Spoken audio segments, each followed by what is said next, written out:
question I receive most often from club players is how can they improve their chess? There seems to be an invisible barrier that prevents them from progressing, as if after reaching a certain level, they couldn't improve any further. And this certainly shouldn't be the case, since many of you are determined to improve. You probably practice a lot. You might be learning new openings or solve tactical puzzles. You probably watch video lessons or study from books. Yet none of these seem to help. Your rating is still the same. If this is what you are experiencing, I've got good news for you. I spend the majority of my year aiming to detect what are the reasons that block club players, and after defining those obstacles, my goal was to find a cure, a solution to them. And I believe I managed. Here are the 5 major problems that prevent club players from achieving their best. Number 1. They lose games not because of a lack of knowledge, but because of a blunder. This is the most painful obstacle of all, and therefore it is the most urgent to correct. Until serious blunders occur in your games, you cannot improve your chess. In this course, you will learn what causes blunders and how you can erase them. It's actually easier than you think if you follow my step-by-step guide to the right thought process during chess games. Problem number 2 is the other side of blunders, missing to spot a winning opportunity. In tactics books, the exercise is very clear. Why to move and mate in 2, why to move and win the piece. Even if the topic is not revealed, you know that it's a critical position where you should find the tactical blow. In a game, no one tells you that. There's no warning, no alarm rings. Unless you develop this skill, you will learn how to train your eyes to spot every single tactical motive. You shall never miss a win again. Problem number 3, being uncertain of the right plan. Not knowing what to do in a position will usually lead to bad ideas, bad moves, and bad results. You can only come up with the right plan if you understand the characteristics of the position. In this method, you will learn how to assess a position and how this piece of information can help you in carrying out the right plan. Closely related to coming up with the right plan is problem number 4, not realizing the opponent's ideas. Chess is a game of 2, and unless you take into account the opponent's strategy, you will not be able to succeed. A crucial part of this method is to detect what is the opponent's intention, what is his threat, and to be able to prevent them before those can be carried out. You should always be a step ahead of your opponent.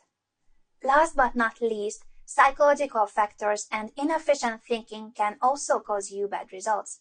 We will deal with some of the psychological factors, including overconfidence and the other end, fear. Both can blur your vision and drive you toward wrong assumptions. To fight this, the course will equip you with a practical, objective base and teach you how to think in a more efficient, more logical, and structured way. So what is the Rudolf method, after all? It's a 15-hour video training that goes beyond chess lessons. You will learn how to conquer the previously mentioned obstacles that prevent you from reaching your chess potential. It isn't magic, but a simple, easy-to-follow guide on how to think and take the right decisions at any point of the game. And since no skill can be acquired without practice, each chapter contains a variety of practical examples and exercises taken from context that you will need to face in your games. Though there's one thing I must warn you about. This isn't a course for everyone. First of all, you will need to be motivated. What is your chess goal? What do you want to achieve? Take a piece of paper and write it down. Be very specific about it. And the second criterion is work. This course will only help you increase your chess level if you are willing to put effort into it. That's the only way. If you are determined to improve and ready to work for it, I am your man or woman, whatever. I will see you at the course.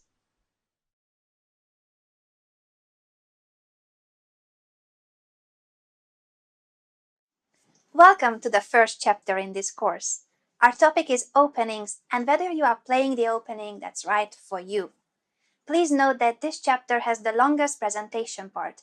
If you are happy with your opening repertoire, feel free to skip the slides and jump right ahead to the illustrative games. You will enjoy those examples. But first, let's see a visual presentation of how a chess player's brain should look like. Playing chess can at times feel like a long walk in a deep, dark forest. You don't know what to do, when to do, and how to do it. It's a mess, and I know it because I've been there. But I'm here to help you and teach you how to have a more organized, systematic thinking during the game and also at the time when you are studying so that you learn efficiently about each part of the game. Let's start right with the opening.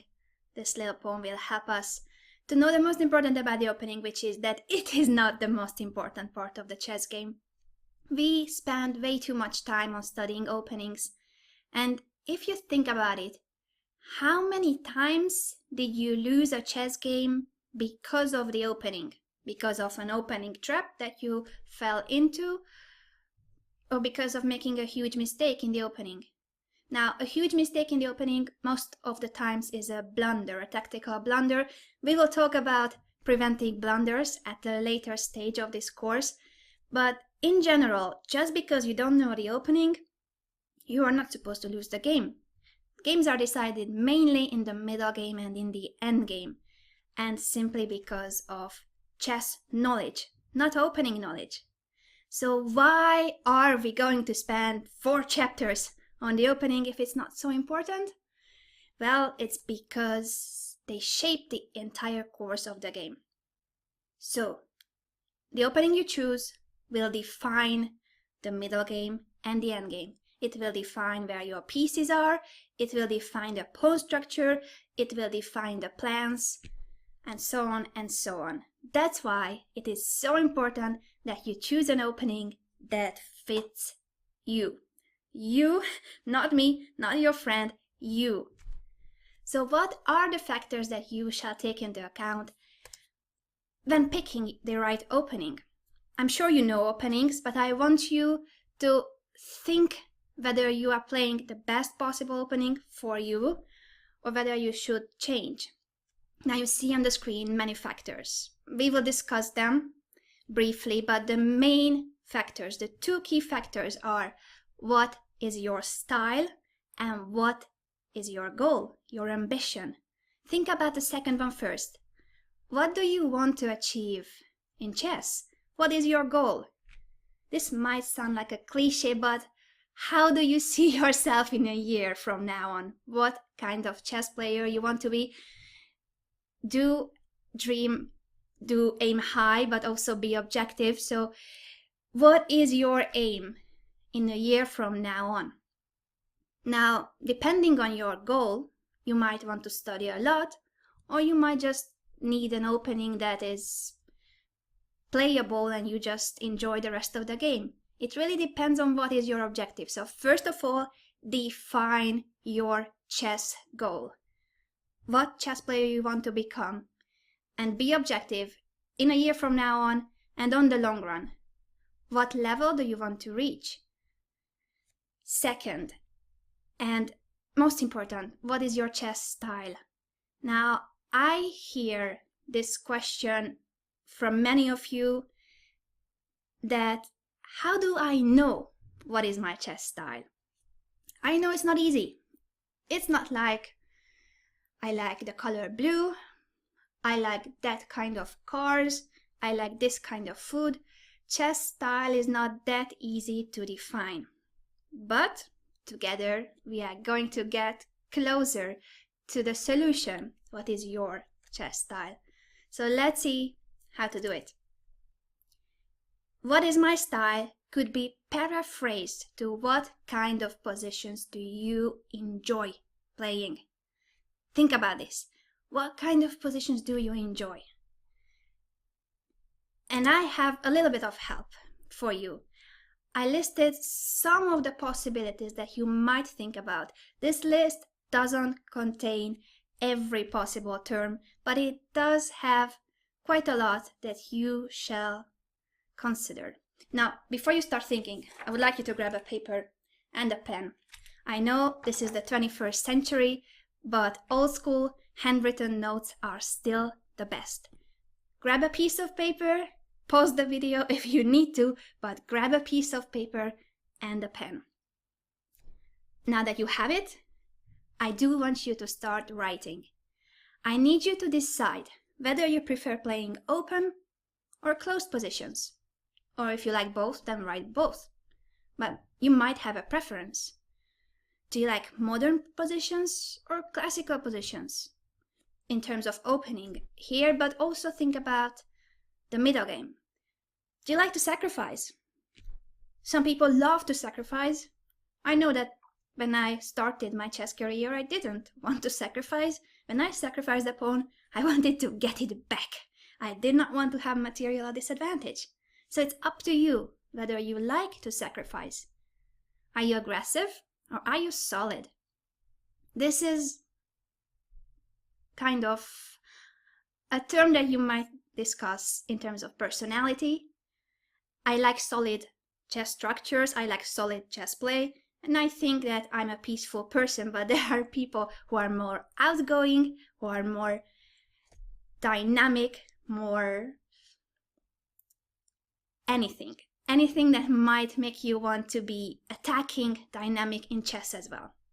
So think about that. Do you prefer any kind of piece? Now, some people love to have the pair of bishops. Other people prefer the knight because the knight is a tricky piece and you can give forks with the knife. So is there any piece that you prefer? And for instance, if it's the queen, then you don't want to play endgames, do you?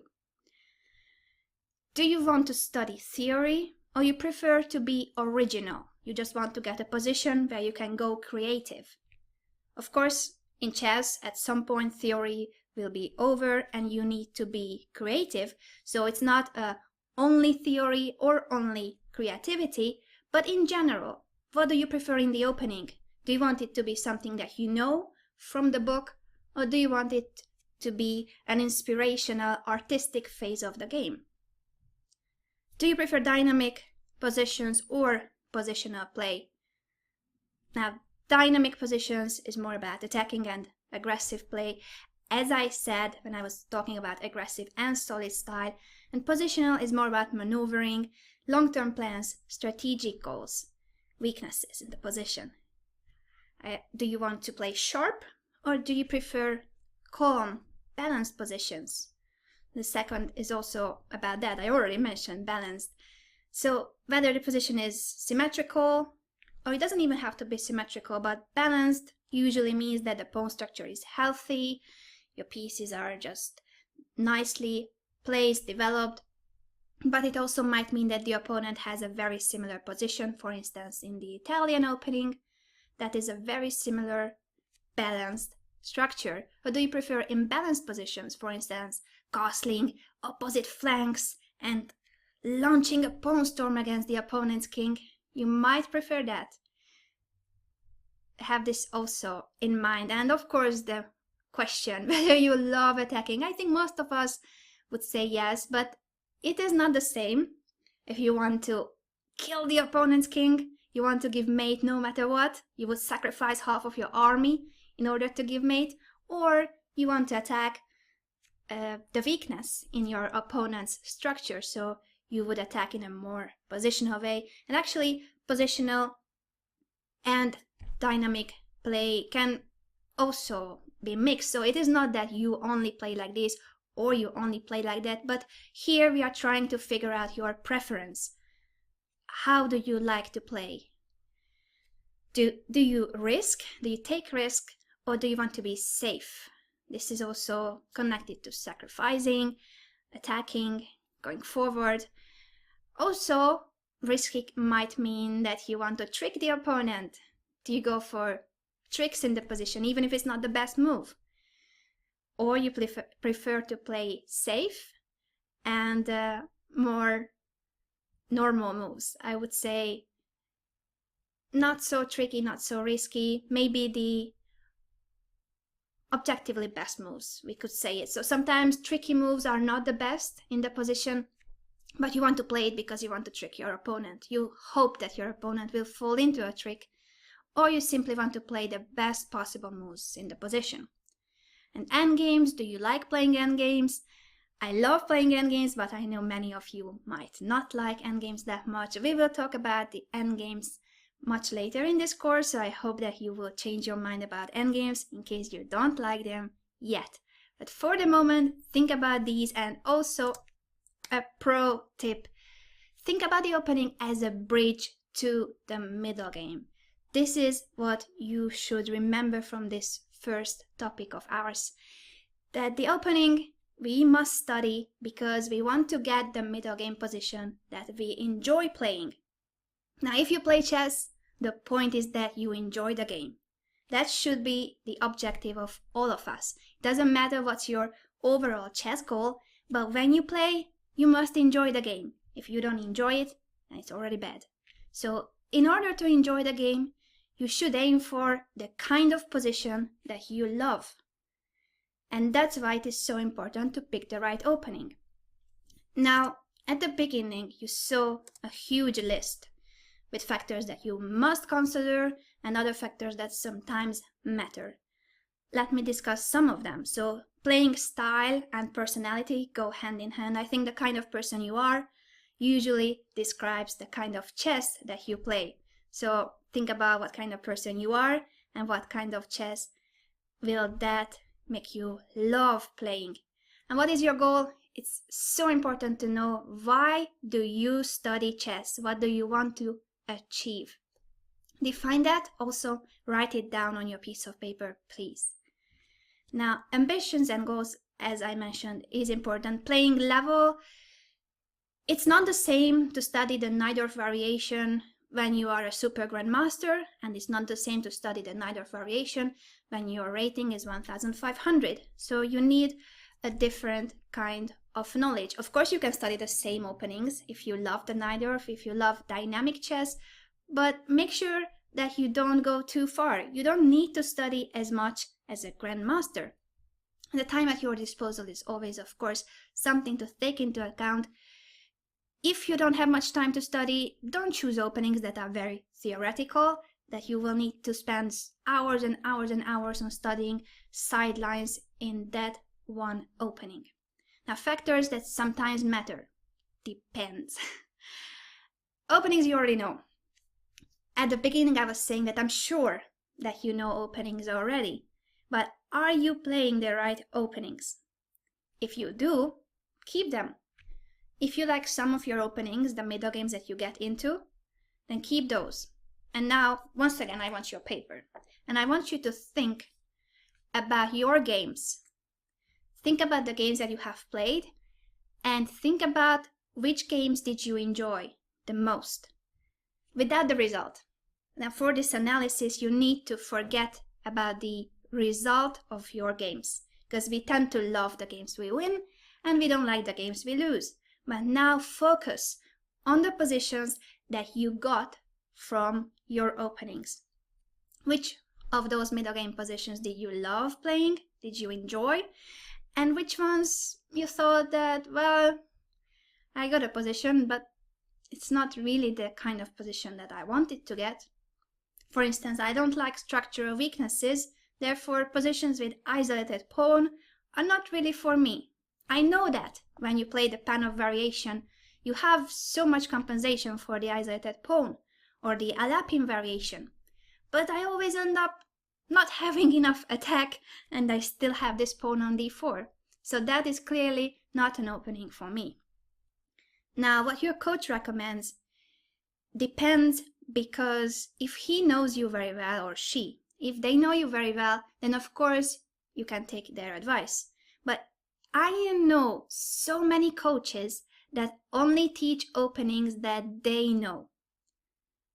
And yes, they might know a lot about that opening, but is that opening your style as well? If it's only because your coach knows that opening so well, he wants to teach you the same opening, don't go for it. Now, this first chapter is not about me teaching you the French defense, which is my favorite opening. I love the French defense. I could teach it for hours. I also love the Rossolimo. But are those openings for you? Maybe yes, maybe no. I'm not going to teach you the French defense because I don't know your style. You should pick it for yourself. And when you know it, then you will find the right authors, the right books, DVDs, video series, any kind of information you need on that opening. But first, pick your style. Until that, you cannot choose your opening. And I'm not here to choose it. I don't know your style yet. Now, what your friends say is also similar to the coach. If they know you well, if they know your playing style, of course, you can take their suggestion. And what your chess idols play, I wanted to list because if you are, for instance, a huge fan of Kasparov, then you might want to go for the Sicilians that Kasparov played, because it will give you this positive energy boost that you are playing the same opening as your chess hero. But also, please remember to take into account your playing style, because if you're a positional person, maybe Kasparov is not for you. I love Kasparov's game. Every game of Kasparov I study carefully, but I cannot play the same way as he does. To me, to my style, Karpov's style is much closer. So I shall not choose a style, even if I love Garry Kasparov's games. Not really my style. Think about this when you pick, and think about these 4 factors as a no, no, no. That you don't need to take them into account. Because the evaluation of the computer is the worst. You switch on the engine, if you have an engine, I'm sure that most of you use an engine. You switch it on, it says 0:40 for white, then it's good. Then if you are black and it says 0:85 for white, you are like, oh, my position is losing, it's a bad opening. Not really. Did you know that, for instance, the King's Indian defense as black, one of Hikaru Nakamura's favorite opening, according to the engine, that is a bad opening. It always gives advantage to white. Always. Does it make this opening bad? Really? No. You are playing against other humans. So you should think like a human. Don't listen to the engine for choosing an opening. It might show you some advantage, it might show you disadvantage. It doesn't matter. If you love the King's Indian and you believe in your attack, then don't care what the engine says. Same goes to other openings where the engine will just say that it's not a good opening. But if you enjoy the position, do not care about the engine. Now, of course, you don't want to play losing openings, but mainly every decent opening is playable. So unless you go for some really, really crazy position, you should be fine, no matter what you choose. And the reputation of the opening is also something that I think you do not need to care about. If you like a certain opening, you shouldn't care that it's not fashionable. You shouldn't care that people at your chess club find it ridiculous. Doesn't matter. It's your choice. Do not listen to anybody. Do not care about others' judgment. It's your choice. If you like it, stick to it. Now, what the elite plays, fashion, what is trending. No, doesn't matter. Just listen to your heart. Find your chess voice. That's what I want you to do after this chapter. Thanks to your notes. I hope that by now you have notes about what is your goal and what kind of positions do you enjoy playing. Now, before we move on to the next chapter, I want to show you some illustrative games that might inspire you to find your own true chess voice. Let's see. B3, A5. What do you think about this opening? Honestly, what do you think about this opening? Well, this is not a game between two patzers. The game went on with E4, A4, and it was played by two grandmasters. With the white pieces, Grandmaster Richard Rapport, one of the most talented Hungarian players at the time, and Ahmed Adli, from Egypt, one of the top grandmasters of his country as well. They played this game. Now, you might think that, okay, this must have been a blitz game online, nobody cares, because people play crazy stuffs online. No, this was not a blitz game online. This game was played at the World Team Chess Championship. Classical tournament, the most important. The Chess Olympiad and the World Team Chess Championships are the most important competitions for national teams. And these two grandmasters decided to play b3, a5 on their first move. Now, do you think that they cared about what their teammates thought about their opening choice? Because it's a team competition. There are teammates next to you in the national team and they are looking at your board. Do you think they bothered? They didn't care. And they also didn't care what the people walking around in the playing hall thought about this position. You shouldn't care either. If you want to play like this, go for it. I would not recommend it because it's not my style, but if you want to go so creative, so artistic, then do it. Rapport often plays 1b3. And also Jobava. Rapport and Jobava are such strong grandmasters. But of course they can play these extravagant, weird openings because they know a lot about chess. So it doesn't mean that they don't study. They know many openings. So they have lots of opening knowledge, yet many times they decide to go for something extravagant. They like to be the artist from move 1 on. If it's your style, then look for something like this. Look for some opening that is inspiring to you, even if other people think that it is just a bad opening. In this game, I want you to look at black. What is black doing in the opening? The setup. Not even the move order, just what does he want to do? Places the bishop on g7, then he pushes d6, knight goes to d7, e6, and the other knight goes to e7. I think we can stop here. You see mainly what black wanted to build in the opening. It's a kind of a system. I wouldn't call it the best opening ever, but I think by now you suspect that this is not a beginner playing with the black pieces. It is once again a grandmaster. Grandmaster Thorsten Haupt from Germany. He plays these kind of setups very often. Now the great thing about this setup for him, I'm not trying to convince you to play this, but just so that you see why he loves these openings, is that this game, if you remember, started with d4, g6. So against the d4 opponent, he can play this. Guess what? He can also play it against e4 players, e4, g6. In this game, even though it's not exactly the same, he is going for a very similar setup, depending on how his opponent places his pieces. Of course, now that the bishop is on c4, after a6, he wants to push b5 at some point. Maybe not immediately, because he doesn't want to weaken his pawn structure.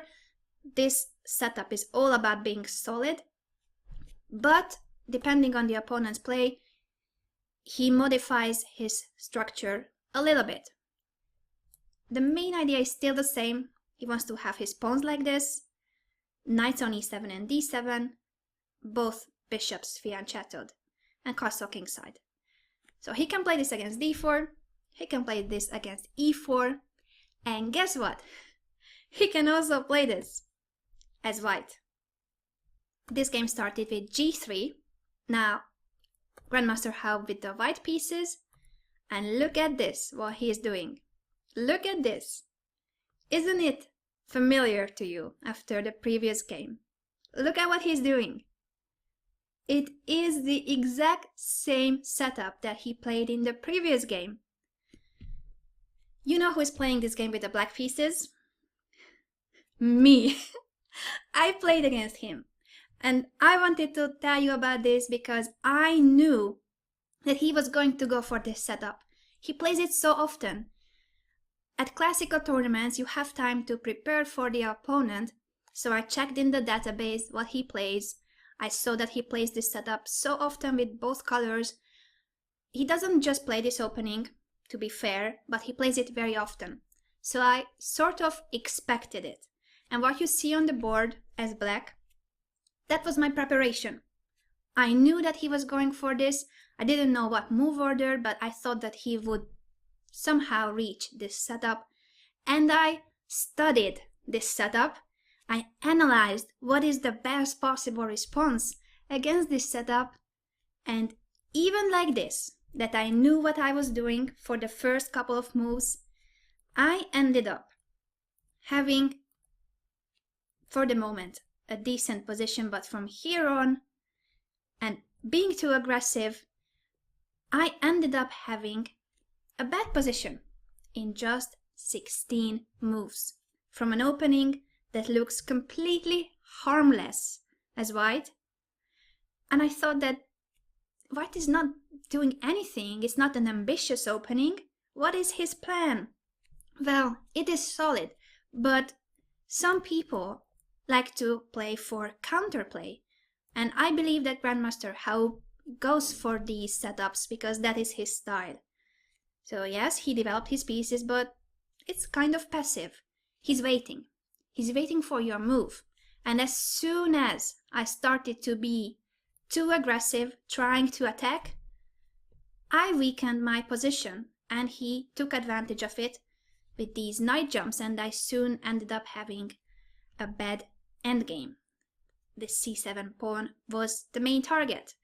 And look at these beautiful knights. My pieces, on the other hand, are not doing anything. Optically, it looks very nice to have the bishops here, knights here, but my minor pieces are not doing anything. All the white minor pieces, on the other hand, look at these beautiful knights. The bishop on b2 attacking on the long diagonal, and even the g2 bishop. Yes, the diagonal is closed because of the e4 pawn, but I have to be protecting this e4 pawn for the rest of the game if I don't want to lose it, because there's pressure thanks to this bishop. So even setups that might look harmless and weird, at least on a grandmaster level, I didn't expect this opening from a grandmaster. It can be very smart, and you know the reason why he gets good positions from this opening. It is not because it's a secretly winning opening that we haven't discovered that he did. It is because he plays this opening almost all the time. He's got a huge experience playing this opening. So it doesn't matter what you pick as an opening, but once you have found the right opening for you, you start practicing it, you start playing it in many games against many opponents, you learn, you improve, you have more and more knowledge about that opening. That's when you master the opening. And since these rare openings are not something that players like me normally face, this was the first game I had in this opening, and for him maybe it was game number 500. Just think about this as well when you choose an opening. Rare openings sometimes also make sense because the opponent is not that well prepared. Even like this, that I had time to prepare for this game, I prepared for a few hours. It's not enough because I had zero experience and he had lots of experience. Now, one last game that I want to show you is, well, an opening. I think you know this opening, everybody does. The Scandinavian with queen takes d5, queen a5. I just wanted to mention this opening briefly because with the black pieces, it is my father. He's a candidate master and he has played the Scandinavian for over 20 years. Every time he plays against e4, he pushes d5. And every time that pawn is captured, he takes back with the queen and goes to a5. You know that there are other variations, I wanted to say. You can place your queen on d6, you can go to d8 even. Also after e takes d5, there's another option for black, knight f6. Now you might think that my father could have learned those variations, then he would be able to switch between these variations, and it wouldn't be so easy to predict what he wants to play. But he doesn't compete anymore. He plays every Friday in the local chess club. Do you think that he needs to have a huge opening knowledge? He just loves playing. So he goes for the same opening, because he loves the Scandinavian. And I want you to be inspired by these games and find your chess voice. Remember that openings are not the most important, but we need to choose wisely because it will shape the rest of the game, and you want to enjoy the game. So you want to choose a middle game position, an end game position that you will like. And the opening will define the pawn structure, the piece play, the plans. Choose wisely. Take into account your style. We have discussed what factors to take into account about your style and what is your goal.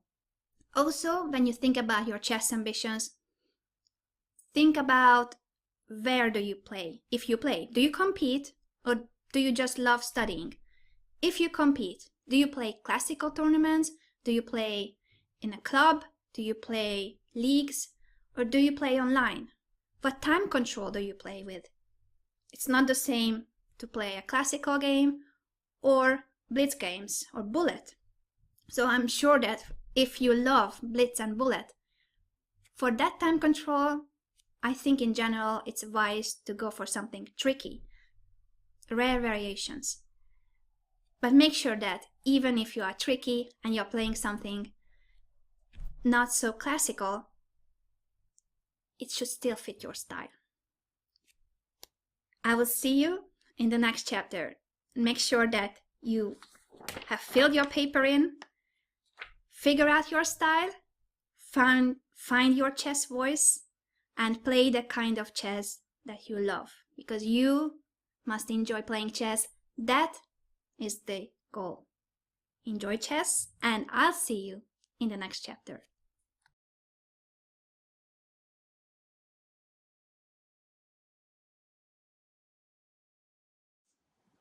How do you learn an opening effectively? This is actually a very important question, not only for the first few moves, but also in order to know what you should play for in the middle game. Here's my step-by-step guide to how to build a base for the rest of the game. Once you have chosen the right opening, an opening that fits your chess style, it is time to learn it, and learn it properly. Let's see what are the steps you need to take in order to learn an opening effectively. Rule number 1. Do not memorize. Opening is not about memorization, at least not at the very beginning. So what shall you do if it's not about going move by move, memorizing what's going on in this particular opening that you have chosen? Well, you shall first of all grab a chessboard. And I mean it.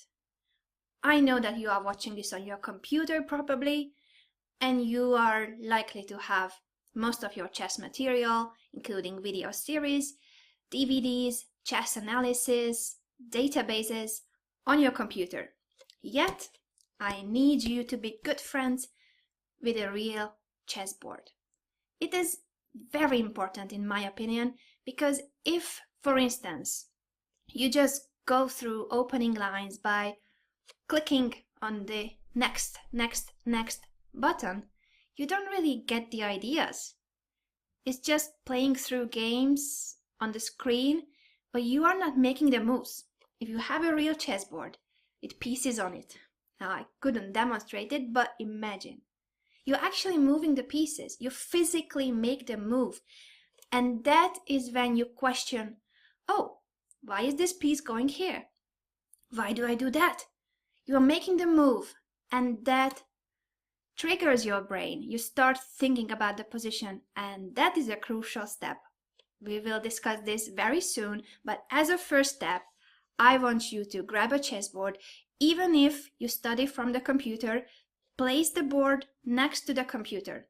Make space for it on the table, but do it. You need a chessboard, a real one. I will put this down because it's heavy, but you need a chessboard. Remember that.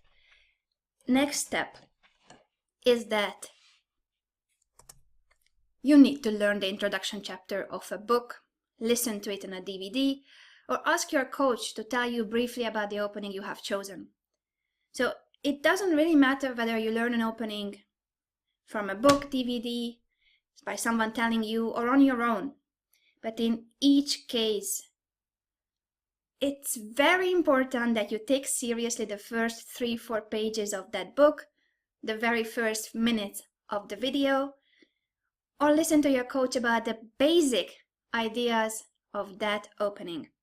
I said in each case because even if you study on your own, you have a friend, and this friend is called Google. You open your browser, go to Google, and type the name of the opening that you want to learn. Now, for the illustration of this chapter, I decided to pick the Bird's opening because all I know about the Bird's opening is that Magnus Carlsen tweeted, "Bird, bird, bird, the word is the word." So that means that I'm a good example for today's chapter because I have no idea about this opening, and I will show you how I would learn this opening if I wanted to play it. The Bird's opening, you see what comes up as a search result is Wikipedia. That is great because even if it's just a paragraph, but you actually read something about this opening. So let's see. Bird's opening, or the Dutch attack, is a chess opening characterized by the move 1f4. So you know that is the Bird's opening, 1f4.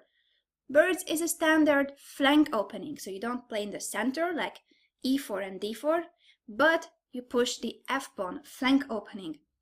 Why strategic ideas involve control of the e5 square. Important, that's why you push f4. You are controlling the e5 square immediately, offering good attacking potential. Since you are pushing the f-pawn and then you castle kingside, it is because you want to attack potentially on the king side, and it's at the expense of slightly weakening the king side.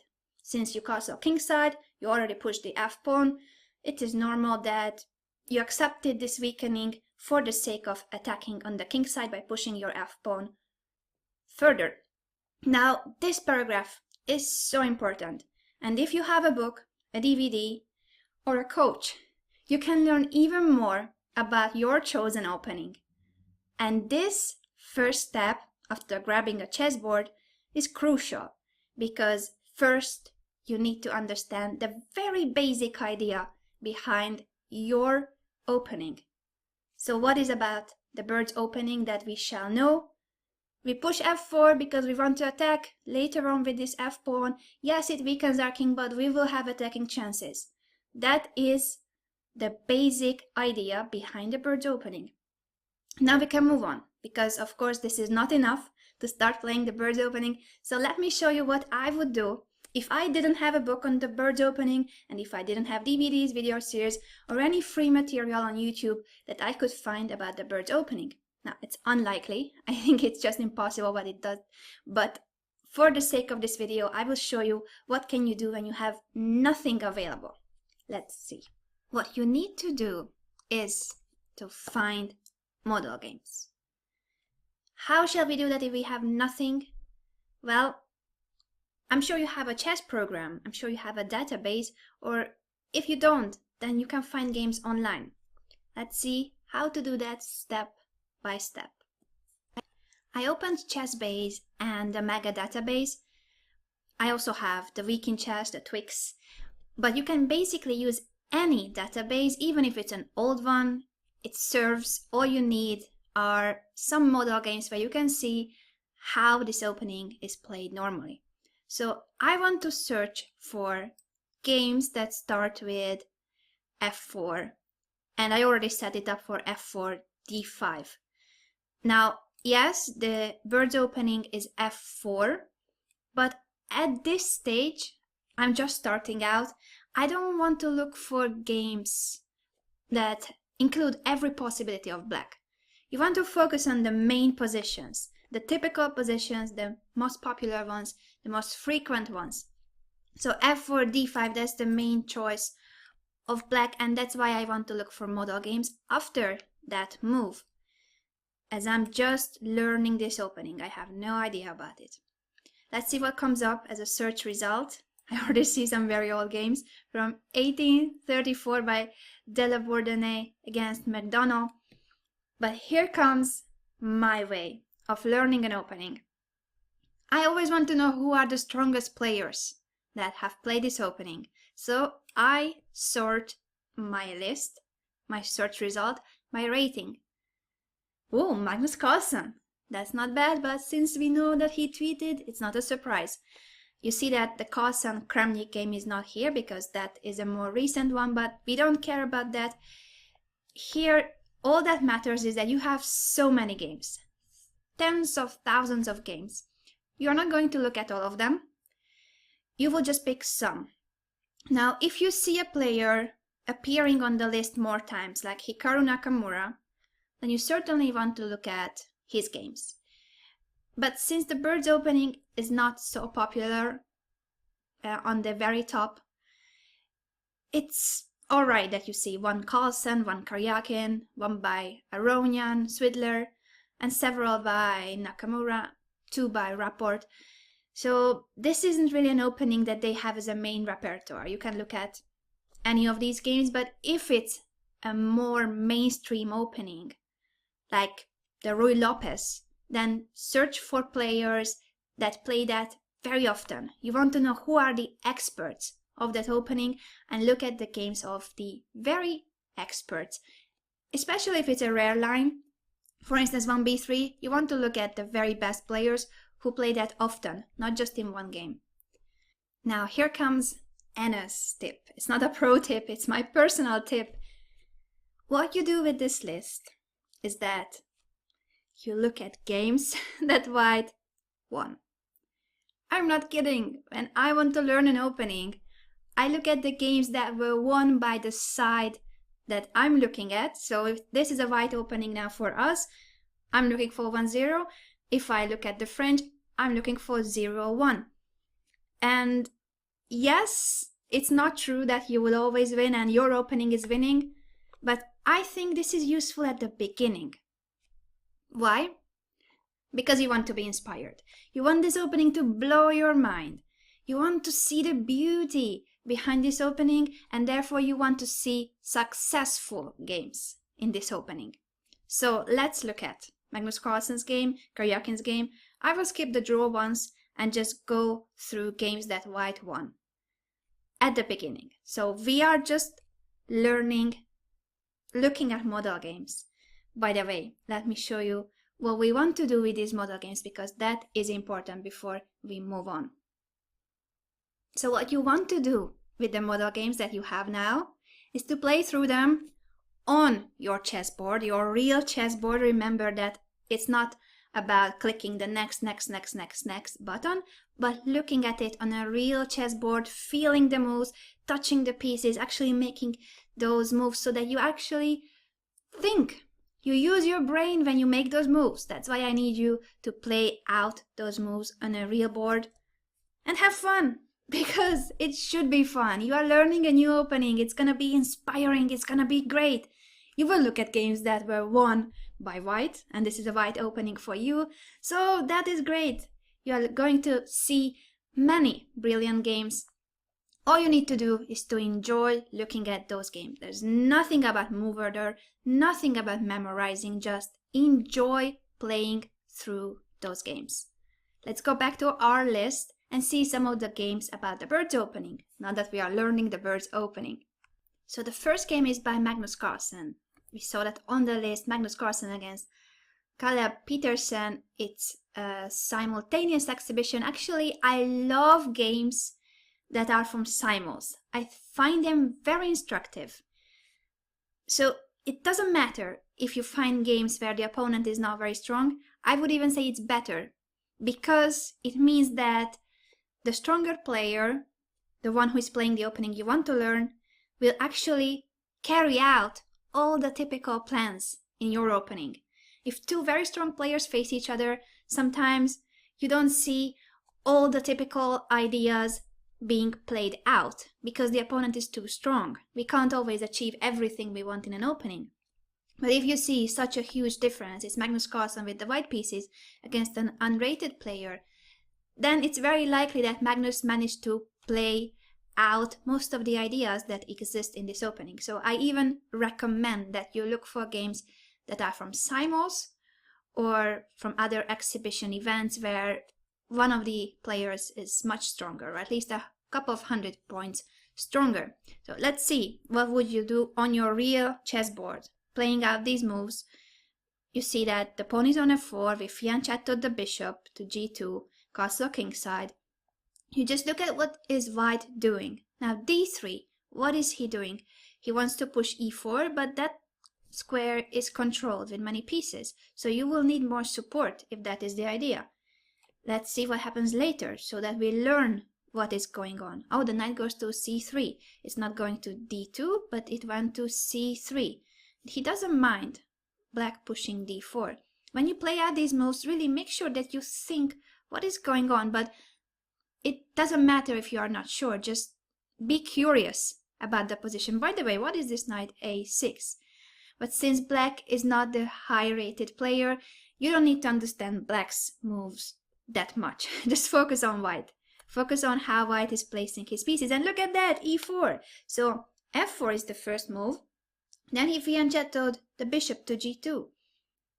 Castled here. And then his idea was to play d3, develop the knight, and push e4. I don't know anything about this opening, and I don't know what happened in this game move by move. I don't remember it. But I see this position, and now I know that probably this is what white is aiming for. Fianchettoed bishop, castle kingside, and then push e4.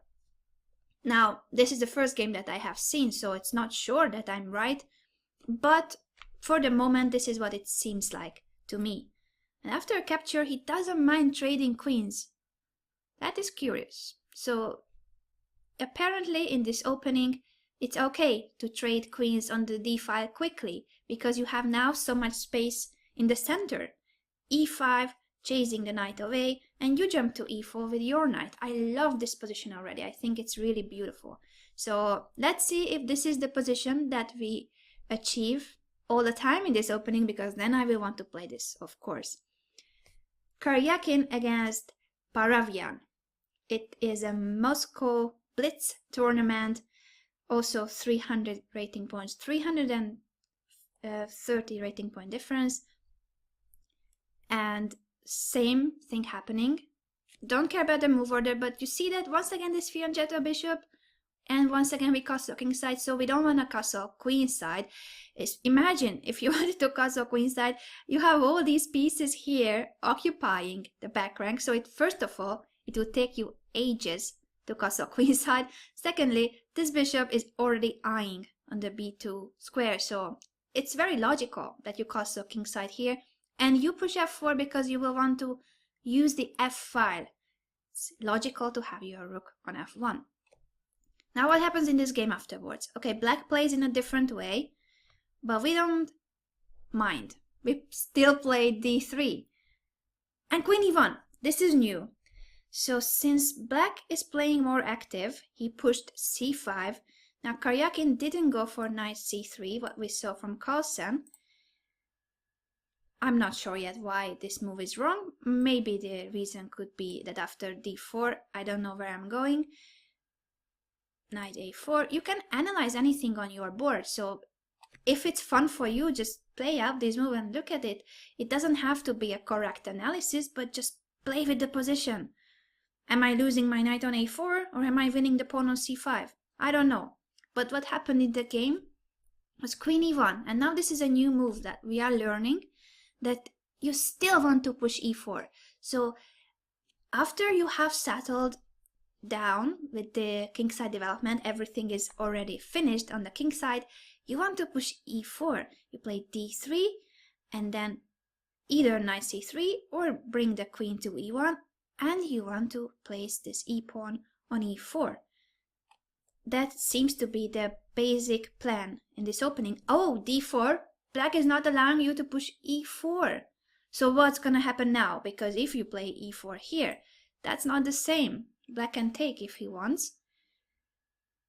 And I don't think that this is what Karyakin was aiming for. So after d4, he plays knight a3. Now look at that. Mysterious knight move, but it's about to jump to c4. And that's thanks to the d4 move. So now we have this square for the knight. And after knight c4, you can jump to e5 with the knight. And remember that I don't know anything about this opening. I'm just trying to experiment and discover what's going on in this position. So when you play out those games, the model games, make sure that you really wonder why things are happening. You should really use your brain. That is so important. That's when you will find ideas. And now no one is telling me that, yeah, this is the correct idea. I'm just trying to discover it myself. So what happened later was knight c4 and a4, just making sure that black cannot chase away the knight from c4.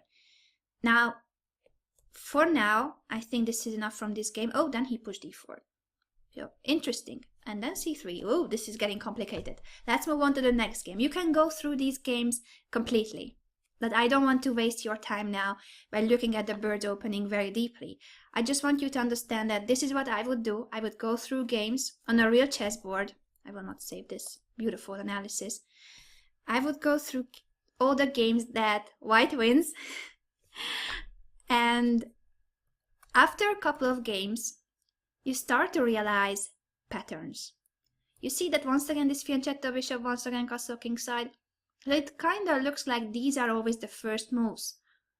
Unless black plays something completely different, but it really looks like almost against every response of black, you will place your knight on f3, fianchetto the bishop and castle kingside.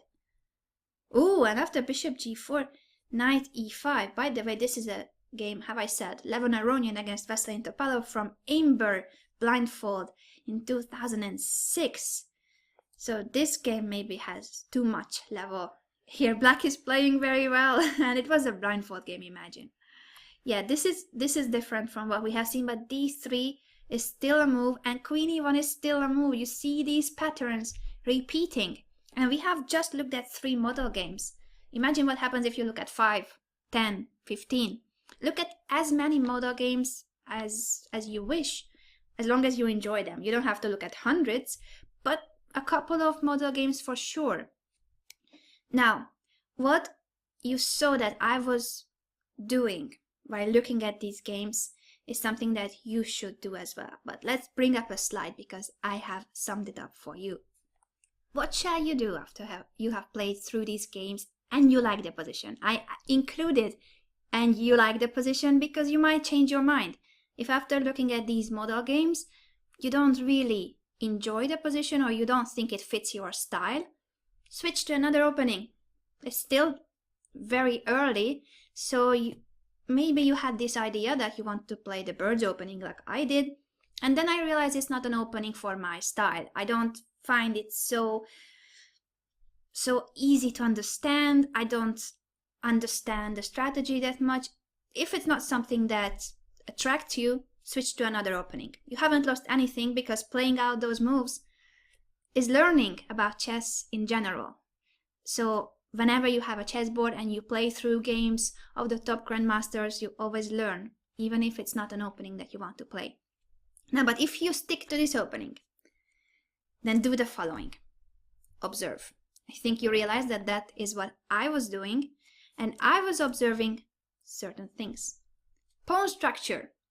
You saw that I was highlighting that the pawn, of course, is on f4, first move, but then fianchetto, that means the pawn was on g3, and then d3 and e4. That was the pawn structure White was aiming for in those model games. Piece setup, we saw that the knight was on f3, fianchetto bishop on g2, and the other knight might go to c3. We haven't looked at the entire game, so I still don't know where the rest of the pieces go normally. I saw that queen e1 is a possibility in order to push e4, but we haven't seen more than that. Of course, when you go through the whole game, you will know more about what's going to happen in the middle game. Patterns, ideas. Any idea that you can pick up. You don't need to know these openings very deeply from the beginning. We are just starting. Remember that. So any idea that you realized, any pattern that was similar between games, you go through a couple of model games for the same variation, f4, d5, because you want to recognize patterns that are repeated. In our case, that was d3, e4. That is what I discovered. For me, it was new that this is what white was aiming for, to push e4. And he prepared d3, e4 by either playing knight c3 or queen e1. Now, if we had looked at more games, and if we had gone further, we would have recognized even more patterns. The basic plan, once again, I thought that it was d3, e4 at the very beginning, and then if you play further, you will see what's going on in the middle game. In Magnus Carlsen's game, we saw that white did not mind trading queens on the d5, so d takes e4, d takes e4. He offered the trade of queens, but then he had so much space in the center thanks to pushing e5. So you might consider endgames. It will be a good endgame for you because you have more space in the center. You have this fianchetto bishop, and then he had central squares for his knights. Those are ideas and plans. But I have some more help for you. Questions. Where and why? Always ask when you play out those moves. Where's this piece going? Where's it heading to? Now this is where you place it, but then what about the piece? Will it move further? Will it stay there? Why is it there? Every move, even move 1. If you start this from move 1, you will understand the opening much better. So f4, we learned that it's to control the e5 square and then to have attacking potential on the king side. Now, we haven't seen games yet with attacking potential because I didn't go further in the games. If you check games with more depth, move 20, 30, you will see attack on the king side in the bird's opening. But what is important here is that you always ask, why this move? What is it doing? So f4, then knight f3, developing the knight.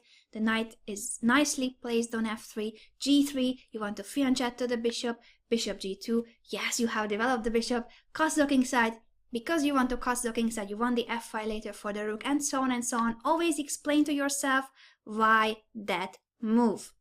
What's the purpose behind that move? The piece setup.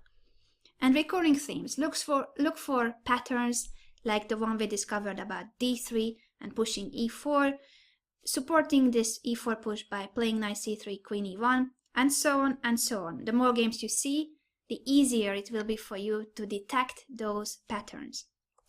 Now, the basic plans should be about what is it that you are aiming for. We have seen just the first few moves, so we only know that at the beginning we aim for pushing e4, but if you study those games longer, so the entire game, then you will see what is the goal at a later stage of the game. Attack on the king side by pushing f5, I can tell you. I have seen now some of the games off camera. But anyway, it's not about the bird's opening, but it's about what you need to do. And this might look a lot of information. So I prepared a cheat sheet for you. That is a downloadable PDF that is part of this course. So you get it for free because you have signed up for this master method with me. You can print it, and when you study your new opening, have it next to the chessboard, real chessboard, and go through everything step by step so that you will have all this explained to you step by step and you can follow those steps. By the way, when you look at plans, it's not only about your plan, it's also about the opponent's plan. Always make sure that you want to figure out what is the opponent's plan. One more thing, a pro tip. Analyze verbally. Now, of course, you saw me analyzing by speaking. I was thinking aloud, but you might think that it was because I'm the presenter of this video and you need to hear my thoughts. Well, guess what? Even if I was alone and I wanted to study an opening, I would have a conversation with myself. And this is not a mad person speaking. It is something that's very useful. So when you look at games, whether it's opening, middle game, end game, in general, I think it's very useful that when you study a game, you play it out, you explain what's going on. Have a conversation with yourself. Why this move? What is he doing? Why is he pushing this pawn and not that pawn? Why this capture and not that one? What will happen afterwards? Ask questions about each and every move. And when you express your thoughts verbally, you actually understand the position much better, because you are constantly challenging your brain, asking questions to yourself that you need to answer. Ask questions, answer those questions. And by having this dialogue, I can assure that you will understand openings much better. So these are the first steps to take. And only after this, only once you have had seen model games and observed everything that you see on the screen.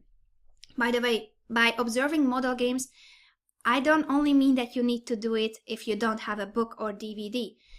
If you have a book, look at games by just what we have said, without analyzing the variation. So yes, in some openings you need to play differently in certain variations. I will show you some examples now.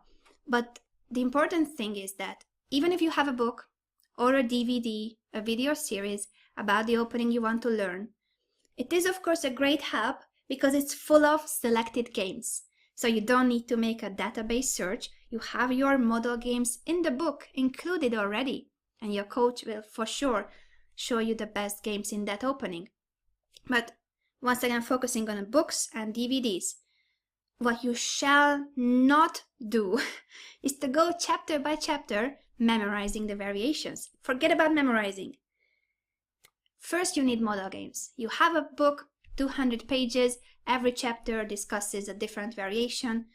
Just look at the main lines, some of the most typical positions of that opening, and pick some games. You don't even need to go through the whole chapter. Just go through some of the model games in the main variations of that opening of your book. Don't go page by page. Open it at the chapter that discusses the main typical positions, the main variations of your new opening. Look at those games on your chessboard. Don't even try to memorize the moves, because that will come after. You first observe the position, the model games. You try to figure out the opening ideas, the plans, patterns, the setup, the piece placement. You talk to yourself about it verbally. Ask and answer those questions. What is going on the chessboard? Enjoy it, because it's so much fun to look at great games. And once you have done this, only after you have done this, then you can examine the opening move by move. First, the main lines. We will discuss this in detail in the next chapter on how to build your opening repertoire. So for now, what is important is that you follow these steps to learn an opening, to learn the concepts behind the opening. But I promise you that I will show you some more examples, because with the bird's opening, it is kind of simple that the main position is f4, d5. So now let's have a look at some other openings where there are different variations. What shall you do about those? Say that you want to learn e4, e5. Now, of course, in this case, it wouldn't work what I did with the bird's opening, that I just make a search for e4, e5, and that's it. I have my model games. There are so many different possibilities here, for white and for black. So you need to go further. You need to decide what you want to do against white's main move, which is knight f3. Will you go for the main lines? Knight c6. Do you want to play the Petrov? Do you want to play something else? Make sure that you already have some kind of an idea what you want to do. And even if you have chosen knight c6, for instance, now this is not over yet. You cannot search for this position and then you are happy. You need to go somewhat deeper, because here it is very different if it's the Italian or the Roy Lopez, the Spanish, or the Scotch. it leads to different pawn structures, different ideas and plans. So you need to make sure that you look for model games in every main line. These are the 3 main lines I would look at if I wanted to learn e5 starting from 0. So you should have something against the Italian, against the Spanish, and against the Scotch. And yes, it is true that this is not the only thing you will need to know. For instance, it's possible to play d4, it's possible to play knight c3, it's possible to play the king's gambit. There are certainly more lines, the bishop's opening. But at the beginning, when you are starting out, focus on the main positions. So the most likely continuation for white is this, and here he will either go for the Italian, the Spanish, or the Scotch. These are the main lines. Look at those variations, find the best model games, 0, 1 in this case, find some successful games by black for those positions, and then you can go further. We will discuss that in the next chapter. But in openings like this, where it's totally different, what happens after d4, after this trade of pawns, and how the position would look after the Italian. Totally different story. So make sure that you check different model games for different positions. If you, for instance, search for this position, go through a couple of games for this exact position. Then study the Spanish, then study the Scotch, and choose what is the position that you want to play. By the way, about the 2 knights, I wanted to show you something from the opposite side as well. Let's assume now that this is a new opening that you are learning. Now you are with the white pieces and you are studying the Italian. So you decided that this is what you are going to learn. If you want to learn the Italian, you probably chose it because you like strategic positions with long maneuvering, and so on and so on, the kind of game I love.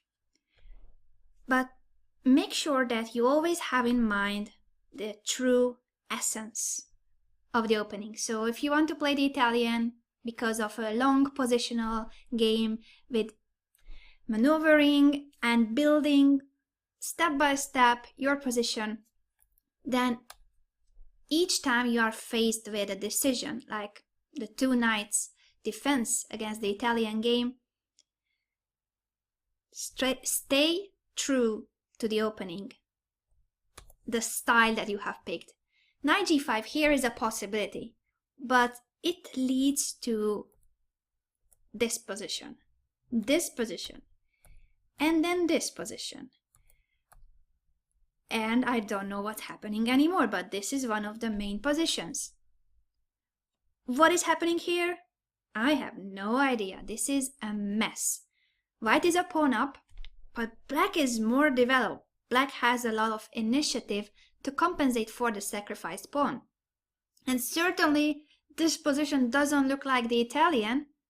So if you want to play the Italian, and you want to go for those maneuvering positions, then make sure that you stick to it. Don't go crazy, even if knight g5 was the best move, which is not, but even if it was the best move of the engine and everybody's telling you should play it, if it's not in the same style that you want to play, don't go for it. d3 is perfectly fine, the main line, by the way, so you don't go for this crazy position after knight g5. It's not necessary if that's not your style. In other openings, like in the Najdorf variation of the Sicilian, you need to take other kind of decisions. For instance, after bishop e3, do you want to play with e6, Scheveningen system, with the pawn structure e6, d6 and b7, a6? Or do you want to play with e5? That's a completely different story, very different style. So if you play e5, then this game is all about the d5 square. White wants to control it, white wants to have an outpost there, and make sure that this is going to be a very weak spot in your position. As black, you want to prevent that. You want to challenge white when he's aiming for the d5 square, so you play moves like bishop e6, and you don't mind that if this is taken, you have doubled pawns, because that would help you strengthen the d5 square, the control of that square. This position is totally different from the positions after e6. I'm sure that if you are a fan of Garry Kasparov, you have seen this game, for instance. I'm going through it very quickly just for this moment. Rook takes c3 and all these brilliant attacks. So these positions after e6 are much more double-edged, because it is all about castling opposite side. You will castle king side, and you shall be brave that you don't get mated. Actually, at this moment, you haven't even castled as black. Your king is in the middle of the board, and you have sacrificed an exchange. So this is really for those of you that love attacking, love to be aggressive, even if it means that your king will also be under attack. These are things that you shall take into account when picking the variation. The pawn structure you want to play with will also determine the plans for the middle game. And you shall look for model games after you have selected your move. If you haven't decided yet, of course, then you shall look for both e5 and e6, these pawn structures, both of them. Then decide which one you like more and stick to it. Another advice in the Najdorf, but in general, all these advices that I give, take them as a general advice. Of course, I just want to illustrate them. That's why I'm showing some of these openings.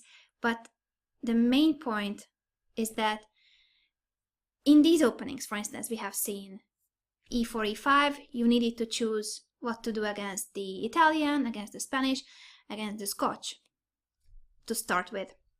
Then, if you want to play the Italian as white, and you do it because you are a positional, solid player, then don't go for crazy lines. Just because it wins a pawn, you don't have to do that. You don't have to go for it. And third important thing, what I wanted to present with this variation of the Najdorf, is that in some openings, there are lines that are very theoretical. This is called the poisoned pawn variation of the Najdorf. I'm sure that you have heard about it. The poisoned pawn is a very popular opening. As white, as black, well, they reach this position. Both white and black are aiming for this position, and it goes on and on and on with lengthy theoretical analysis by the very best players in the world. You see this poisoned pawn variation as black played by Maxime Vacher-Lagrave very often. But remember that when you want to play openings like this, it means that you are going for a line that full-time professional chess players play. Now, they study chess non-stop. They work on their openings non-stop. They find novelties. They improve their variations constantly. They work with trainers, with seconds. They analyze with the engine on a very, very deep level. It isn't really worth to copy them, because it will cause you lots of hours. It will cost you lots of hours. So, of course, if you are a theoretician, then do it, if that's what you enjoy. But in general, to you, I would suggest that you don't enter the most critical theoretical lines, because you don't have that much time to study as they do. Even if it looks tempting, you have a pawn up and it's crazy.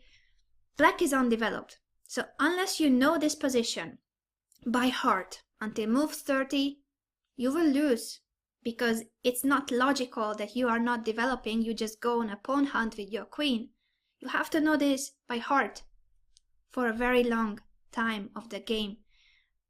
And that's why I recommend that when you are faced with positions like this, even if Queen b6 is what now everybody plays in the Najdorf, you don't have to. You don't have that much time. And you just play chess to enjoy chess, right? If it's not your full-time job to be a chess player, then you don't have to go for the very best variations. Just because queen b6 is now the cool move, you can still play queen c7, for instance. So whenever you are faced with a decision between something very theoretical and another second best move, I would suggest that you take the second best. In this position, I'm not even sure that queen c7 is worse. It is just a very typical position where you go for the typical Sicilian moves. There's nothing that you have to memorize. Of course, you need to study it, but it's not about losing the game if you forget one move. That is that whenever you can, I would suggest that you go for variations that are in line with your style and that are not too theoretical, because if you choose something very theoretical, you need to keep up with analysis by the very top chess players who dedicate all their day, all their week and months and year to chess. I don't think you have that much time, so it is much more advisable that you pick openings that, yes, if you want to go sharp, then go for it, play like Kasparov, but don't choose the most theoretical lines. Just choose sharp positions, choose risky positions, go aggressive. It doesn't mean that you have to be a theoretician. To sum up, you will always want to grab a chessboard, a real chessboard, to study model games. And then you follow the pawn structure, piece setup, pattern ideas, basic plans, observation. You need to observe everything that you can about these openings and discuss that with yourself verbally. Have a dialogue. Why this? Where? What? Ask yourself, what are those pieces doing? What is the plan? What is going on while you are observing those model games? You will have the cheat sheet, so you don't need to take notes of this screen. You don't need to remember it. But when you study, make sure that you have a real chessboard. You place the cheat sheet next to your chessboard and you go through the model games. Now, also remember, please, most important, that memorization does not equal understanding. That's why we go through model games. That's why you want to understand the basic concepts and ideas first. That should be your goal when you start to learn an opening. What are the ideas? What is the pawn structure, the piece placement? What is the main concept behind this opening?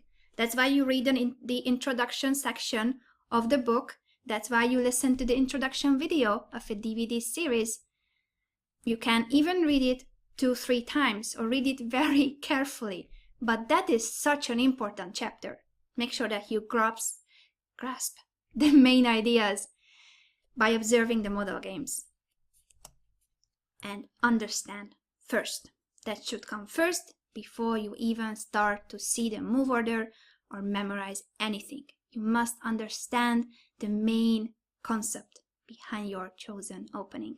I will see you in the next chapter where we discuss what's next after understanding your opening, your chosen opening, and starting to study the main lines of it, how to build on that repertoire.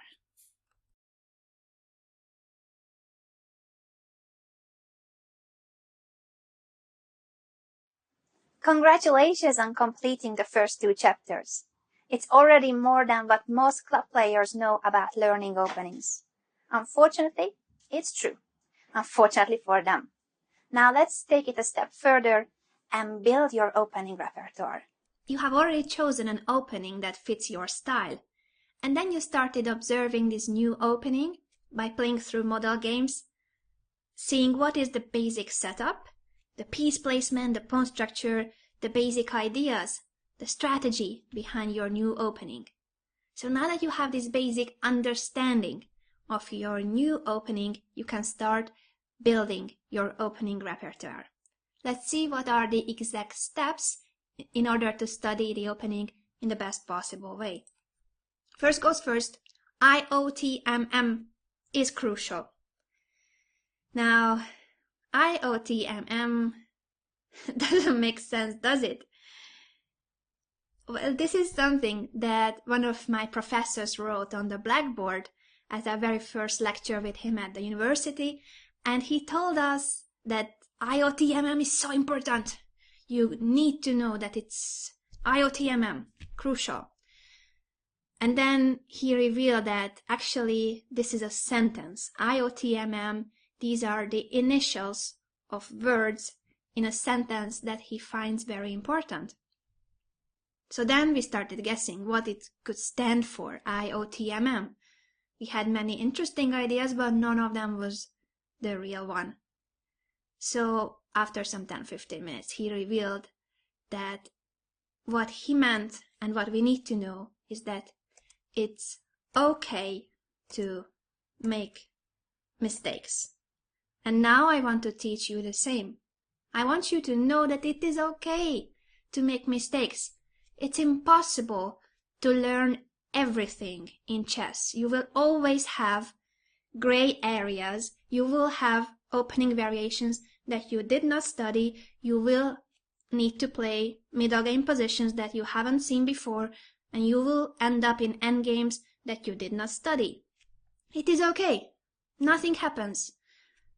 Playing chess is a learning process in itself. So as long as you keep on learning, it is okay to make a mistake. Now, it's not okay to repeat the same mistake, but we will get there. For the moment, just remember that you don't need to study every line. If you look at an encyclopedia and you check the opening you want to study, you see a huge list of variations. Also, if you have bought a book on your new opening, I'm sure that that book is about 200 pages long, and it has covered every possible line, or the most important ones for sure. Even then, you don't need to study those 200 pages, not all of them. It's too overwhelming. If you don't have that much time, and you just want to know the basic ideas and the main variations, it is okay. Don't worry about not knowing every possible line. It's okay not to know it. Chapter 4, we will discuss what you need to do when it is an unknown position for you, and how can you react in the best possible way in situations that you haven't studied. So we will cover that topic, but for now, I just want you to understand that it's a lot more fun to study chess when you accept the fact that you cannot study everything. Next, you need your chessboard. For the whole master method, I want you to have your chessboard very near, and I want you to use your chessboard. And the cheat sheets. I would like you to print them, and I would like you to have them next to the chessboard as a guidance when you study. And I said when you study, because the cheat sheet is just a catchy name. It's not meant for cheating. It is helping your learning process, nothing else. Now that you have your chessboard, the guiding sheets, and a good base. Good base is what we have built by doing the steps, by following the steps from chapter 2. So in case you rushed through chapter 2, you skipped some of the steps, please go back to chapter 2 and do everything that we discussed in chapter 2, because that is your base. And a good base is the most important. You cannot skip that step because you will build on this base. So go back to chapter 2 if necessary, revise what we learned there, and once you have a good base of your new opening, then you can move on. Only then. You have a good base, you will want to study the main responses of your opponent. Now that means the main lines in your new opening. In some openings, it's just a few. In other more complex openings, it can be quite many, but you need to study the main options and also the tricky lines. By tricky lines, I mean, for instance, move orders. Move orders where you can make a mistake. So when it's important to know the move order. Gambits. There are gambits against basically every opening. And if you fall into a gambit without knowing it, it's not so easy to react in the best possible way. So we will learn how to improvise once you don't know the position. But if you can, if you have time, just have a brief look at the gambits. It doesn't mean you have to study them in depth, but just make sure that you know that you have a response to all the tricky, the dangerous lines against your opening, and the traps that you might fall into or your opponent can fall into. That's the best when you know where you can make your opponent commit a mistake. So these are the main steps to take. You have a good base, and then you build on it by studying the main variations and studying the trickiest, the most dangerous lines in your opening. Let's illustrate it by picking one of the openings that we discussed in chapter 2. E4, E5 was one of the openings that I used as an example, and I said that if you want to play E5 as black, first you need to look at model games in the Ruy Lopez, the Spanish opening.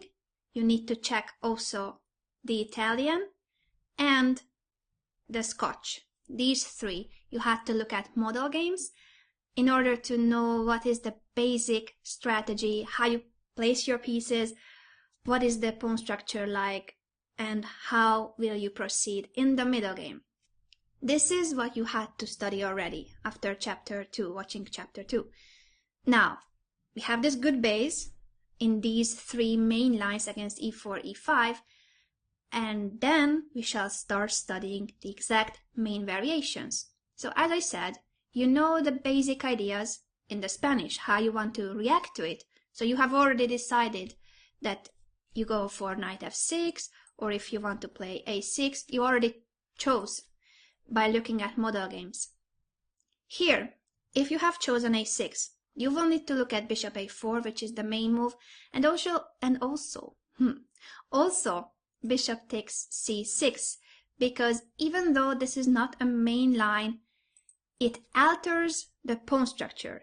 So you cannot play the same way against bishop a4 and against bishop takes d takes. This is a completely different position. That's why you need to have a look at this line as well. Two different stories. Then, if you want to play the main line of the Spanish, you already know these moves if you studied model games in the Spanish, and you reach the main starting position of the Spanish opening. Now, the Spanish is a complex opening, so that's why we are on move 9, and this is still theory, and this is just where it begins. You might have chosen the Chicorin variation, which is knight a5. You might have gone for the Breyer variation, knight b8, or the Zaitsev, which is bishop b7. And there are even more lines, not only these three main ones. But these are decisions that you shall take. Which one is the one that attracts you more, that feels more like your chess style? So when you look at model games, also see which is the variation. If it's a complex opening like the Spanish, which one is the most interesting, the most fun for you to play? And then stick to that line and study that line. As I said, we are learning now e4, e5. So it's not only about the Spanish, but you will also need to study the Italian. Do you want to play bishop c5, or do you want to play knight f6? And if it's bishop c5, what do you do later? Against c3, of course, it's knight f6. d3, you need to study. And also d4. Because, once again, this is a different story if the pawn structure is on c3, d3, e4, or white plays d4. So you don't need to study each and every possibility of your opponent, but you do need to study 2 lines, 3 lines, when they are so different. Look at this position and compare it to this position. Okay, I'll take away the arrows, so black will castle here, and now you can see this is the plan, some of the basic plans in this position of the Italian. 2 different stories. Always make sure that when your opponent has the possibility of changing the pawn structure completely by playing, for instance, this move instead of this move, take a look at both options. But you do not need to study everything in a sense that after bishop c5, you need to look at what if first d3 and not c3, and maybe then castle. Now what is this? Many times move orders will actually end up transposing into the same position. So if you know these strategic positions, white will go c3 and try to do this knight d2, knight f1, knight g3, knight maneuver, and so on and so on. This is what you have seen from the model games. Then do not worry much about which move goes first if it transposes.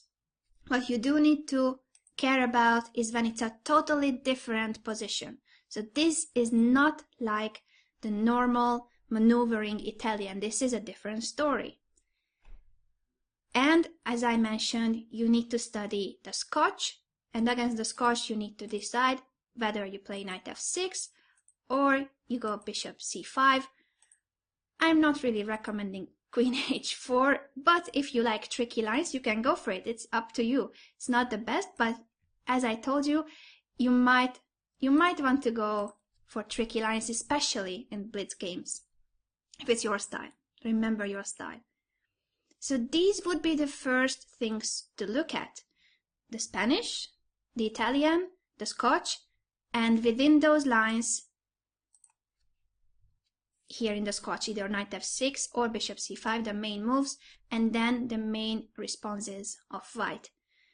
You will study these lines, and then you will study the tricky lines. And this is where I can give you more examples. For instance, let's start with the Spanish. So you know that it's knight f3, knight c6, bishop b5, a6.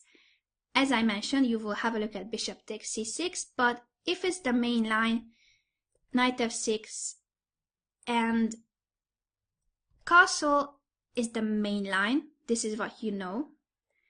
But what if the opponent plays, for instance, d3?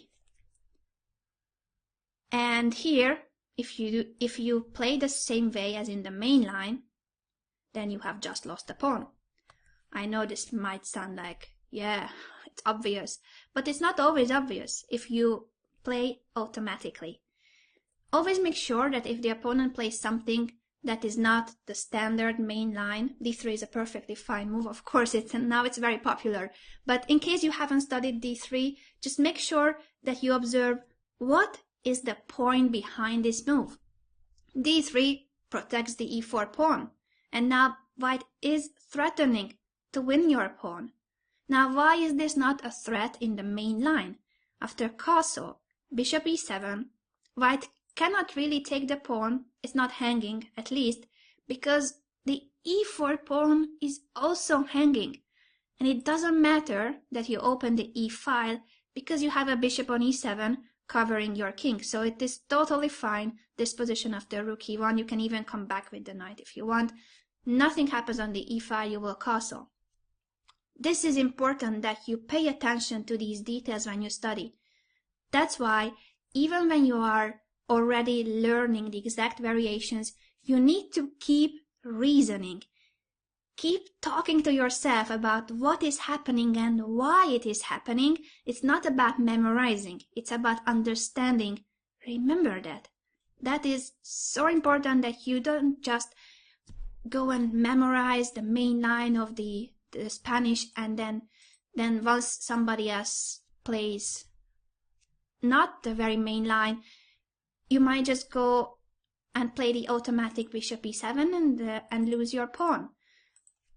Always reason, and always study the openings by actually looking at what is happening. So after bishop a4, this bishop was hanging, it has to go somewhere, right?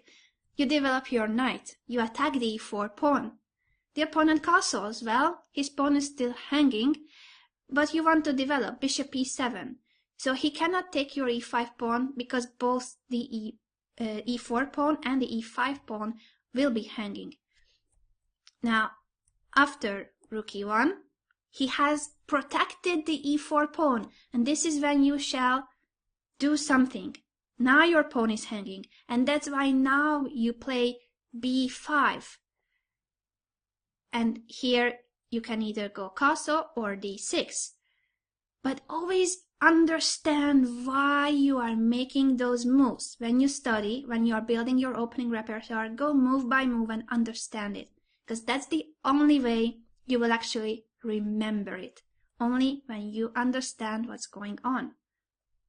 Castle is obvious. You want to place your king in a safe place, and after h3 you know that this is the starting position, the main position of the Ruy Lopez. But even until this point, you need to get here by understanding why you make each move.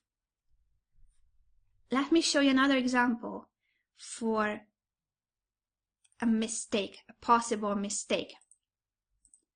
So we play bishop a4, knight f6. This is what we have seen. And now d3, you know that your pawn is hanging, so you play b5. And after bishop b3, you are a bit confused, and you think that bishop e7 and d6 is the same. Not really. Move order matters often at an early stage of the game. d6 is a bad move here. Look at this position after knight g5. Once again, in 7 moves, your position can collapse if you don't know why you make each move. And it's not only about your moves, it's about the opponent's moves. So b5, you play b5 in order to protect your pawn. So now white cannot take your knight, you are not losing your pawn. That's why you play b5. But once you play b5, you force your opponent move his bishop to a different diagonal. And on this diagonal, this bishop is eyeing the f7 pawn. You must see these connections on the chessboard when you are studying your new opening.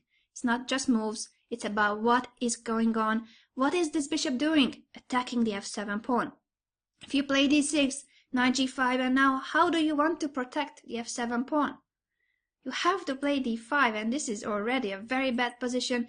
If you take back on d5, suddenly everything collapses. It's either knight takes f7.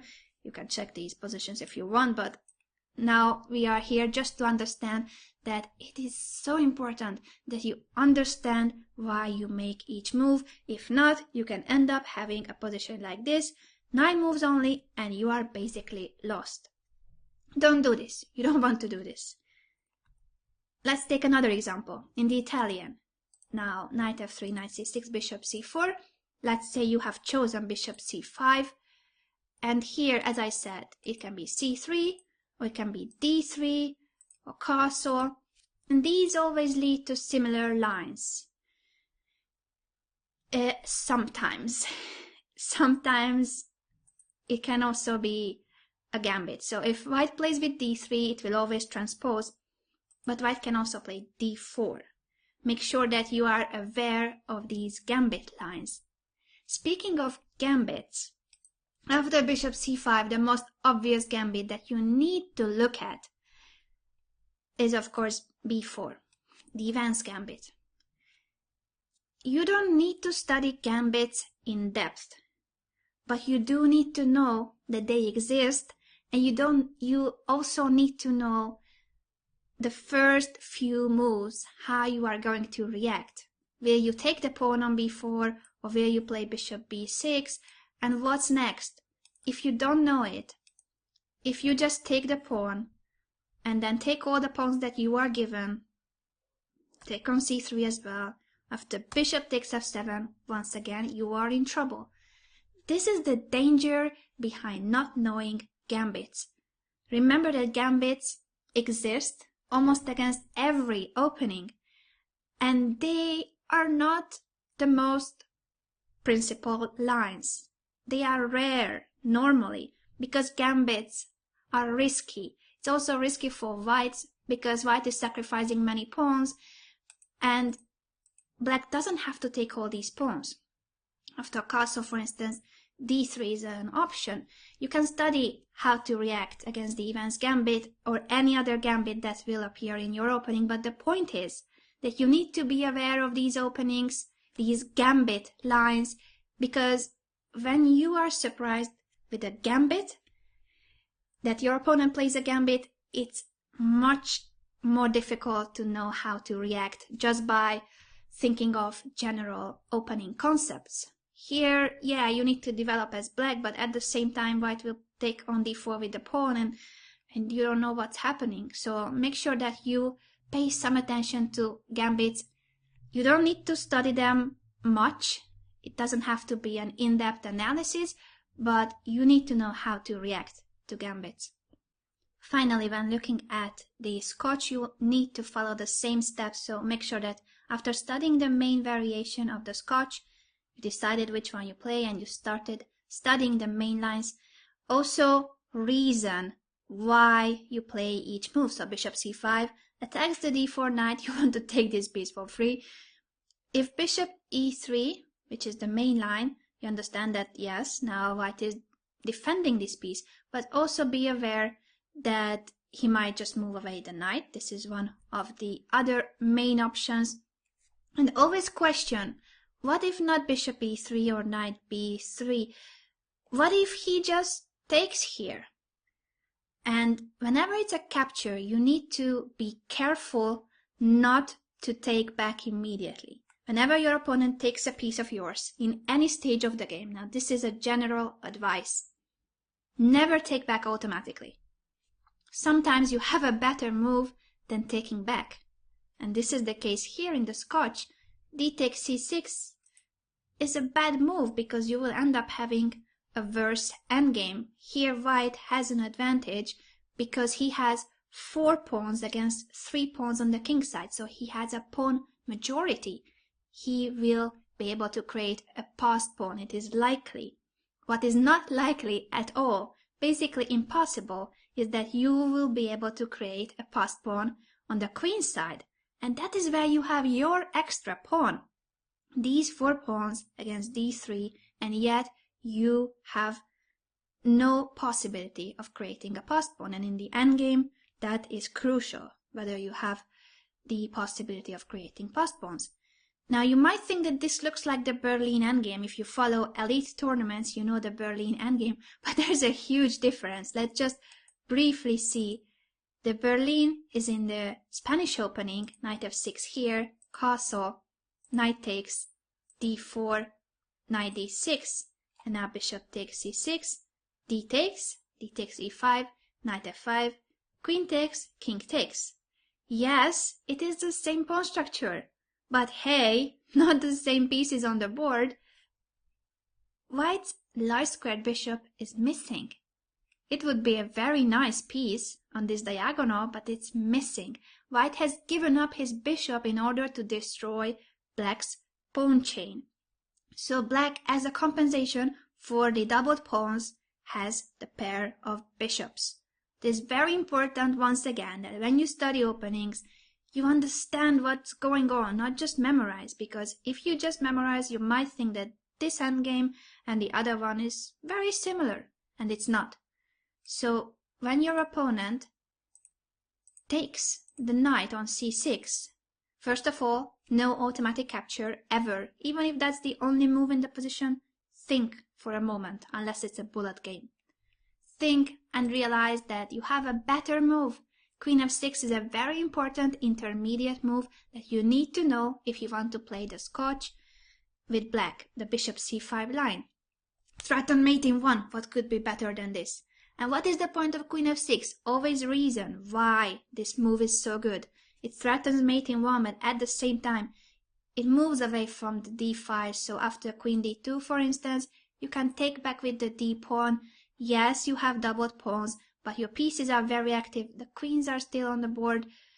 This is the line that you shall know. When you study openings, always pay attention to possibilities that are, for instance, like this logical capture.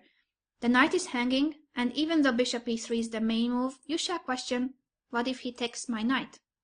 It's a logical move. Another thing that you should pay attention to, and that is also about understanding openings, is that even if you know the main lines, you shall know why they are played. And always question, what about moves like this? So when you study, and you shall study on a real chessboard, because that's when you realize that What if white takes the knight on c6 and suddenly your bishop on c5 is hanging? So you have to take back on c6 with the queen, but that looks weird. Well, you need to look at these positions because sometimes it can surprise you that there's an intermediate move here as well. Bishop takes e3, same motive, same pattern, threatening mate on f2, and then you take back on c6. This was just an example about how to study the Ruy Lopez, the Italian, and the Scotch. You might want to study different openings, but you need to follow these steps in every opening, and you shall always have this inner dialogue with yourself.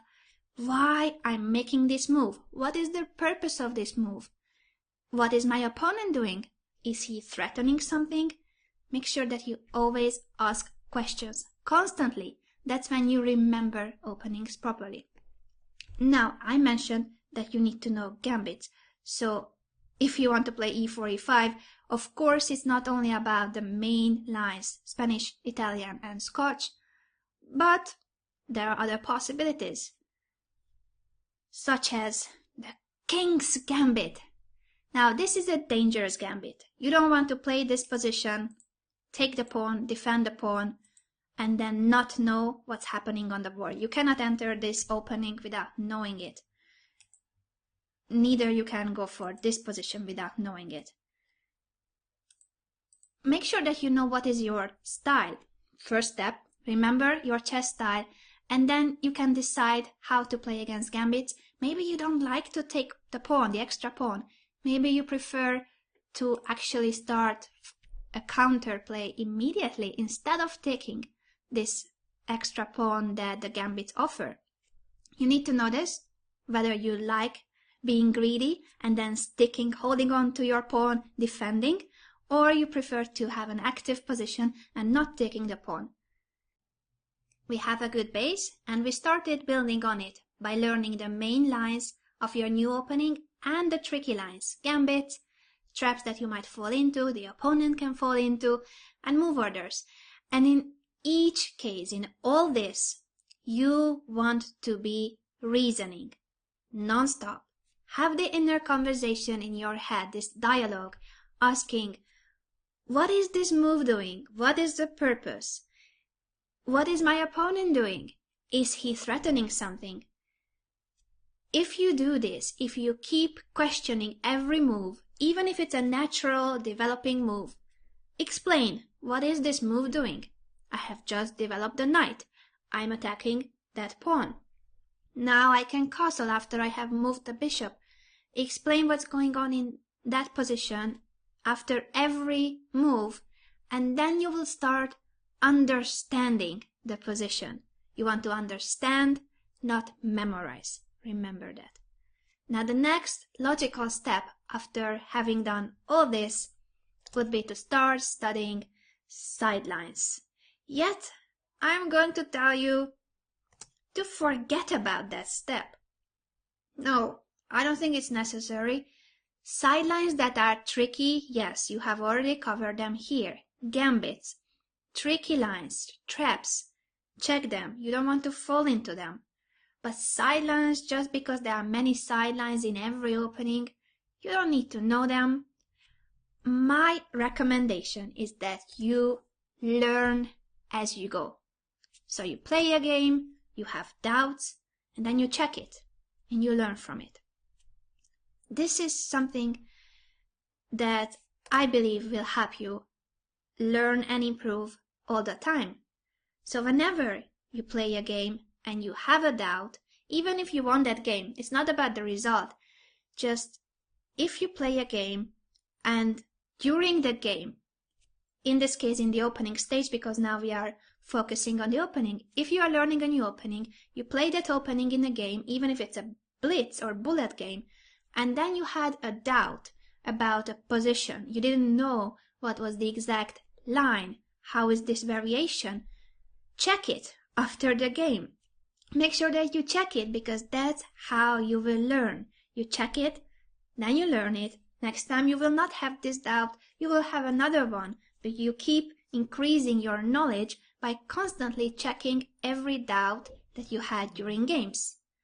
And a pro tip, because I love pro tips, is that it's okay to make mistakes, but it's not okay to make the same mistake. That's why good players always analyze their games and learn from their mistakes throughout the entire game. If you have doubts in the opening, check them. It will help you build your opening repertoire. You will always have a bigger, wider knowledge of your opening. Also, if you make mistakes in the middle game, try to figure out the reason behind that mistake so that you don't commit the same mistake. Same goes for the end game. Always learn from your mistakes. You do not want to commit the same mistake again. And last but not least, you need to keep a written track of your opening repertoire. Now, in this case, I don't mean that you need to make handwritten notes, but I do mean that you want to collect the model games, annotated games that you used to study main lines, gambits, tricky lines. You want to keep them somewhere. So if you use a chess program, then you shall have a database just for your opening repertoire. You can have one database for your entire repertoire, or you can have separate databases for each opening, the way that you prefer. But you need to save it somewhere, because if you have it saved, if you have a written track of your opening repertoire, that's when you can check it when you have doubt. So even if you study from a book, I do suggest that you search for the games that were highlighted in your opening book, and you save those games on your computer so that you can easily consult it. Or if you are not the computer person, you do prefer the book, maybe you want to use a highlighter, maybe you want to mark some of the pages so that you can easily have your book as a reference once you study your games, when you analyze your doubts during the game. Not during the game, but after the game. Yeah, what I meant is when you have doubts during the game and then you analyze it after the game. That was confusing. The point is that you have some kind of a reference that you can reach out to. It's not that you learn the opening, and if you don't have anything, you don't have a database, you don't have a book, you don't have any notes on it, anything printed, then a few months later you forget your opening and you don't know where to look when you need to check it. So keep a written track of your opening. Why you need to keep a written track and not just rely on opening databases on your computer is also this. If you look at, for instance, the Mega database, I love the Mega database, I use it all the time. But you can't use it as a reference for your opening because it contains everything. We studied E4 and E5. Now I open this, E4, E5, and this is what appears, this list. Do you think that you need to know all this? No. Every database has an opening reference that includes everything. That's why it is a database. But this is not your reference. This is where you find everything. It's an encyclopedia.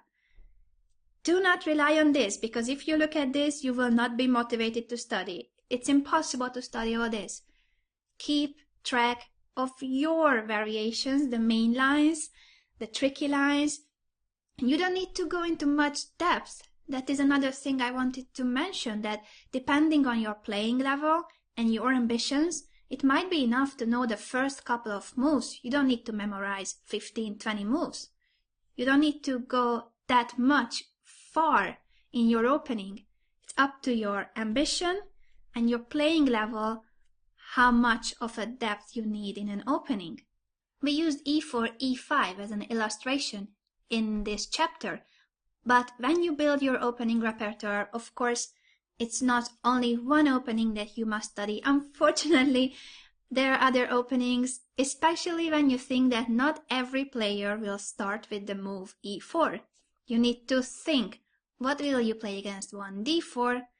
How will you react to one C4 or one knight F3? the main lines, so the main options of white: e4, d4, c4, and knight f3.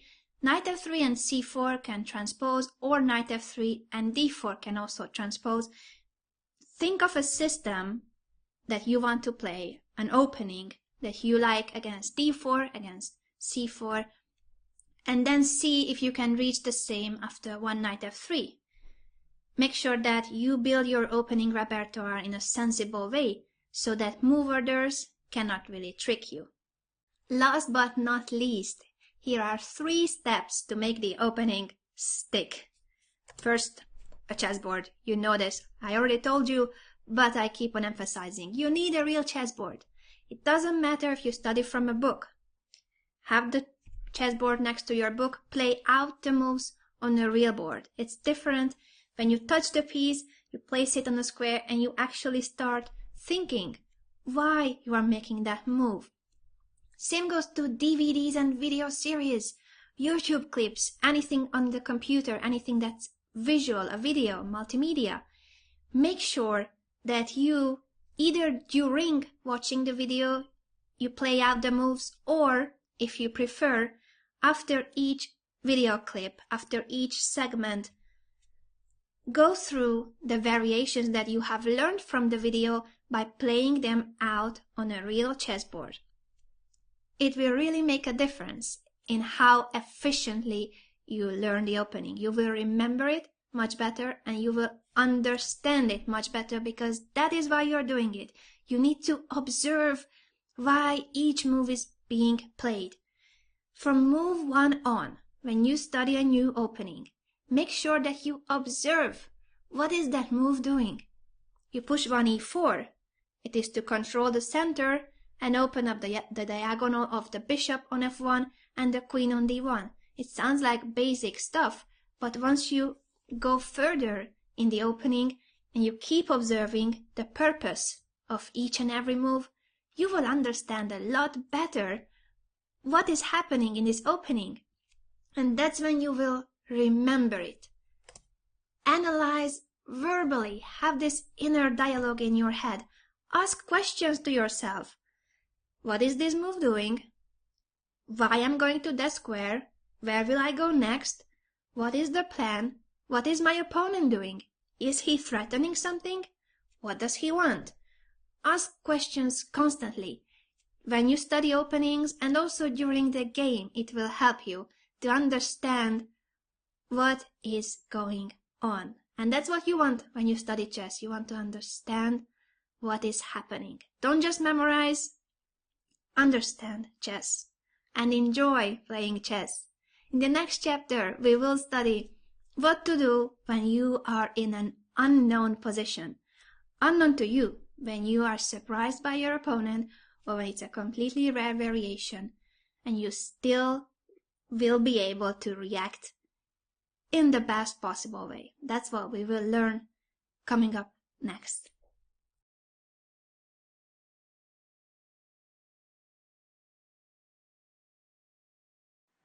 Welcome back. We have reached our last chapter on the opening, what to do in unknown positions. This chapter will also help you prepare for unexpected situations in the middle game and the endgame as well. The opponent might surprise you, but he will not be able to trick you. What to do in unknown positions? Unknown meaning a position where either your opponent has surprised you in the opening, or he has played something that is a very rare continuation, or it's a totally random opening for some reason. So you haven't seen this position before. We could also say that this chapter is about what to do when you have no clue. Let's see. Step number 1. Do not panic. Just because the position is new, it doesn't mean that you cannot solve it. At some point of the game, you will reach a point where you are on your own. It's not something that you have studied. It is a new situation, and you need to solve those problems that arise on the board.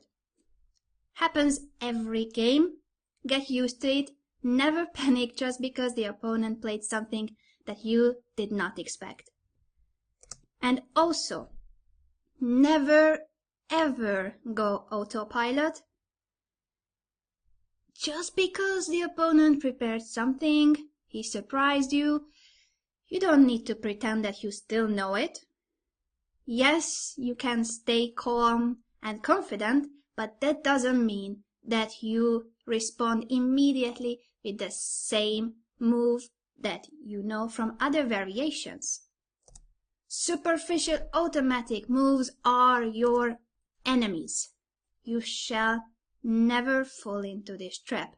We will not now, but actually in a minute, start seeing examples, and you will have to work out the solutions. But what you will see in those examples is that opening traps are mainly possible because the opponent reacts superficially and goes for the same move that works in a different variation, and that's how they fall into a trap. Instead of superficial automatic moves, you will observe the position, see what is the idea behind your opponent's move. You will compare and analyze this new situation. By compare, we mean when it's a position that is very similar to an opening that you know, another variation, then you compare the two variations. And if it's a totally new position, you simply analyze by using your chess understanding.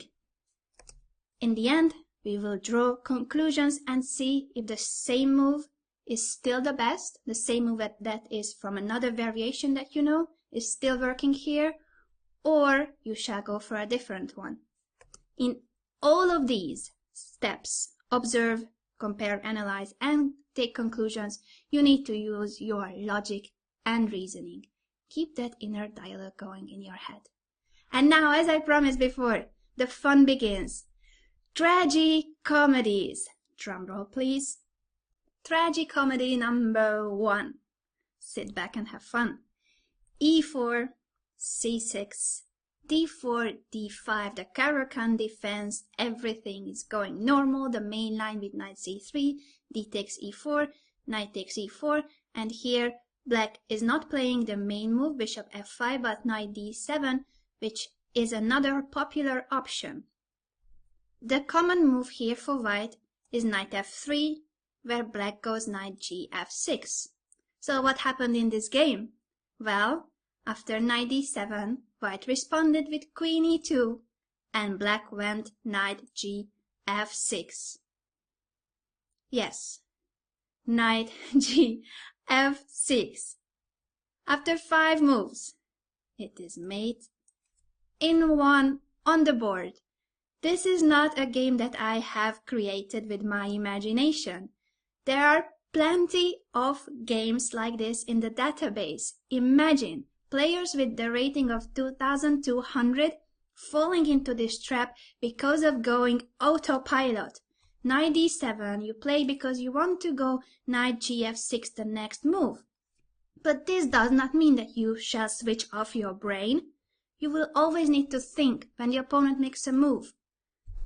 After queen E2, what is it that black had to do? Now remember what I listed as the steps. First step, let's say that it's ticked. You are not panicking, nor you go out autopilot. Step 2, observe. What shall we observe about this move? What can you see? What is this queen E2 move doing? I can't hear it. Queen E2 pins the E pawn. It's basically directing the queen against the black king. Knight D6 is already a threat. So only if black actually asked the question, what is the purpose of queen E2? He would have realized that white wants to give mate in 1. That simple. So once you actually start using your logic and reasoning and keep questioning yourself about each and every move of yours and the opponent, then you will never fall into silly traps like this. And it happened. Believe me, it happened many times. And the crazy thing is that there are a few games in the database where white didn't give mating 1. So imagine when it's such a level of being on autopilot that black goes knight gf6 and white didn't realize that he can give mating 1.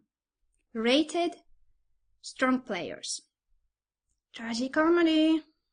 Tragicomedy number 2. e4, d5, the Scandinavian. E takes, queen takes, knight c3, queen a5. Here d4 is the main choice of white, but in this game bishop c4 was played, and after knight f6, d3. This is the idea behind bishop c4, so that you will not place your pawn on d4, but on d3. Anyway, it should be a harmless opening, shouldn't it? c6, normal setup in the Scandinavian, everything is fine. Bishop d2, well, looks like white just doesn't like this pin, so the bishop is placed on d2. It looks like, at least. Black plays bishop f5, normal developing move. And after queen e2, it seems that now white is ready to castle queenside, so black decides to continue his development with the natural, superficial move, knight b d7. Pause the video and tell me why is this move the worst possible in the position. Okay, maybe it was not the worst possible. Black could have taken the pawn on a2 with the queen. But seriously speaking, knight b d7 is such a normal-looking, automatic move, and at the same time a losing move. Why is this move losing?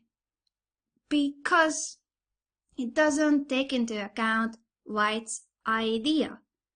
Black was clearly playing on autopilot, not caring about white's moves, just going on with his setup. Bishop f5, knight to d7, this queen will go back to c7 at some point, he will play e6, move the bishop, and so on and so on, what black does usually in the Scandinavian. But you cannot ignore your opponent's moves, you cannot just build your setup and that's it. So, after knight b d7, knight b5, black is lost. And it is the same pattern, a very similar pattern to the previous position where we saw the queen on e2, pinning the e7 pawn, threatening knight d6. Now, this is similar, not the same. The queen is hanging on a5, has to move, but look at this. If queen d8, knight d6, this is the same mate. And the problem for black is that he doesn't have any good squares for the queen. If queen b6, for instance, then after knight d6 check, the king has to go to d8, and you can decide whether you like to take the bishop and have a piece up, or you want to grab a pawn and then the rook. Up to you. Other moves, like queen a6, are obviously bad. Queen a4 doesn't look any better either. You can either play knight d6 immediately, win the bishop or the rook, or first you go b3, and the queen has to be lost. Knight b5 is a winning move. Black has to give up his queen if he doesn't want to lose a full rook. Queen takes b5, bishop takes, c takes, knight f3, and this is basically the whole game. A few more moves happened in this game, which was played by me. Now guess the color. I hope you wouldn't guess that I was playing with the black pieces. I was white in this game and I won very easily against the 2100 rated player in a classical tournament. So this was a classical rated tournament and black stepped into this very obvious trap. Now it is only obvious, my threat after bishop d2, if you actually think. And that's why I keep on saying to use that inner dialogue in your head, always, after every move. So until this point, Until here you know what you are doing. Bishop c4, maybe you are not that much aware of this variation, but even like this, you see that d3 opens the diagonal of the bishop, doesn't threaten anything, so you can play c6, your usual move in the Scandinavian. But after bishop d2, you need to ask again, what is the bishop doing on d2? And don't just say that it unpins the knight. It creates a discovered attack. Your queen is on a5. Danger, danger. There must be an alarm in your head in situations like this that just lightens up. You either need to remove the queen immediately and then you are safe, or you realize that in this very moment, white is not threatening anything yet. You can play bishop f5, developing natural move, because moves like knight b5 will not lead to anything in this position. You can move the queen and the knight is hanging on b5. So bishop f5 is still alright. But after queen e2, you once again need to ask, what is the queen doing on e2? Why this move? There must be a purpose behind this move. Yes, white wants to castle queenside, but I also wanted to pin this e7 pawn, and now white is threatening knight b5. So you have to realize, as black, even if it's at an early stage of the game, you are still in the opening, you cannot be superficial. You need to analyze every move. What is the purpose of each move? And then you will not fall into traps like this. Guess what? It happened even to stronger players. There's another game in the Scandinavian, now with the main line d4, knight f6, bishop c4, c6, bishop d2, bishop f5. Look at this. Isn't it very similar? Now with the pawn on d4, the same position, knight bd7 and knight b5. This game was played by Grandmaster Lupulescu with the white pieces, 2500, and his opponent, Lifetime, is also a 2500 Grandmaster. Wow. Do you think that he would not see this tactical motive? A 2500 rated player? Of course he normally would see it. Why did he not see it? Because he went autopilot. When you go autopilot, you don't think. Next one, because we are on fire. e4 c6, once again the Caro-Kann. Knight f3, d4, you know that is the normal choice, but knight f3 is also possible. d5, knight c3. So this is a variation against the Caro-Kann. Let's suppose that as black, you have just learned the Caro-Kann. So taking my advice, you would have studied the main lines with knight d2 or knight c3. In both cases, you will take on e4 and play bishop f5. This is the main line. You have studied this because you take my advice. You also studied d4, d5, and e5, the advanced variation against the Caro-Kann, important to study it.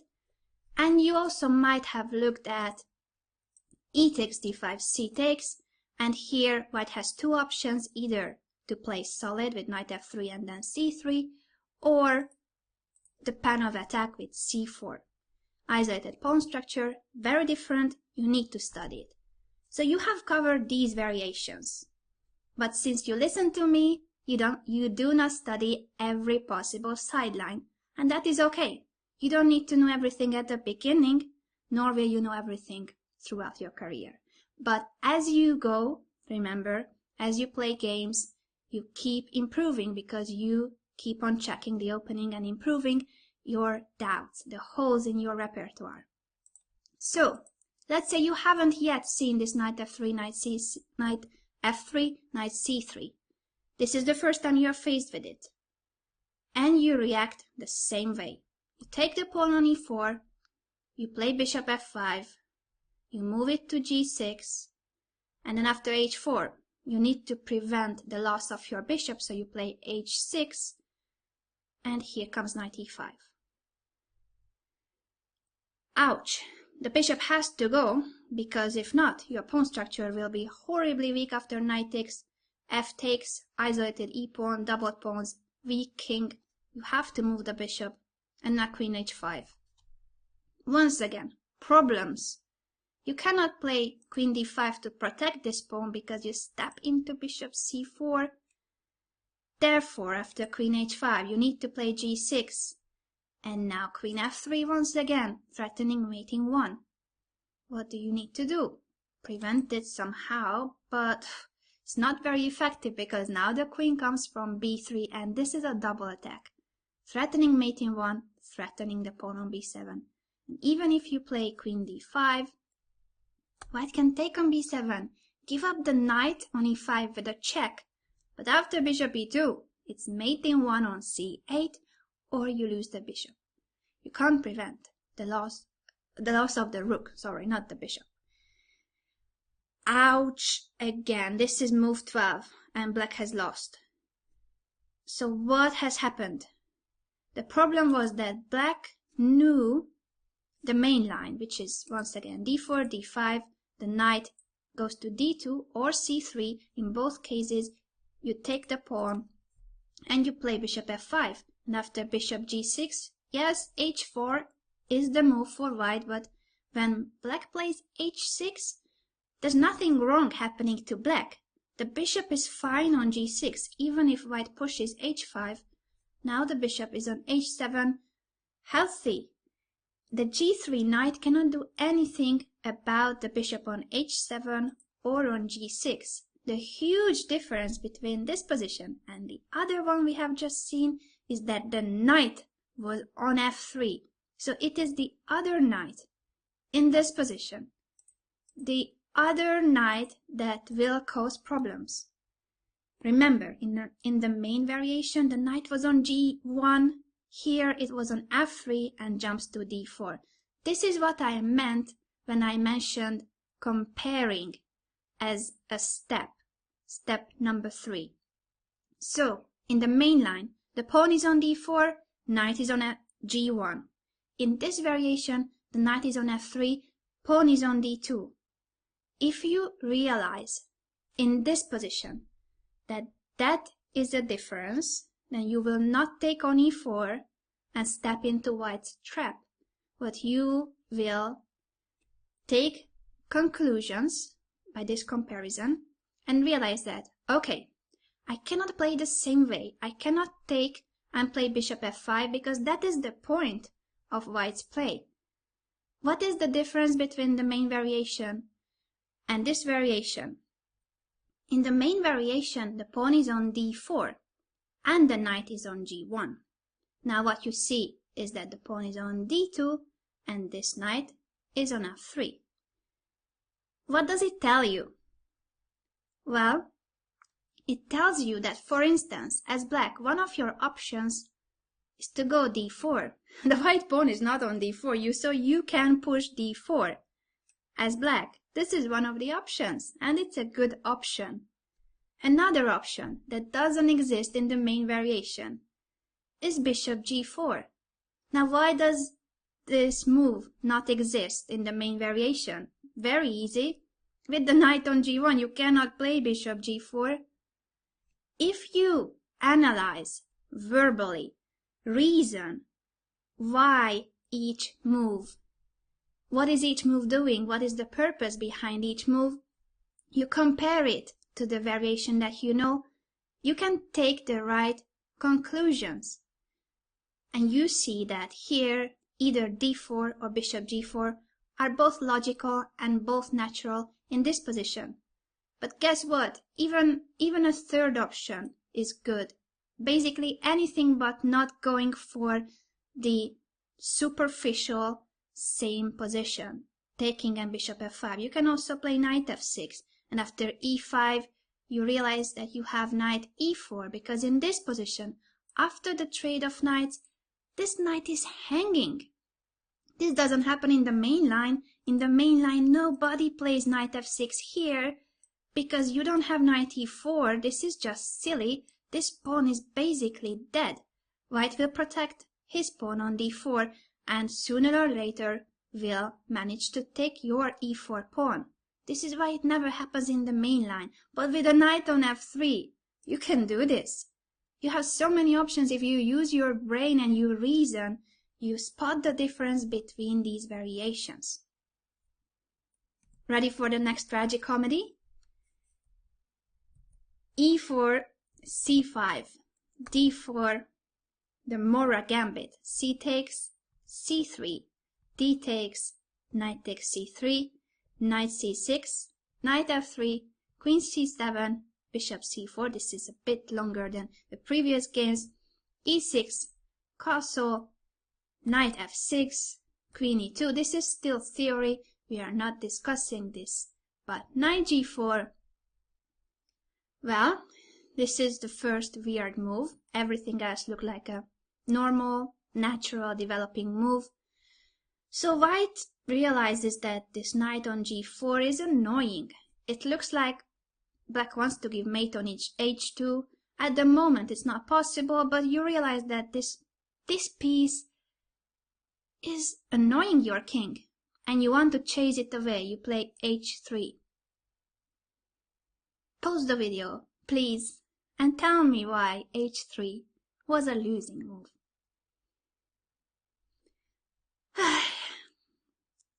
You know what happened? Knight d4.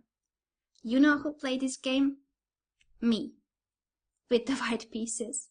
This is 11-year-old Anna Rudolf stepping into the Siberian trap. Now I know it even has a name. I played the Mora gambit as a child. Not that it was my style, but I was taught to play it. I think I learned a few things from it, so I can't blame it on the opening, but I certainly lacked the feeling of danger. I knew that this knight was on g4 in a dangerous situation. That I realized. That's why I played h3. I wanted to chase it away immediately. But I didn't realize the main idea behind this trap. In this very moment already, black is threatening knight to d4, so h3 doesn't prevent it, it just steps into it. Knight to d4 attacks the queen. If I take it, it's mate on h2. And if I don't take it, doesn't matter, I have to move the queen. This knight will be taken with a check, and then it's mate. So basically what happened in the game to poor 11-year-old Anna is that I lost my queen. I took on g4, and then I played for a few more moves with the queen down. I lost the game, of course. It was the Under 12 World Championship. And I stepped into this trap. How could have I prevented blundering black's idea? I don't know this trap. At that point I did not know it. But I see that this knight g4 is weird. Should ring the bell in your head. Alarm! Knight g4. What is black's idea? Well, something against the h2 pawn. Mate on h2. The only defender is the f3 knight. Once she can distract this knight from f3, deflect it with knight d4, I'm lost. That's what I should have realized. I shouldn't have played the automatic reaction that I want the knight go away from g4. But I did not realize I don't have time for h3. So now that we have reasoned, we have analyzed this position, what do you think shall be the reaction of white in this position? Pause the video and think, what would you play as white? Yes, I believe that you have guessed it correctly. You can either play g3, simply close this diagonal, you prevent knight d4, this is safe. And if you don't want to weaken the light squares with g3, you can play knight b5 first, attacking the queen and guarding the d4 square. So after queen b8, you can actually play h3 because there's no knight d4. This is what I should have seen. Either this or g3, but not h3 for me. Happens, it happens. Tragicomedy in the pattern of defense. e4, e5, knight f3, knight f6, knight takes. Now d6, knight f3, knight takes e4. You might wonder what can be dangerous in the Petrov's defense when you know that this is a symmetrical position where nothing extraordinary happens. Well, I'll show you. Castle, castle, this looks totally normal, main variation. After c4, c6 is the normal move. Of course, when a pawn is hanging, you normally defend it. And you strengthen the center by playing c6. In this game, black goes bishop g4 instead of protecting the pawn. And after c takes d5, f5. So yes, he gave up the d5 pawn, and now with f5, he strengthens the e4 knight. In this position, there are two natural moves. Knight to c3 and rook to e1. Which one would you play?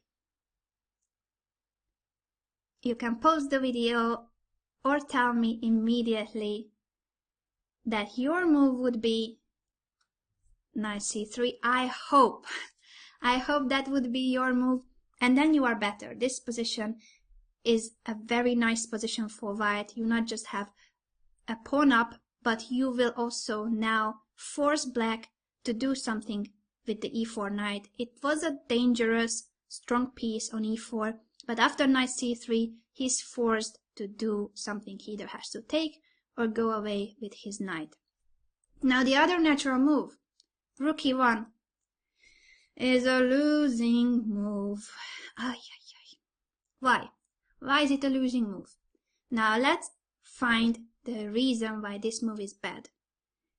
What happens with this move? With each move, I told you, you need to observe what is happening. The rook goes to e1. So observe first what you gain with this move. What you gain is that now the rook is on the open e-file. You are attacking the knight. This is all cool. That's what you gain with this rook e1. Now what is it that the rook doesn't do anymore? The rook on f1 was protecting the f2 square. You always need to compare the now and before. And this, of course, when you are thinking about making this move, not after having played it. The rook moving to e1 does not protect the f2 square anymore, and knight will be going to f2 after bishop takes, king takes, knight f2. It is a complicated tactical motive, so of course it's possible to step into it if you do not know it. The point is that after knight takes f2, you have to move the queen. Now knight takes d3, and after queen takes d3, bishop takes f3, and now you see that the rook on e1 is very bad. Actually, it's a double attack. Next move with queen h4. I know this is a complicated tactical motive. It's not about having to know every tricky line and spotting every tactical idea, but it's about this sense of danger that in this position, black sacrificed the pawn for a reason.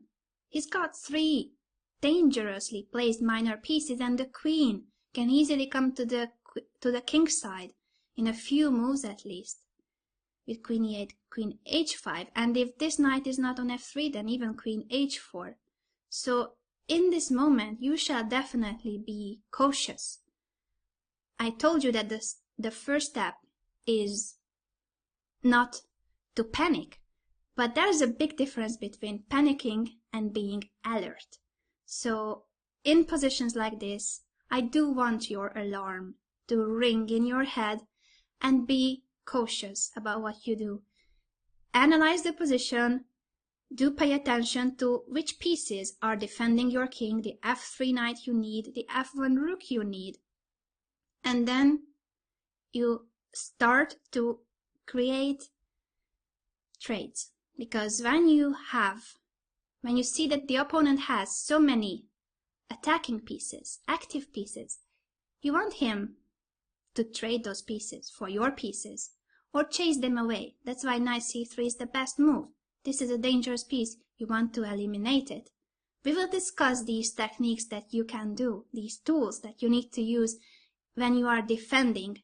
But for now, what you need to understand in the opening stage of the game is that you shall be alert. Not panic, but be alert when the opponent sacrifices pawns, when it's a gambit, when it's a tricky line. Now, one more trap I want to show you. In the Ruy Lopez, one more tragic comedy. In the Ruy Lopez, you might know that black can play d6 right after bishop b5, and here the best continuation for white is d4, e takes, knight takes, so you are taking advantage of this pin. White has more space. This is a very comfortable position. Now, after bishop b5, a6, bishop a4, d6 is once again possible. Do you think it's the same position, playing d6 here, or playing d6 in the position that we have just seen? Let me show you once again. d6 here, or d6 here. There's a difference, right? Now, what is the difference? What happens if white plays the same way? d4. Black can play b5. This is an option that black didn't have in this position after d4. If he goes a6, that's already too late. You will take, and then you will take on e5. So bishop b5, a6, bishop a4, d6. Playing d4 now is not the best move because of b5, and after bishop b3, the knight takes the pawn on d4. And why the knight? Because he wants you to be tempted to take the pawn on d4. And after c5, you lose a piece. Queen d5, c4, the bishop is trapped. And you don't even have a tactical motive with bishop takes.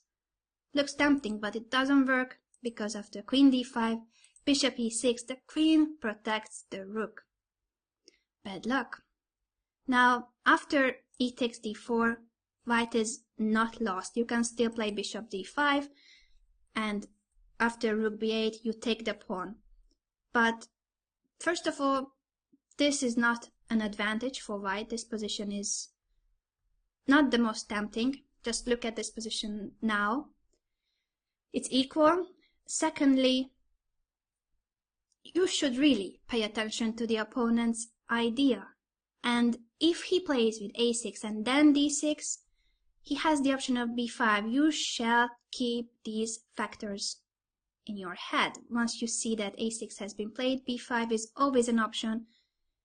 So make sure that even if you haven't seen this variation before, you reason that you want to play d4, but you also do not want to step into losing your bishop.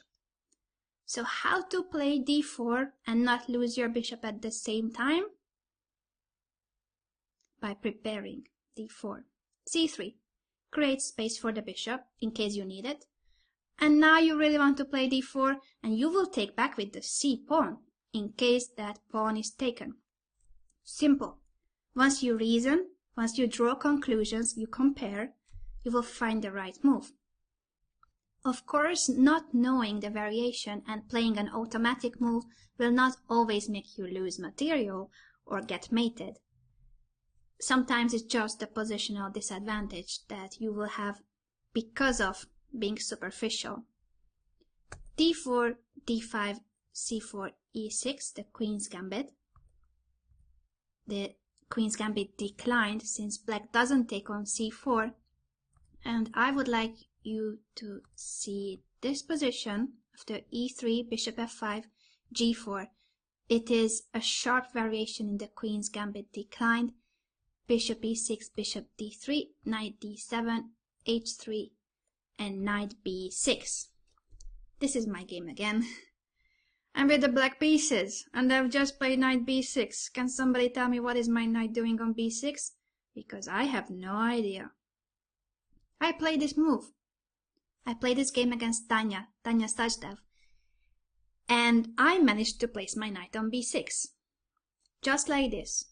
if now I look at this position and I ask, what is my knight doing on b6? I'm not sure, because this knight cannot really go anywhere from b6 either. If I go to c4, in worst case, white can play b3, and I have to go back to b6. So this is a pointless move.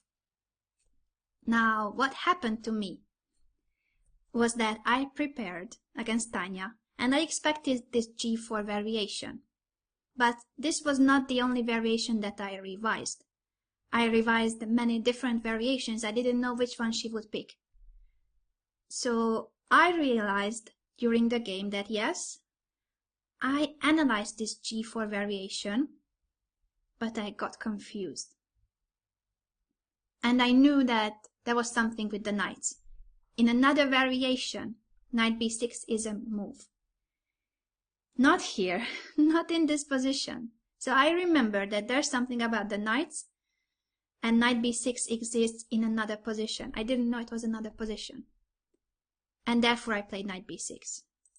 Why I'm showing you this game and this example is that sometimes half information is more harmful than not knowing anything. If in this position I thought logically, maybe I would have found something more reasonable than knight b6. Knight b6 is just not doing anything. It's not a losing move, but it's just a pointless move. And I played it because I had this memory. I remembered something, but I didn't remember completely. You must be careful about these half information bits in your head, because sometimes it can make you play a move that exists in another variation. Here, luckily, it's not a losing move, but it's also not a good move. What I didn't remember was that I had to play h5, and after g takes, it's knight d to f6. That was the awkward knight maneuver. I remembered it was awkward, and I remembered it was a knight maneuver, but not to the right square. In sharp positions, or not very traditional positions like this one, with a pawn on g4, for instance, but sharp, imagine sharper openings, the dragon, the Najdorf, any opening that's very theoretical.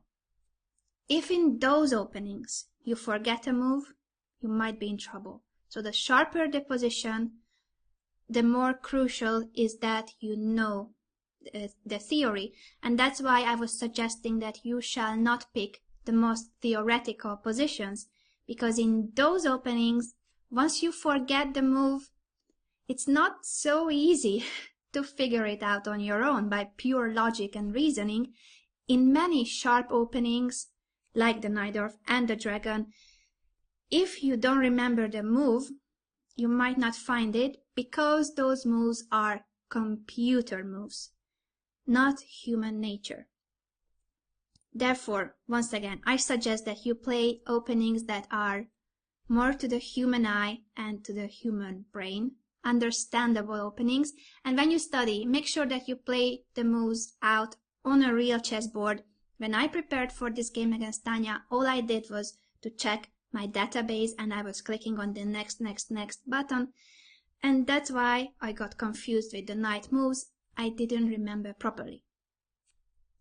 Just to show you what happened in the game later, so that you understand why this knight b6 was a disaster, because later I realized I forgot to play h5, and this position was just very fine for white. Look at the white camp, white's pieces. She has castles, she has finished development, all her pieces basically are developed, and I have this weird rook on h5, my knight is not developed, king still on e8, the rest of the pieces here on the back rank. The only active piece I have is the knight on c4, but in itself, it's not doing anything. And after bishop f6, rook d, g1, this position is basically winning for white. My position, as I said, is just a hot mess. To sum up, in natural, normal-looking positions, when you are surprised with a move, or the opening is completely random, a strange setup, a strange move by the opponent, something new, when you are in a new situation, you shall not panic, and you shall also not be too careless about the position. You shall not go autopilot. Superficial and automatic moves are your enemies. They can make you lose in the opening. Every opening trap is based on natural, automatic, superficial moves. Do not fall into that. Always use your inner dialogue to analyze with logic and reason. Observe the position, compare, analyze, and draw the right conclusions. Then you will be able to make the best possible move, even in new situations.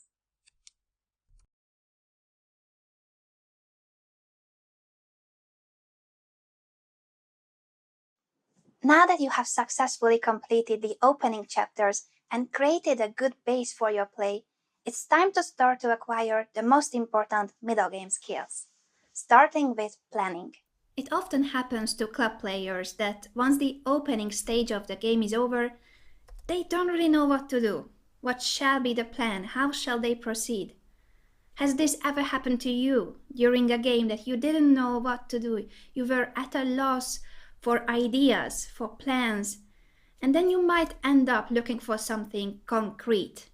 Forcing moves, one-move threats. They could of course work. Forcing moves are very powerful, but making a random move without a strategy behind it is certainly not a good idea. So how can you know what is the right move in a position? In order to know how you should proceed, you must know what is the right plan. And yes, cool, thank you, Anna. How can I know what is the right plan? Well, in order to know what is the right plan, you need to know what are the characteristics of the position. That is, you must evaluate the position. Evaluation is something that is totally underestimated between chess players, especially club players, in books, in videos. It is not a common topic. Yes, it is covered in certain books and in certain videos, but it's not really emphasized how important it is. I'm telling you that if you acquire the skill, this analytical skill of understanding the factors in your position, you will be ahead of everybody in your competition. Everybody. Now, let's see how to evaluate the position if it's so important to know how to do it. First, we will look at the material. This is the easiest. When you look at the position, you want to count the soldiers. How many pawns, how many pieces? Is my opponent lacking a piece? Then it's good for me. That is the easiest part of the evaluation, the material count. Next on, we will have a look at the pawn structure. Now you certainly know that pawns are the soul of chess. A quote by Fedor, very famous, but what does this mean? I like to say that pawns are the skeleton of your position. You must have heard this one as well. It's not something new. I did not invent this. But think of a skeleton. What does it do in your body? That is the same with pawns. Pawns define everything about your position. First of all, the pawn structure defines whether your position is open, closed, or semi-open. They also define the open files, ranks, diagonals. They define the space, the amount of space that you have, and also the center. It's so important that you have control of the center with pawns and pieces. Then, observing the pawn chain will also help you figure out if there are weaknesses in the pawn structure. Weaknesses are weak pawns and weak squares. Look for those. And also watch out for potential weaknesses. So not pawns and squares that are right now weak, but could become a potential target.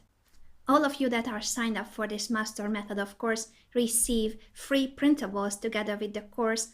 And one of them is the evaluation sheet. So you don't need to memorize everything that I have just said, but you have this guideline already in your mailbox. Make sure that you print it, and when we practice, when we do the exercises, have it next to the computer so that you can see all these steps that I'm lining out right now. After pawn structure, here comes king safety. Very important, of course. Even if you have a beautiful pawn structure, piece up, rook up, but your king is weak, you can and you might lose the game. King safety in the middle game, very important, most important.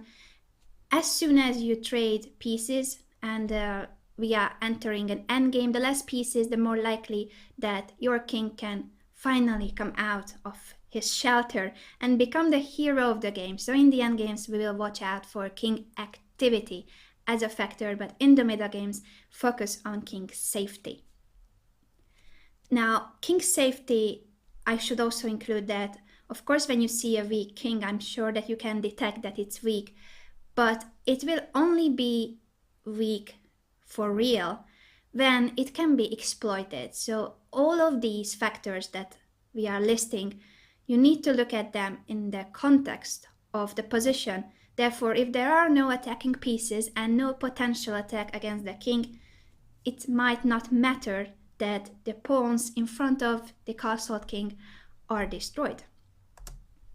Piece activity is the next one. We will look at every piece one by one, how active they are, and we will also observe how they coordinate with each other, because remember that you have an army. They are not single employees of different companies. They all work for you together. You need coordination between your pieces. And last but not least, the context. The context meaning this exact situation where you are in, and it's somebody's turn. So we are not just looking at the positions from a theoretical point of view, but the practical moment in a game when it's your turn or the opponent's turn. That counts a lot, whose turn it is. That, of course, is something that we will always pay attention to, whose turn it is, what was the last move, what is the idea behind that move, and what is the threat. Always watch out for threats and the opponent's plan. Something that many of you might underestimate in your games, that the opponent also has a plan. This is a game of two. Now, all these factors shall be looked at with these glasses. Please don't judge my drawing skills. Static and dynamic factors. What does this mean?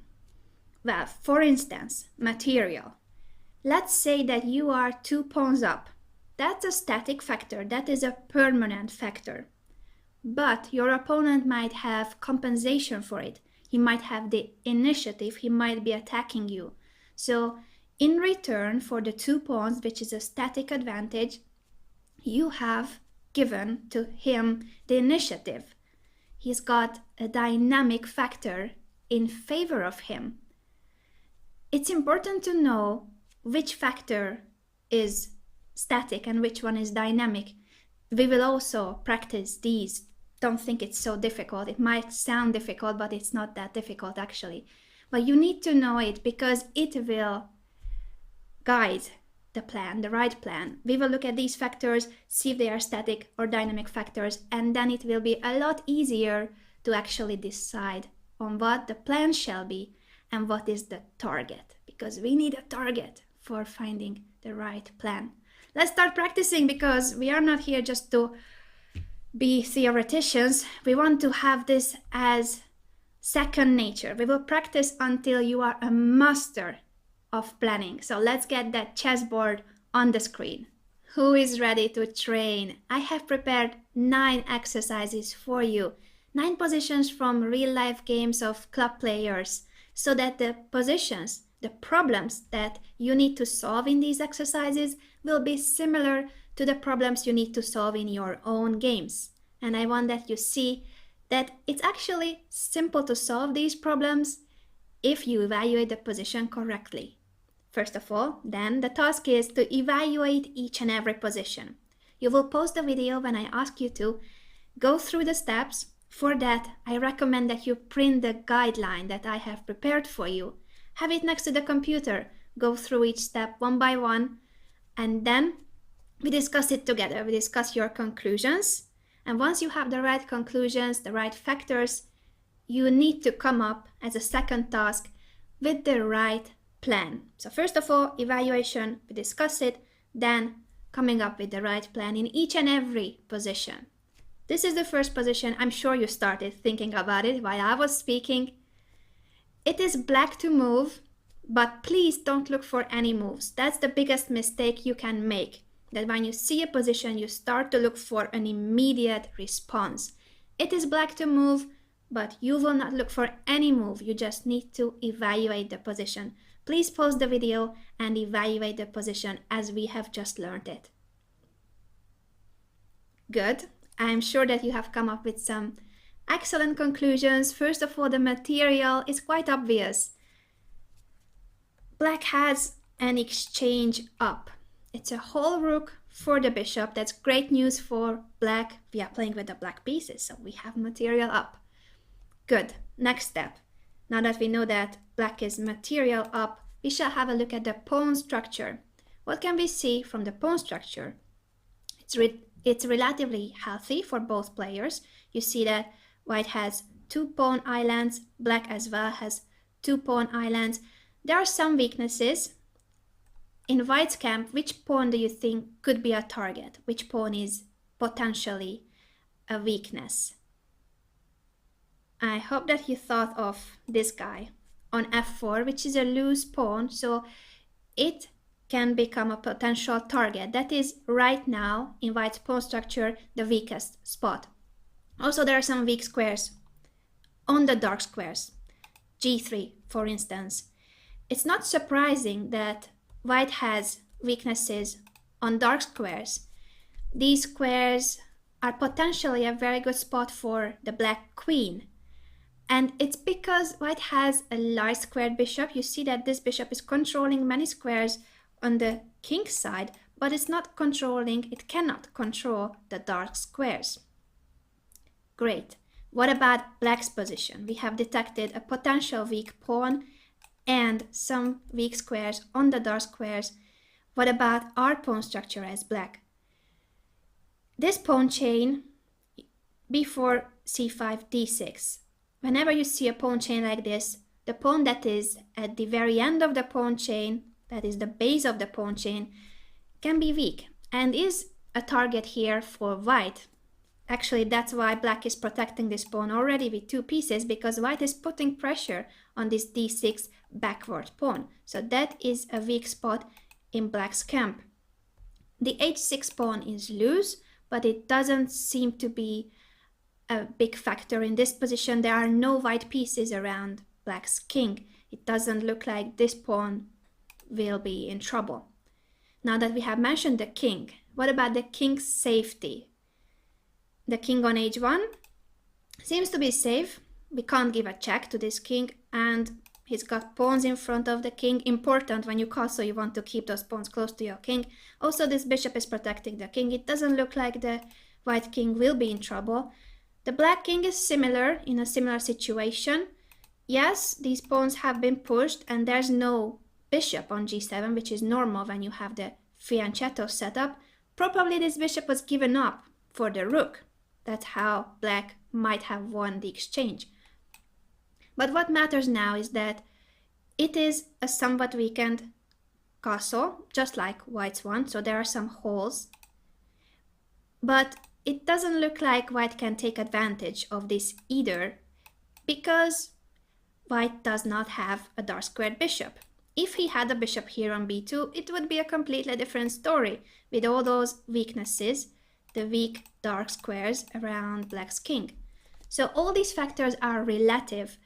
If white cannot take advantage of the dark square's weakness, for instance, now in this position without having a b2 bishop, it doesn't look like black's king will be in trouble.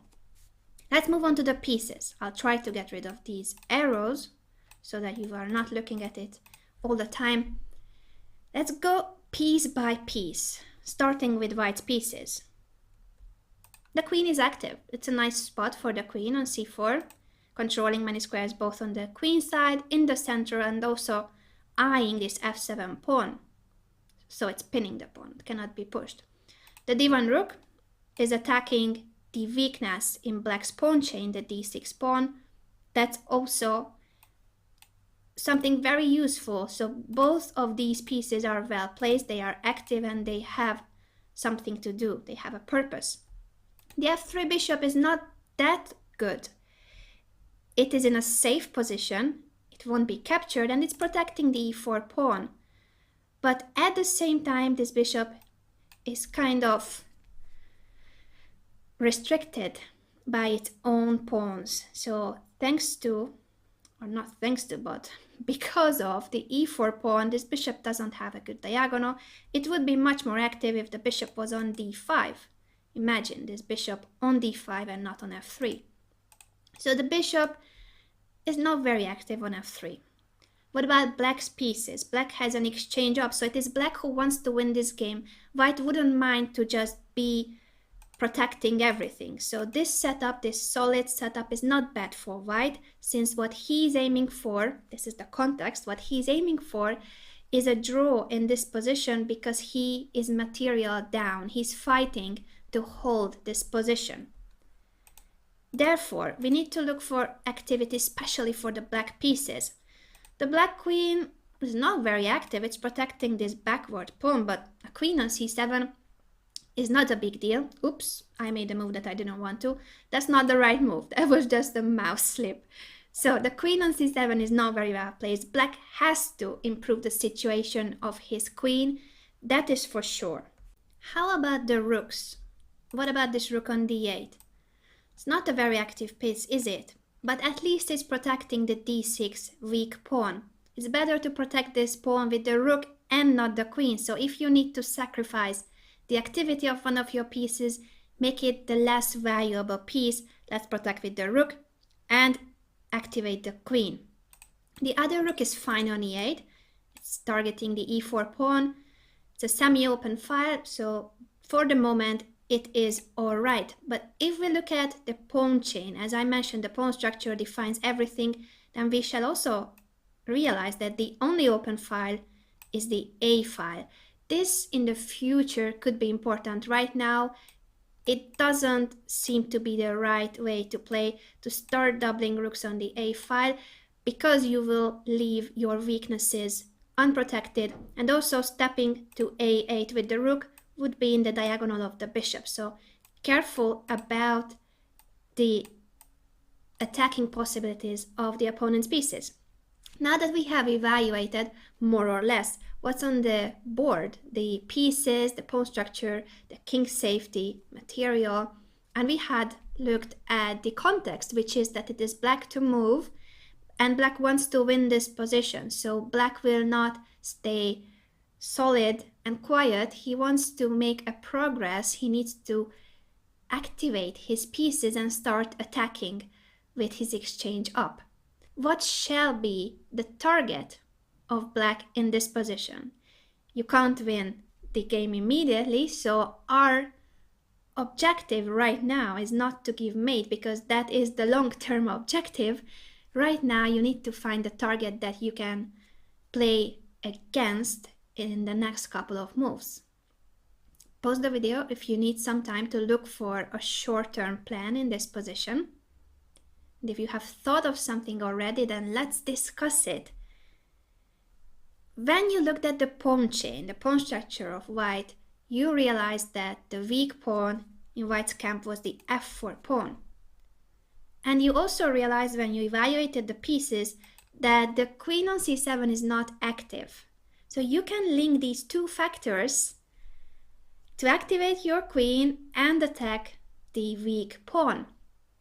How can you do it? Well, not with the move that I showed. d5 was just really a mouse slip. Yes, it would attack the pawn, but you don't need to sacrifice a pawn to attack it. Once white takes back, this pawn is protected. Don't blunder. That's another chapter, by the way, that we will discuss. So in order to activate the queen and attack the f4 pawn, you need to find the route where the queen could go in order to attack the pawn. Where could be an active spot for the queen? Well, we discussed these dark squares close to the white king, that those are weak, because white is controlling the light squares, not the dark squares. What about bringing the queen to h4? That could be a very good idea. How to do that? Easy. Queen e7. And yes, we are approaching the target, the f4 pawn. We can play queen h4 or queen f6, the next move. And that is already a first step. You don't need to see all the plan until the very end, how you will win the game. You need to find mini plans.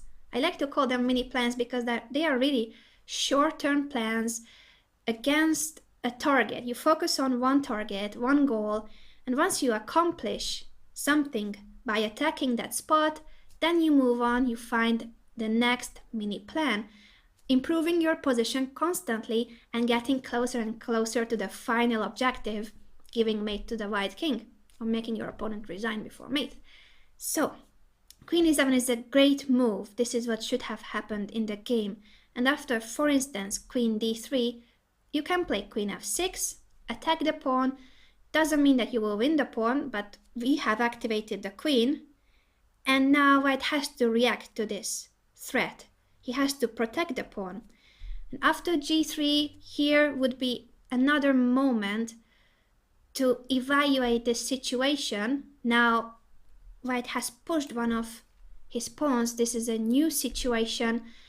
The f4 pawn is not hanging anymore, but the g3 pawn is now weak. On g2 it was safe, on g3 it's a loose pawn. And what you can do in order to weaken f4 and target g3 is that you play h5. Next move could be h4. And I know this because we spotted that the f4 pawn was a target. Now the g3 pawn is a target. If you can tear them apart, then they are both targets. It's very logical. Maybe I said it too quickly. I could have asked you to pause the video, so don't think that it was that obvious. But if you had thought for a few minutes, I'm sure you would have come up with h5, h4. It's quite an obvious plan if you understand the characteristics of the position. So what happens if white prevents it? Because white is a smart player, he realizes your idea, he prevents h4. Was it a bad move to play h5 and say, well, my opponent saw it, now what? It's not bad, because you achieved something. Even if you cannot push h4 yourself, you have achieved something with this move. Every move has consequences. Now this move has weakened a little bit more the king. Imagine your queen could appear on h3. That is a new possibility for your queen. How to do that? Well, with one move, queen e6, you are threatening queen h3. You could have played this earlier too to threaten the pawn, but now this is really a hole in the position.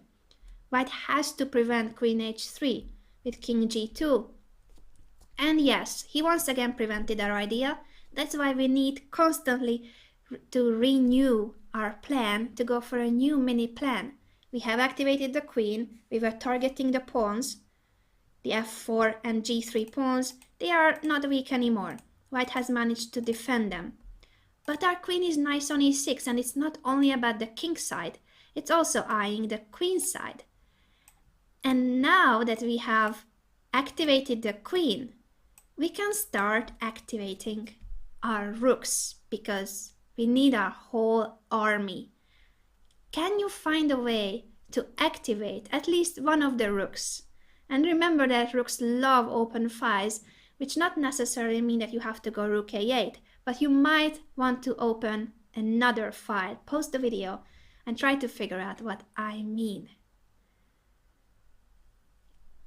So, the right plan in this position would be connected to opening a file to activate your rook, and at the same time thinking of white's king, because these moves, g3, h4, h3, h4, were weakening the king further.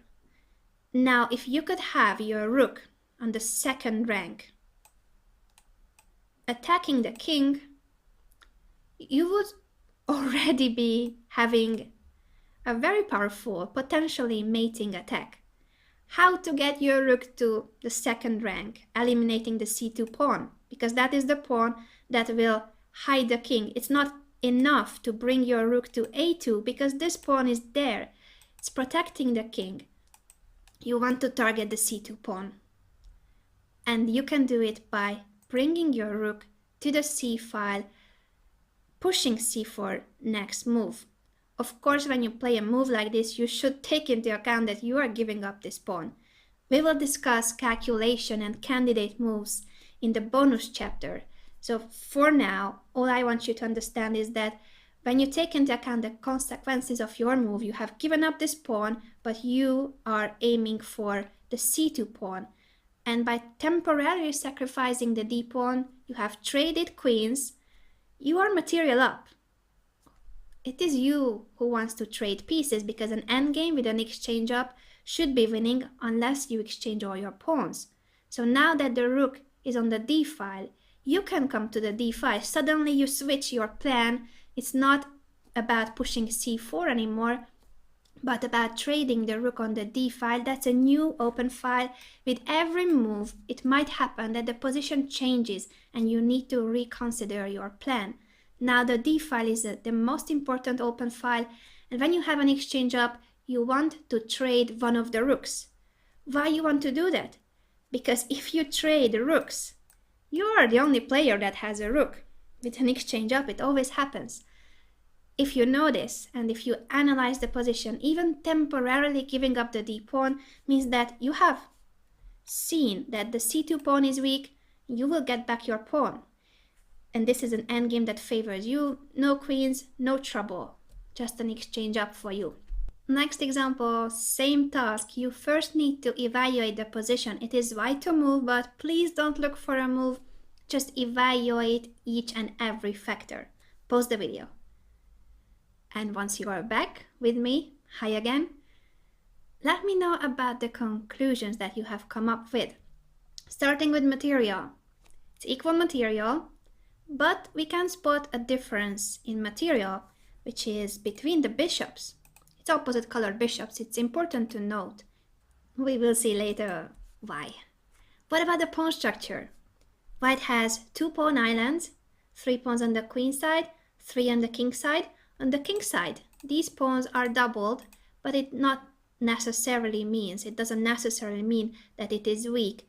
What is weak is the h file. Since there's no h2 pawn, it would be very painful if black managed to double his heavy pieces on the h file and threaten mate on h2 or on h1. So you should watch out for that when you analyze your king's safety and make sure that you prevent any kind of queen h5, rook f6, rook h6. That is because of the pawn structure. That's why I mention it right now. Black's pawn chain is very different. Black has 3 pawn islands. Normally it's better to have less pawn islands, but of course this is a general guide. You don't always have to count the pawn islands and say that, oh, I have more pawn islands, my position is bad. It's not always the case. But here what you can see for sure is that the d4 pawn is a passed pawn. Have you seen it? Have you seen it? Have you realized? It is a passed pawn, and that could be a dangerous factor if white doesn't pay attention to this pawn. Very useful for white that the bishop was on d3. So the bishop on d3, very well placed, blocking the passed pawn. How about the rest of the pawn chain? You might spot a weakness that white is already targeting, and that is the e6 pawn. It's a backward pawn. It couldn't join the d4 pawn. And now white is putting a lot of pressure on this pawn on the semi-open e file. It might be a real target for white now that you have 2 pieces attacking it. If white could manage to attack this pawn with even more pieces, this pawn might just drop. That is about the pawns. Semi-open file for white on the e file, as I mentioned, and for black on the f file. That's why this f1 rook, even though it looks very passive, is actually useful on f1 at the moment because the f2 square has to be protected. That is a target for black. The f2 square, one idea, as I mentioned, could be doubling on the h file. If he can, white of course will prevent it. And the f2 pawn is right now a target. That's why white cannot activate the f1 rook. Same about black's rook on e8 and the queen on f7. they are both protecting the e6 pawn. For the moment it looks like it's quite a balanced position with both black and white attacking and defending at the same time. The kings seem to be in a similar situation. We already mentioned the problems about white's king, the h file, the f2 spot as a target. At the moment, everything well protected thanks to the rook, the queen controlling the h5 square, but you shall keep this in mind so that you don't get into trouble. The black king is in a similar situation because there are also targets around the black king, being the h7 square, the main one. With this bishop on d3, often white will place the queen on this diagonal as well and threaten mating 1 on h7. It's not for the reason of making your opponent blunder a mating 1, but simply to make him weaken his king. We will learn more about how to create an attack and how to put pressure on your opponent in order to make him weaken his king in the coming chapters. For now, what you should see is that both kings should be careful. How about the pieces? We have mentioned most of them already, but let's compare. Queen on e5 is more active than the queen on f7. The rooks, well, similar situation, but if you need to single out the worst rook, then it's the rook on f1. Luckily for white, there's no piece that can attack this f1 rook. The f1 rook cannot move, so if a knight arrived on d2, we would lose material, but this is not the case here. How about the bishops? Because we have mentioned that it's important that it's opposite colored bishops. And the d3 bishop, we said that it's very useful, blocking the passed pawn of black and also eyeing the h7 square, potentially attacking the black king. How about the black bishop? Is it useful on a7? Well, it's protecting the passed pawn, but it's not doing more than that. So the a7 bishop is actually a passive piece, and it can't really be activated because that would mean that black drops the d4 pawn.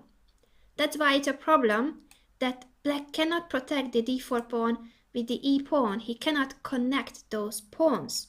It's just not possible. Now both are a target. The e6 pawn and the d4 pawn are the targets for white. And the context is that it is white who moves.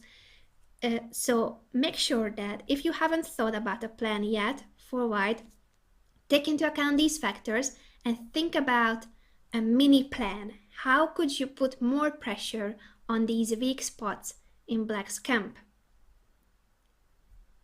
I hope that you have come up with the move c5. It's actually a very useful move.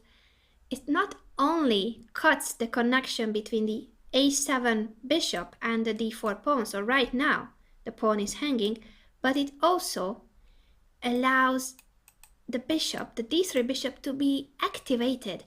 The bishop can go to c4. From the c4 square, it will be on the a2 ga diagonal, attacking the e6 pawn. So one more piece attacking this weak pawn on e6. And this position is very good for white. We will go into more detail about this game in the next chapter. So for now, what you had to evaluate was the situation that here, thanks to the better pawn chain, more active bishop, white has much better chances attacking black's weaknesses. Let's go for the next example. It is white to move in this position. Don't start calculating. Please go through the evaluation steps once again. Practice makes mastery. And decide what shall be the target in this position. Hope that you pause the video. If not, make sure you do it right now. And now I will reveal what I believe should be the conclusions. Material is equal. There's not much to talk about it. Lots of pieces on the board. So let's go through the pawn structure, the piece placement, and, important, the king's safety. Pawn structure. You see that white has 2 pawn islands, black has 2 pawn islands, but they are not symmetrical.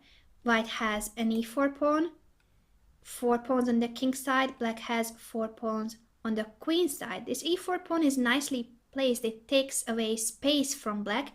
It's controlling the d5 square, central square, and it's supporting the f5 knight. We will talk about this knight later on. The d6 pawn is not as good as the e4 pawn. It's once again a backward pawn. It is actually a weak pawn and a potential target if you have a look at the pawn chain. How about the king's safety? All the pawns, both for white and for black, are right in front of the king, protecting the king. But there's one difference, and that is thanks to the pieces. This knight on f5 is annoying. This knight is attacking the g7 square. There's nothing going on at the moment. There are no tactics, but it's dangerous. It's getting dangerous when white has a knight on f5 attacking a spot right next to the king. Imagine if white could bring more pieces, then that would mean trouble. Now this doesn't mean that the solution here is to give a mating attack. It just means that the f5 knight is well placed and it could potentially help you build up an attack on the king side. The rest of the pieces are placed normally. All the white pieces here are developed. The a1 rook is still should be activated, so the queen will need to move and the rook can come to d1. Black has a similar situation. All the minor pieces developed. The rooks and the queen, well, they all need to be activated, but it's not so easy for black actually, because the queen is supporting the e7 bishop. Thanks to this dangerous knight on f5, for black it is more difficult to activate his heavy pieces. That is something to take into account, that he still needs to finish development, and it's not so easy to move away the queen, connect the rooks, and make the rooks come to semi-open phials or central phials, protecting the d6 pawn. Now, what shall be the target? Why I get rid of the colors and arrows?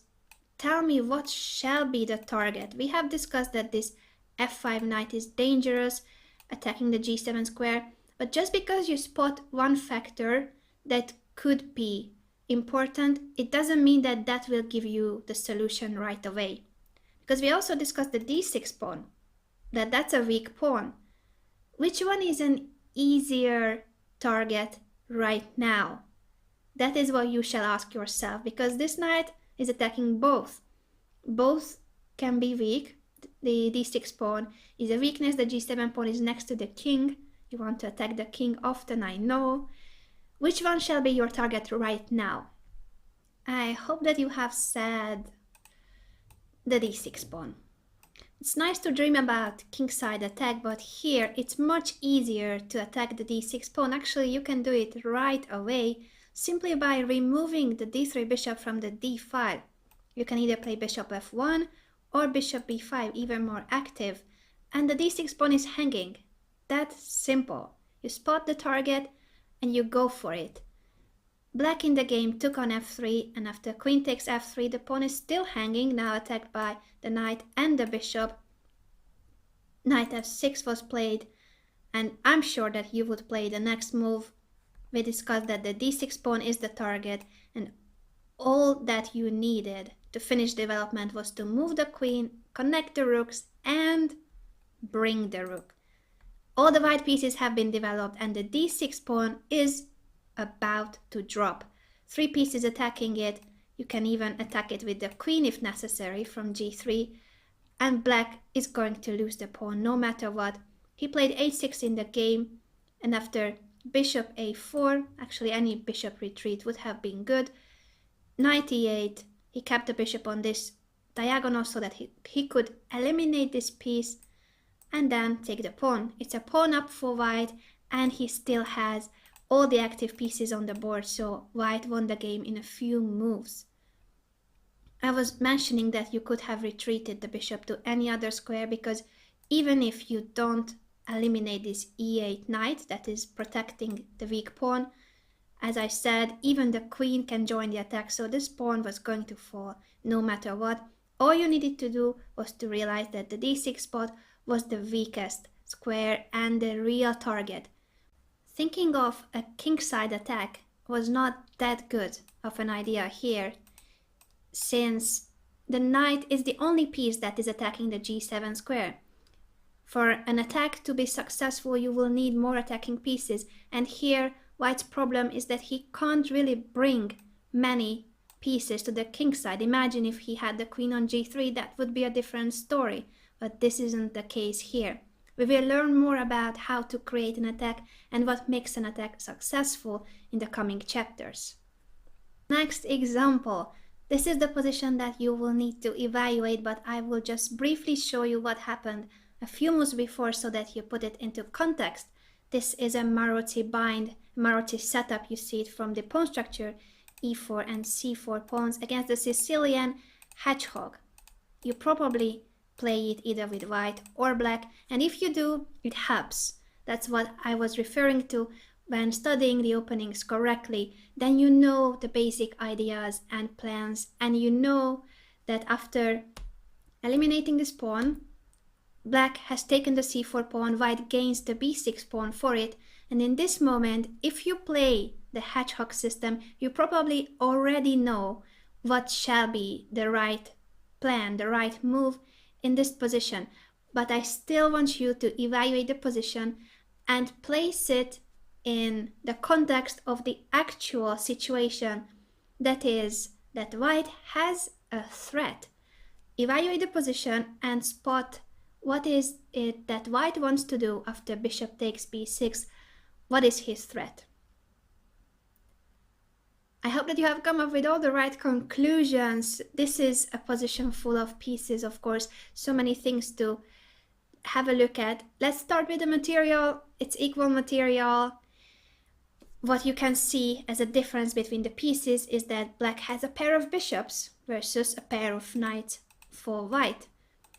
As the position is opening up, it will favor the bishops. So black will try to open the position even further, and that would allow his bishops to be a very powerful asset.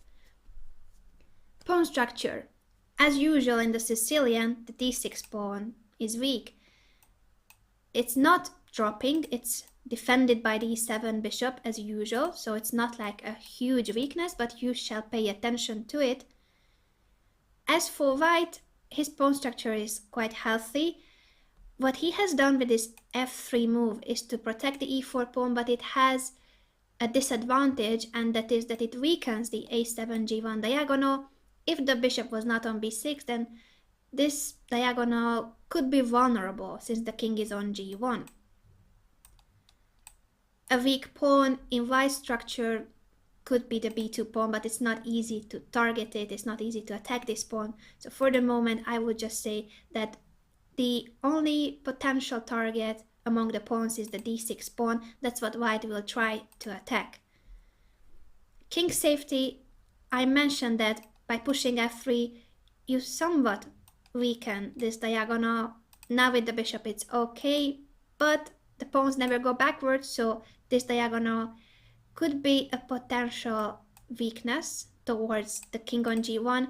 Black's king, on the other hand, is very safe. All the pawns are in the right place. The knight defending the king. There's nothing going on against the black king, that is sure. How about the pieces? The queen on c4 is very active, more active than the e1 queen. The rook on the c file, that's an open file. It's already nice that black has two heavy pieces on this open file. The other rook for black is not active. He would still need to develop it. Unfortunately for him, he cannot bring it to d8. That would be the normal square for the rook. Maybe in the future, if he chases away the bishop from b6, he could play rook d8. The rest of the black pieces, if we are already discussing the black pieces, as we mentioned, pair of bishops. This bishop on b7 has a nice diagonal, even though at the moment it's kind of restricted, the mobility of the bishop, but potentially there are pawn breaks, and I think you know what I mean. d5, that pawn break is very typical in the Sicilian, so that you would open up this diagonal and also open the diagonal of the other bishop and get rid of the d6 pawn. So that move, the d5 push, has a multi-purpose, and I'm kind of giving away the move, but not yet, because there's a threat that you need to detect. So After mentioning what the black pieces are doing, let's just go through the white pieces so that we have covered everything. The rook on the d file is nice because it's attacking the d6 pawn. It's a semi-open file, but the rook on f1 is a poor piece. It would need to be activated. Since the pawn is on f3, the rook could potentially come from f2 to d2 to c2 so that the rook would be activated. The queen on e1 is not well placed. That is something that white would need to improve. For sure that this queen was heading somewhere, probably to g3 or to h4 or to f2 before, when the pawn was still on b6. Something of that, I believe, is what white was planning, and that's why he placed the queen there. I'm trying to undraw these arrows. The knight on c3 is normal, of course. That's the usual square for the knight. Controlling the d5 square, but not controlling it enough, because black has many pieces supporting this d5 push.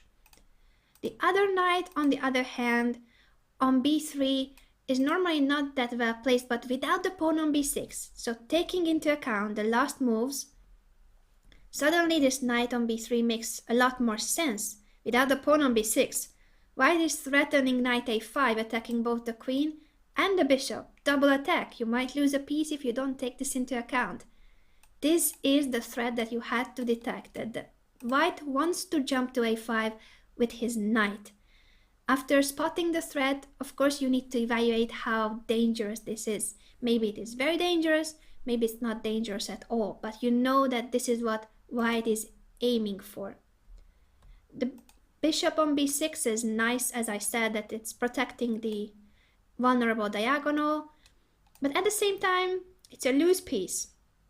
And we will learn, when spotting tactical motives and how not to blunder, that loose pieces are important to note. So the b6 bishop is not protected. And that can lead you to an important conclusion, that yes, white is threatening knight a5, attacking both the queen and the bishop. It's a fork. But by removing the queen to b4 after knight a5, queen b4, this is already a small calculation, but you need to deal with this threat with a concrete line. So this is not theory anymore. This is very practical. White is threatening knight a5, and you are taking into account whether it's a real threat. Knight a5, if white had the chance to move right now, knight a5, you still have queen b4 attacking the b6 bishop. So even if your bishop will be taken, let's just make an awkward move so that it would be white's turn. And then you see my point. Knight a5, you realize that it's not a real threat, because even if your bishop is taken, the b6 bishop was hanging too, and you win a piece because of the vulnerable a7 g1 diagonal. That's good news. If you realize that white's threat is not dangerous at all, then you can go on with your plan, and you know that if you play the hedgehog system, or you know the Maruti setup, you are familiar with these positions. That's why it's important to know how you play in the middle game. After the openings that you study, you must know what is the basic idea and plan. Here, one of the basic ideas is d5. You open up the position for the bishops, you weaken the e4 pawn. White has to either take on d5 or push e5, but that's already for the rest of the game. It's not so important, because after knight d7, once again this bishop is hanging. So all you needed to do was to realize that you could carry on with your plan here, pushing d5, not worry about knight a5. Let's go for the next example. It is another Sicilian. The threat is easy to spot. White has just played g5, but before you start calculating and care about the knight that is hanging, you shall evaluate the position so that you understand what is going on.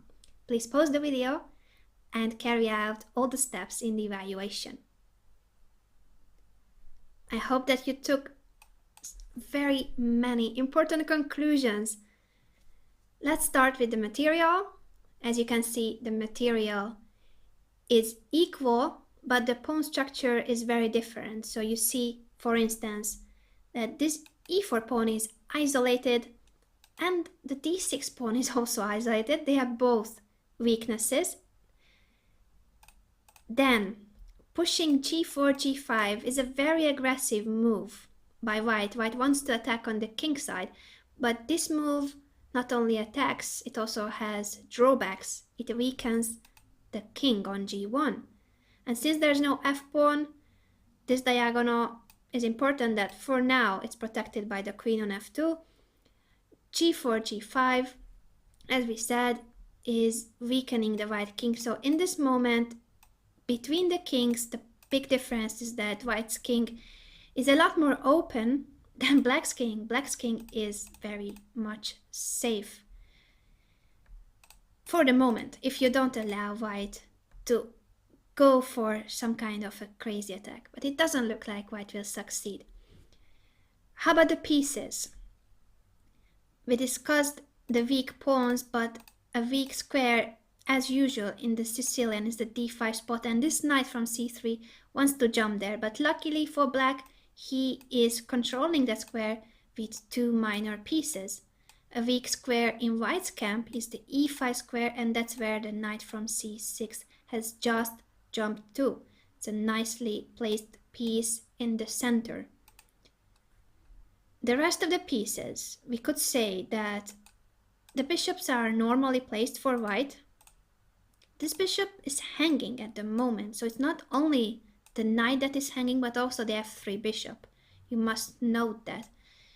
And the other bishop on b7 is dangerously placed for black. It's a dangerous diagonal since white has pushed g4, g5. If you see these factors in relation to each other, then you will realize that this b7 bishop has a big potential in the future. The g7 bishop is also on the long diagonal, but that diagonal is not so dangerous, especially if I could draw an arrow that is pointing at the right diagonal. As for the knights, we discussed the c3 knight and the e5 knight. The b3 knight is not that usefully placed right now. It could come back to d4 to be in the center. It's not doing much on b3. And the f6 knight is hanging at the moment. That is the biggest problem of the f6 knight, that it has to go somewhere, and it's not that obvious where you should jump with this knight. The heavy pieces, well, similarly placed. Queen on f2, queen on c7, similarly active. There's a semi-open file, the d file, the rook from d1 attacking the d6 weak pawn, the rook on d7 protecting this pawn, and potentially allowing the other rook to pass either to d8, which would be quite passive, or to c8, or to e8. So you still need to activate the f8 rook as black. As for white, he has finished development. The f1 rook is on a semi-open file, so white wants to keep the queen and the rook on the f file. You know the threat. The threat is that this knight will be captured on f6. You need to deal with this threat. But it is still important to evaluate the position, even when the threat is so obvious, because when you understand what's going on in this position and what is important in this position, you might consider another move, not a knight move right now, not going away with this knight, for instance, knight g4 could be a good move because it's attacking the queen, but you shall take into account something that we realized about the b7 bishop, that it has a great potential because the king is weak after g4, g5. How can you make this king even weaker? You can make this king even weaker by, pause the video if you haven't seen the right answer yet, taking this bishop. That is why it's so important to analyze the factors that rule this position. It's not urgent to move away the knight from f6. It's much more important that you first eliminate this bishop, because you want to be the only one ruling the light squares. Now this bishop is a king of the light squares. Of course, we are not giving mate yet, there's nothing going on immediately, but by eliminating the f3 bishop, you have weakened the white king. And now you can move away with the knight. Now you have the h5 square, since there's no bishop that could take your knight on h5 and weaken your king. And actually, this position, after rook d3, which was the next move of white, black found a really nice move, a really nice idea, and that is thanks to this very powerful bishop on b7. Now, the h5 knight is also attacking, so it's not like a very silly piece on h5. It is supported by the g6 pawn. Well, we don't really want to be trading pieces. If you want to attack, you need as many pieces, as many active pieces as possible. So what you need to do here is to weaken further the long diagonal in order to get access to the g1 king. And the right move is f5. And that's thanks to the capture on f3. You have eliminated the bishop and now you weaken the diagonal even further. It doesn't matter what white does in this position. He is much worse. This is a clearly better position for black. The pawn is pinned on e4, and even if he captures here, troubles come. Now on the f file, the bishop is pinned. All these pins and active pieces make black's position very much favorable. Let's go for the next example. It is black to move in this position, but let's place it in context. The last few moves were knight to e2, rook a c8, and rook to c1. Here, this is the moment where you need to evaluate the position, take into account all the factors from the guideline, and then decide what shall be the target of black. I hope that you have found many interesting details in this position. Starting with the material, which is equal material, but black has a pair of bishops once again. In this position, it doesn't seem to be an advantage to have the pair of bishops because the position is very much closed. In the future, maybe if the position opens up, then the pair of bishops will be a factor. For the moment, it's actually nothing in favor of black.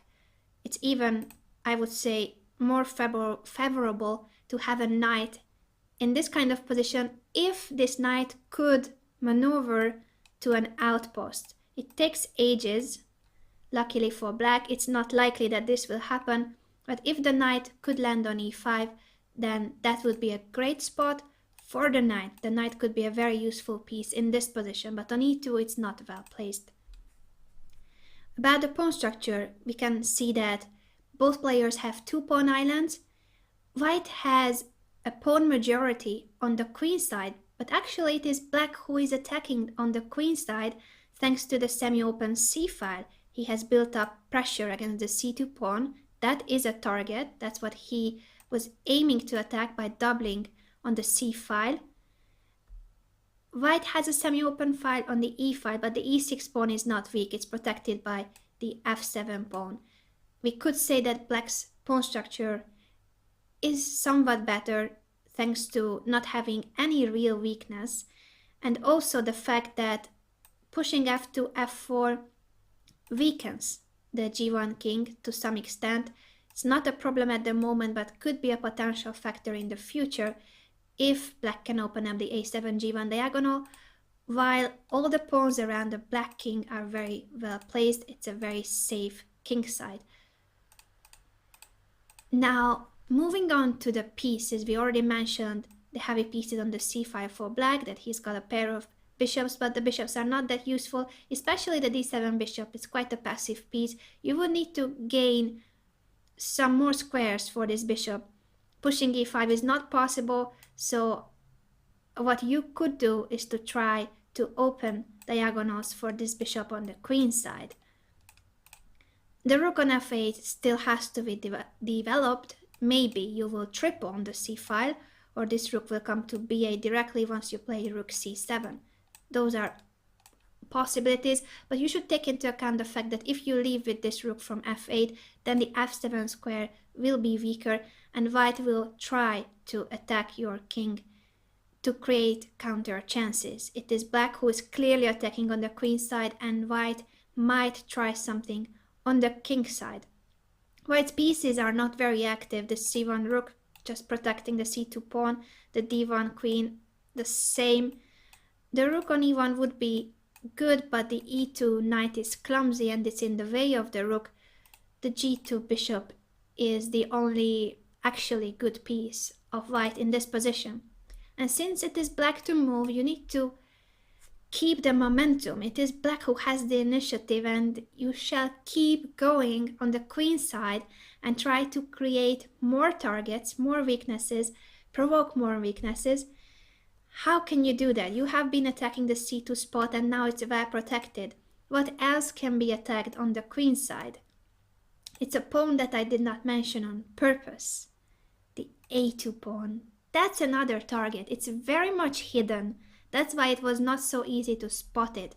But if you take into account the fact that black wants to play on the queen side, it's more than obvious. And also that you want some more space for this bishop, then the puzzle suddenly, all the pieces of the puzzle suddenly fit. In this position, if you push b4, you get some access to the a2 pawn. You can play queen a4 in the future, and at the same time you are creating space for your bishop on b5.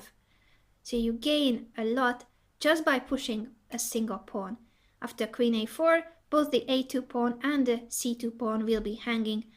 A move that could prevent queen a4 is b3, but it doesn't take away the weak pawns. The pawns are still weak on a2 and c2. You just need to be patient and get to attacking it now from the a5 square, queen b5.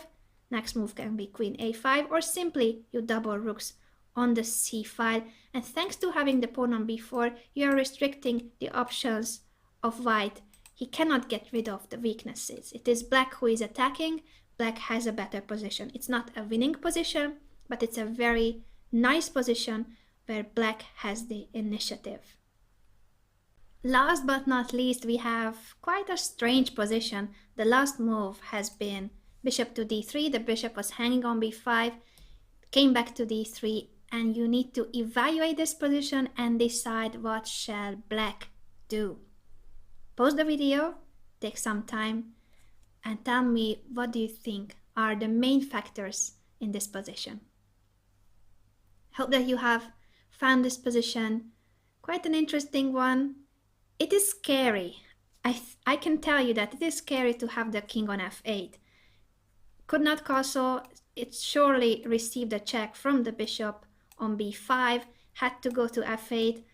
That's not nice. You want to castle, you want to have a king that is safe. So here, even if you skip the order of the steps, you realize immediately that the king is a big factor here, since it couldn't castle, and also there are double pawns on the f5, so it's not only vulnerable from this diagonal, but also there's nothing on the g file.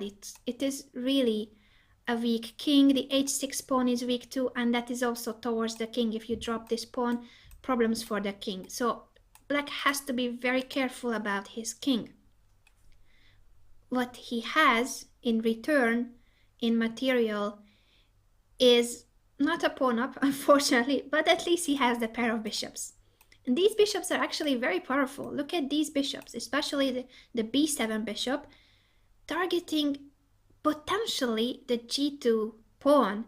And by doubling pawns on the f6, it doesn't only have drawbacks, it also has an advantage.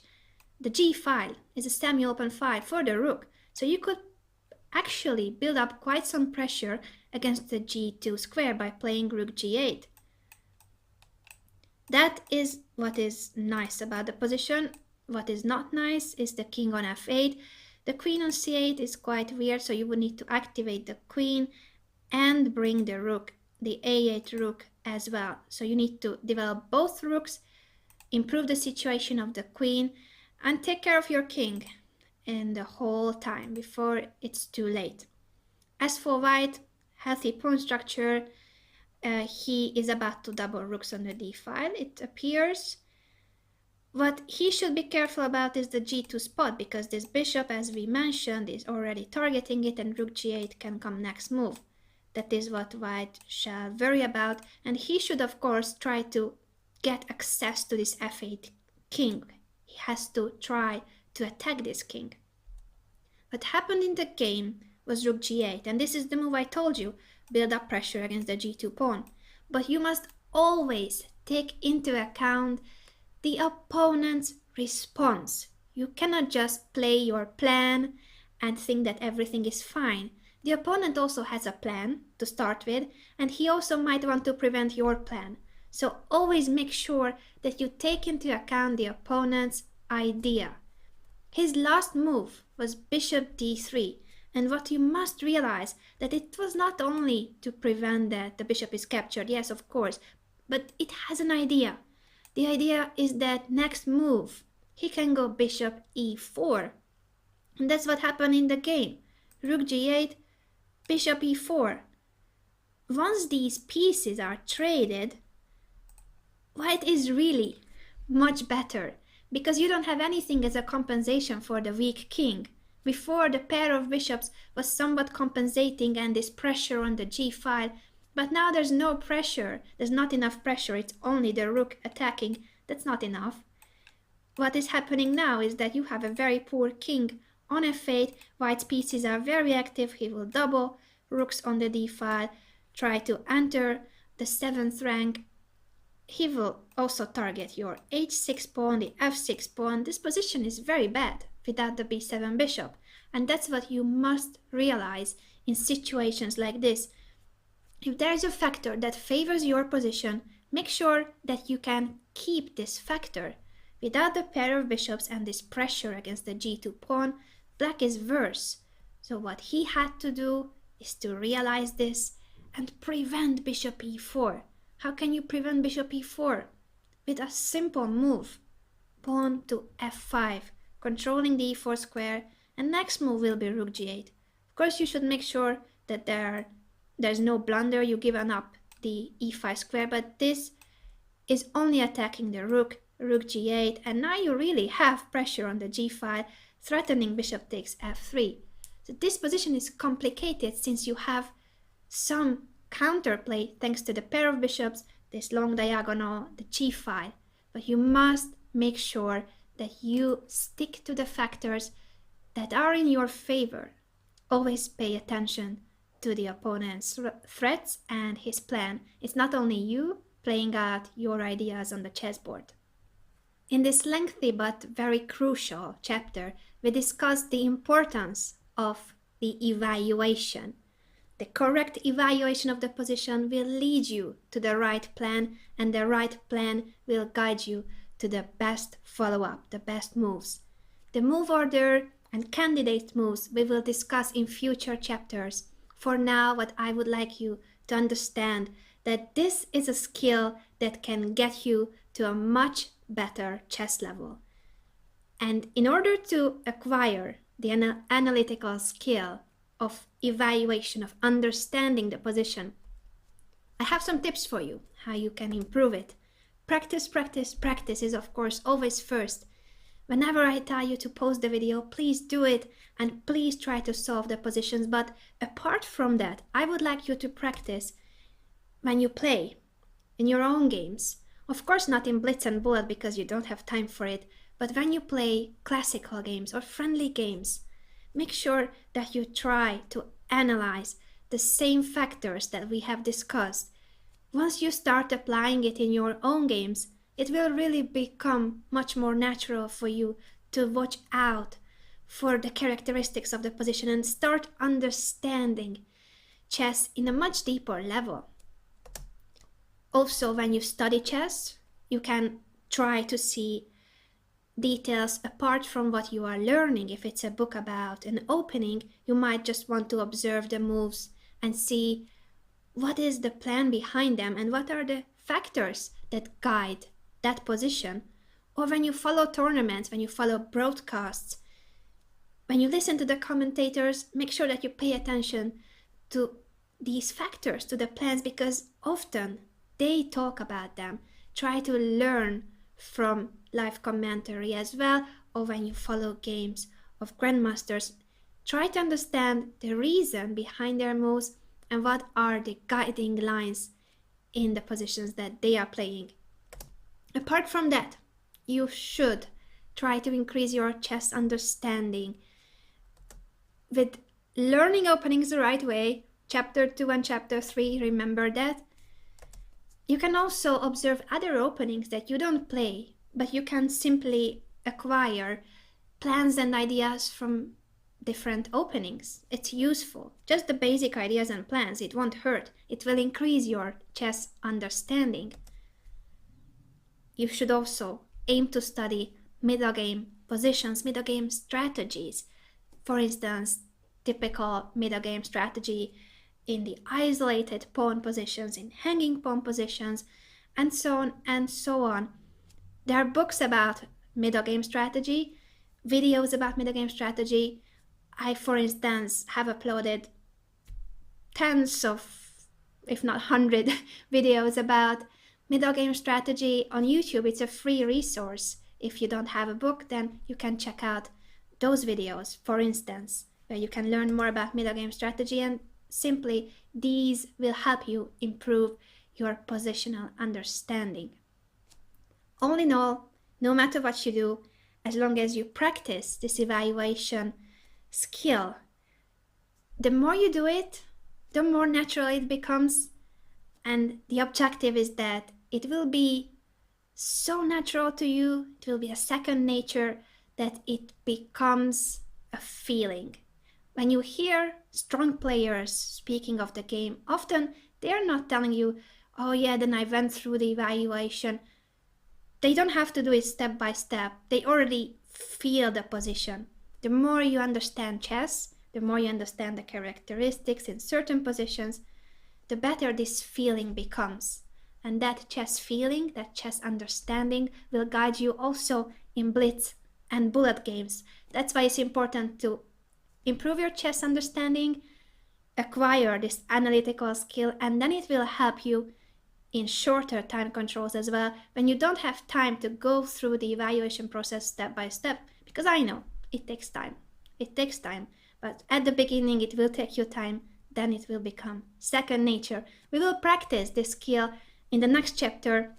I have skipped two positions in the end from this chapter, since in the next one we will discuss in more detail static and dynamic factors, and also we will see when do you need to evaluate the position.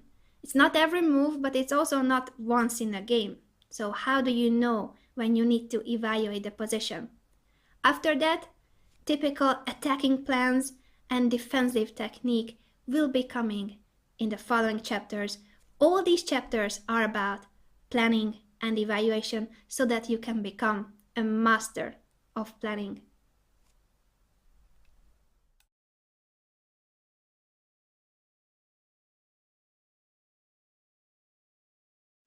Are you ready to practice further the art of understanding positions?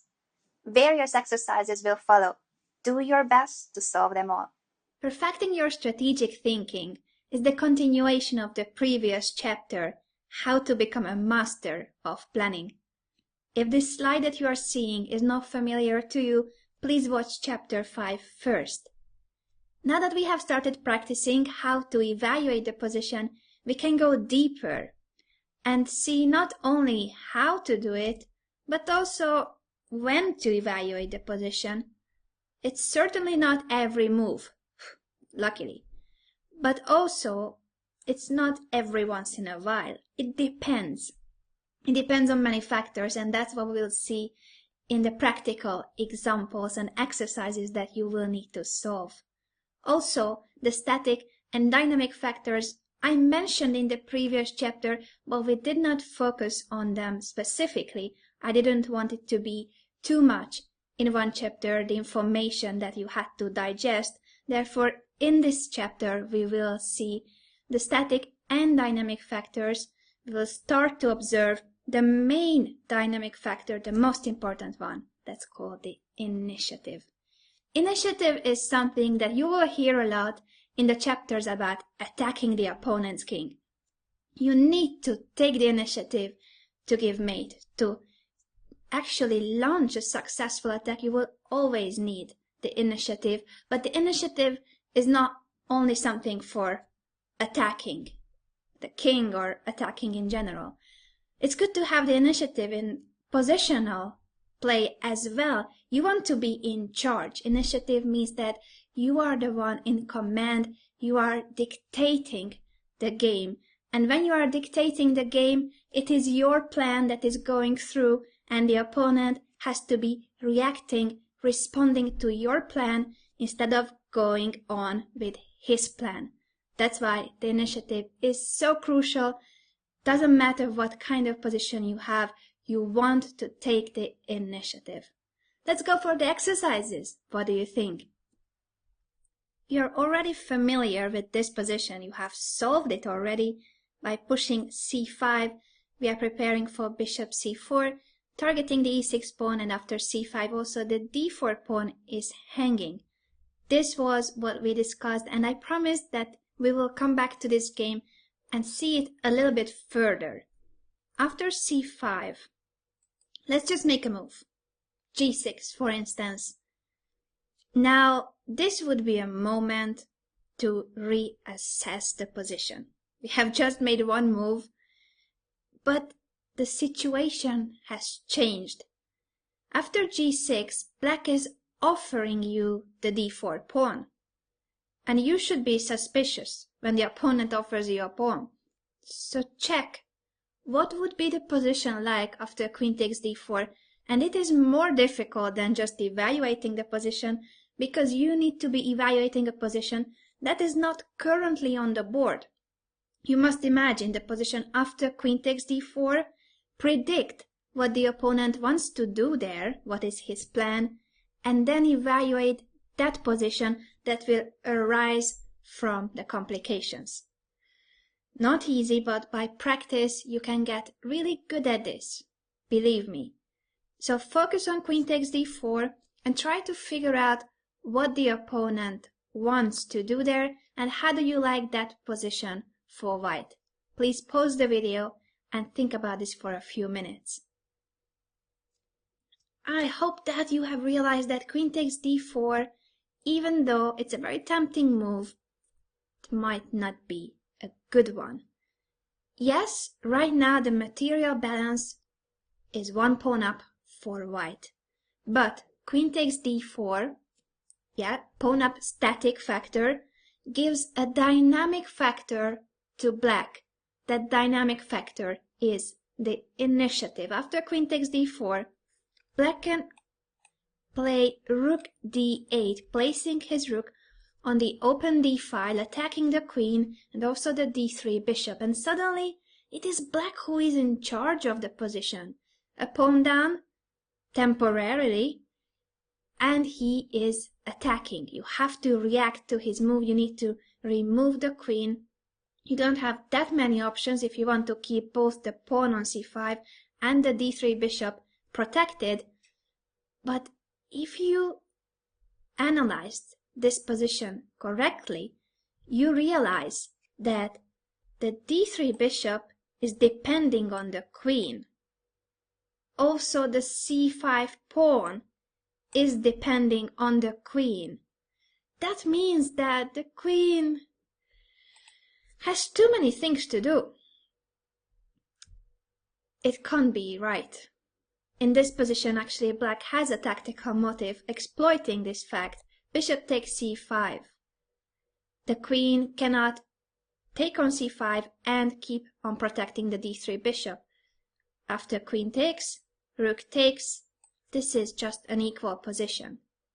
Make sure that whenever the opponent offers you free material, you are a bit suspicious about his intentions. Sometimes it's a blunder, of course. It's not always that you need to be cautious about capturing it, but calculate what's going to happen after such moves as queen takes d4. It's not a losing move, but you are giving away your advantage because you give a dynamic factor, the initiative, to your opponent.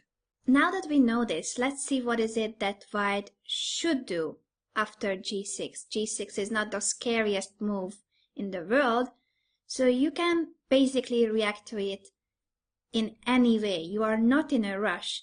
your position is better. You have a better pawn structure. After c5, black's pawn structure is suffering. Both the e6 and the d4 pawns are weak. Remember that.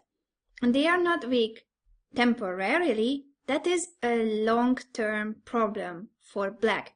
He cannot connect these pawns, and since he cannot connect them, they will be weak for a long time. Now, the previous position that we saw after queen takes d4 was problematic because you had too many pieces depending on the queen. One of them was the c5 pawn. If you realize that, based on the previous calculation, you can easily spot the right move, which is b4. You are still threatening queen takes d4. Next move, you could take the pawn if you want to, and you can play bishop c4 too, later on to attack the e6 pawn. Simple, isn't it? If you spot the idea of your opponent, his plan, you can easily prevent it. And it's much better to prevent it than realize that you are in trouble when the opponent is carrying out his idea, something that you missed. I would like to discuss with you one more possibility in this game. After c5, let's say that the opponent doesn't play g6. It wasn't a very useful move after all, but tries to hang on to the d4 pawn by playing queen f6 and offering a trade of queens. How would you assess this position? Do you want to trade queens, or do you want to keep the queens on the board? Think about this position for a moment. Assess the pros and cons of queen f6 and come up with the solution that you would consider a solution. Of course, there are more possibilities in this position. What would you play here? Would you take on f6? Would you move away the queen? Queen takes f6 is not a very recommendable move. It's not a bad move, but it's also not a very good one. It's not good because you are connecting your opponent's pawn chain. After g takes f6, he can play e5, and suddenly it's not sure at all that you will win any of his pawns. Make sure that you always take into account whenever the pawn chain would change. After queen takes f6, you are giving the opponent the option of taking on f6 with the pawn, altering, improving his pawn chain. Now, if you want to trade queens, because in this position I told you there are more good options. If you like endgames, you can of course say that I don't mind trading queens, but don't trade by capturing on f6. You can play, for instance, b4, protecting the c5 pawn, and you allow the opponent capture on e5. Now this is a very different trade of queens because you keep his weakened pawn structure. The isolated pawns are still on the board. You are controlling the e5 square with your rook. You're about to double rooks on the e5. You can play bishop c4. This is still a very nice position for white. But actually, the very best decision after queen f6 is to keep the queens on the board. Because your queen can be more valuable. It was already a very nice piece on e5, but even if you move it away a little bit, it will still be a very powerful piece, more powerful than black's queen. So if you are not afraid of the black queen, then keep the queens on the board and realize that by placing the queen on f6, black has actually stopped protecting the b7 pawn. Every move has consequences. Always make sure that you pay attention to what has changed in the position that is right now on the board and where that piece was before making the move. The queen from f7 was protecting the pawn. It was not protecting the d4 pawn, it was protecting the b7 pawn. After queen f6, it is protecting the d4 pawn, but not the b7 pawn. Why is it so important? Because the d3 bishop was already eyeing the h7 pawn. Do you remember when we analyzed this position and we said that this d3 bishop is not only blocking black's passed pawn, but it is also targeting this h7 spot. Now, after queen f6, this is the moment to take advantage of it. It's a double attack. Both the h7 pawn and the b7 pawns are hanging. And if black wants to be smart and takes on c5, sacrificing the h7 pawn, that would be a very horrible decision. After queen takes h7, king f7, queen h5, double attack picks up the bishop. This takes a simple calculation, but queen e4 is based on logic. The logic behind this move is that the b7 pawn has become a loose pawn. It's not protected, and the h7 pawn was already a potential target. When you connect these two targets with queen e4, you realize that you are winning a pawn. It doesn't really matter what black does here, you will pick up more pawns than he does. Let's go for the next example. You see that in this exercise we are still at a very early stage of the game. You might even recognize the opening. This g3 setup is quite telling when the bishop is on g2, and in a d4 opening, that is the Catalan. You might play it, you might not play it. It doesn't really matter in this moment, because I believe that you can find the right way to proceed even if you don't know this opening. It is right to move. Don't look for a move yet, please. Evaluate the position and take into account all the factors that could be potentially important in this position. Pause the video and come up with the right conclusions. I'm sure you did a great job. Material is equal, all the pieces are equal, kings are similar, so the main factor here is called development, and that is another dynamic factor. It will happen often in your games that after the opening, or even when you are still in the opening, either you or your opponent might be ahead in development. It can also happen to you that your opponent still has his king in the middle of the board. When you already castled, you can start attacking this king in the middle of the board. That is one of the patterns that we will see when attacking the opponent's king. But here, both kings are castled. This position is not about king safety. It is about development in general, the development of these pieces, or better to say, the undevelopment of those pieces. White has almost finished developing all his pieces. What is the only piece that has not been developed? The rook. And actually, rook a d1, finishing development, placing the rook on the d file, threatening d takes c5 is the best move. It is that simple. You realize that development is the most important factor in this position, and taking the initiative. So by playing rook a d1, you complete your development, and you tell black, hey, can you also do that? Because black is lacking quite many tempi to finish moving, activating those pieces on the back rank. And he has to face real problems now after rook a d1. If the position opens up, he can be in trouble with those undeveloped pieces. Let's see, for instance, how can he develop? He has to try to move this bishop, but for that, he would need some space for this bishop. If he moves this knight away, then that's when trouble comes on the d file. After d takes c5, you've just taken a pawn and you are attacking the queen. So this is obviously bad for black. If he can't move away the knight, the other option would be moving the b pawn, creating some space for the bishop on b7.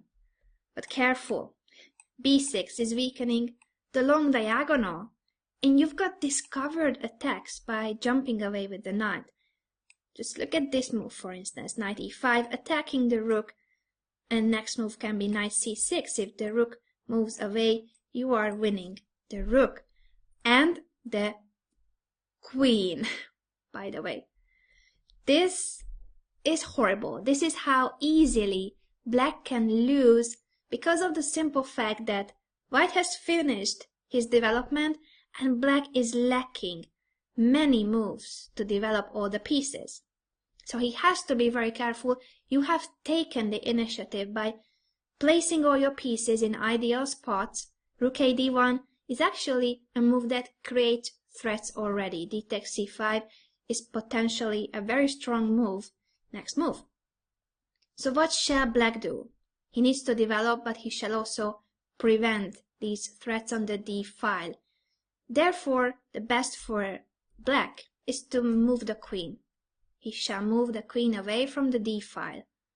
Now, if you take on c5, he will take back, either with the knight or with the queen. This position is nice. It is still a nice position for white, but I would suggest that you keep the initiative in a more powerful way. And that is the power of threats. And by threats, I mean a tiny little move, that is a3. a3 is not a hidden threat. You clearly want to push this pawn to b4. The idea is that you can now take on c5, and knight takes or bishop takes c5 are both not possible, thanks to b4 fork winning a piece. It is true that black can still take back with the queen on c5, but then you have a different option, another unpleasant move. Let me show it by playing something that ignores white's idea. Let's say knight f8. Black wants to develop, and he doesn't realize that his position is dangerous, very dangerous. After d takes c5, queen takes c5. Remember, bishop takes, loses because of b4, so queen takes c5. And now another idea that is also possible, partially because of the a3 push, knight a4. This pawn takes away the b4 square from the queen. The bishop takes away the c7 square, the rook controls the d file, the queen is hanging, it barely has squares. Only a very few are still available for this queen. It is really getting very much problematic for black. If queen h5, you can follow up with, for instance, rook e5, chasing further the queen. If queen a7, trying to hide the queen, it can be even worse after bishop e3, queen b8, and knight b6. You're basically trapping either the rook or the queen. If the rook moves, you have just trapped black's queen. This is a beautiful position, and it just shows how powerful it is to have the initiative. All that we did was to play powerful, threatening moves. a3. If the opponent is not careful, you can end up winning the game simply because you play powerful, forcing moves when you have the initiative after you have developed and you have this dynamic factor in your favor, the development advantage in development. So a3, black really has to do something about your ideas, and once again you are dictating the game. You have the initiative because he is reacting to your ideas and he cannot continue with his development. C takes d4 should be played so that there's no d takes c5.